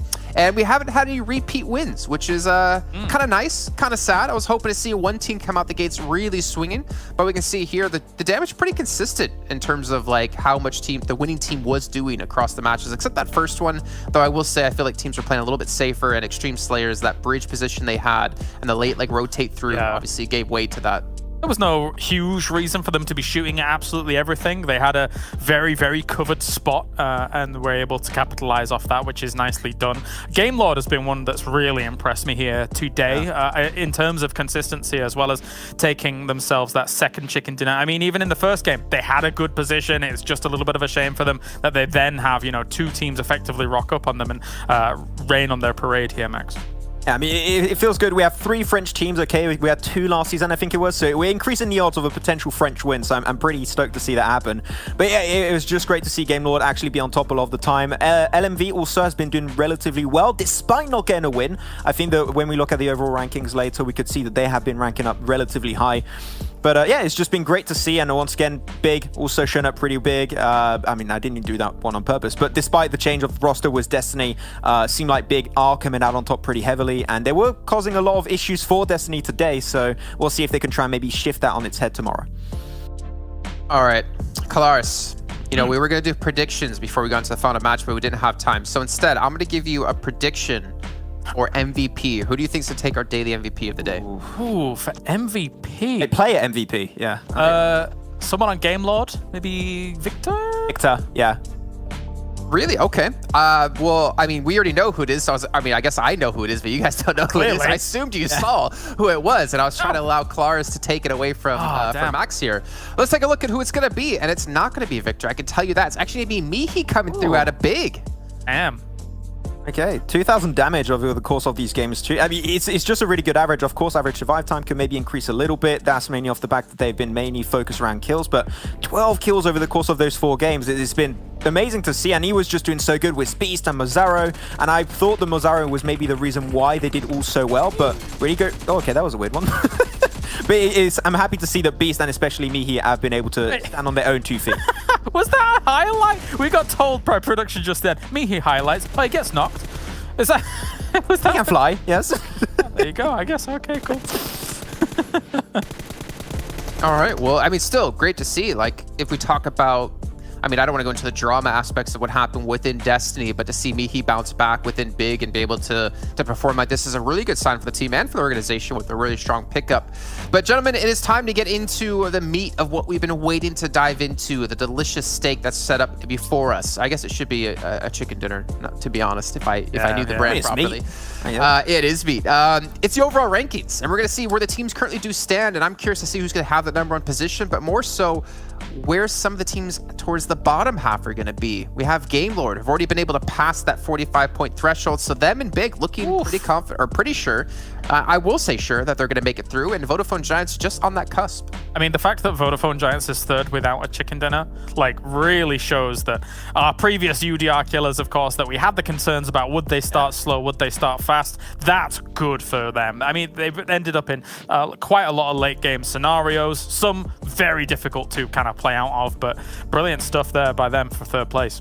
Yeah, also I talked about LMV. The second team was currently 0 chicken dinners, right behind Extreme Slayers, 4 Romanian Boys and Eastern Stars. Amazing to see that these teams that maybe were not a big name in the Western European scene at the start are actually surprising, I guess, not only ourselves, but also a lot of viewers at home that maybe people just not expecting them to do so well at the start. And also, Excuse Me, a team that you got to keep in mind, Excuse Me, it's said on Wikipedia and on other social media that they were 1st in the PMNC. That is not the case. They were actually 4th, but a 4th place team in the UK PMNC doing so well at this stage, being in 8th place after this first day, and almost pretty much assured to qualify if they get some decent results tomorrow in the Super Weekend. I didn't have high expectations, but especially Euphoria for the team has been doing great, so they've been surprising me today for sure. I think we said something similar about La Nostra MVP when it came into last season, right? We weren't expecting a ton out of them coming in from PMCOs, but it is great to see, you know, we have more Romanian teams, we have more teams from the UK as well, like participating.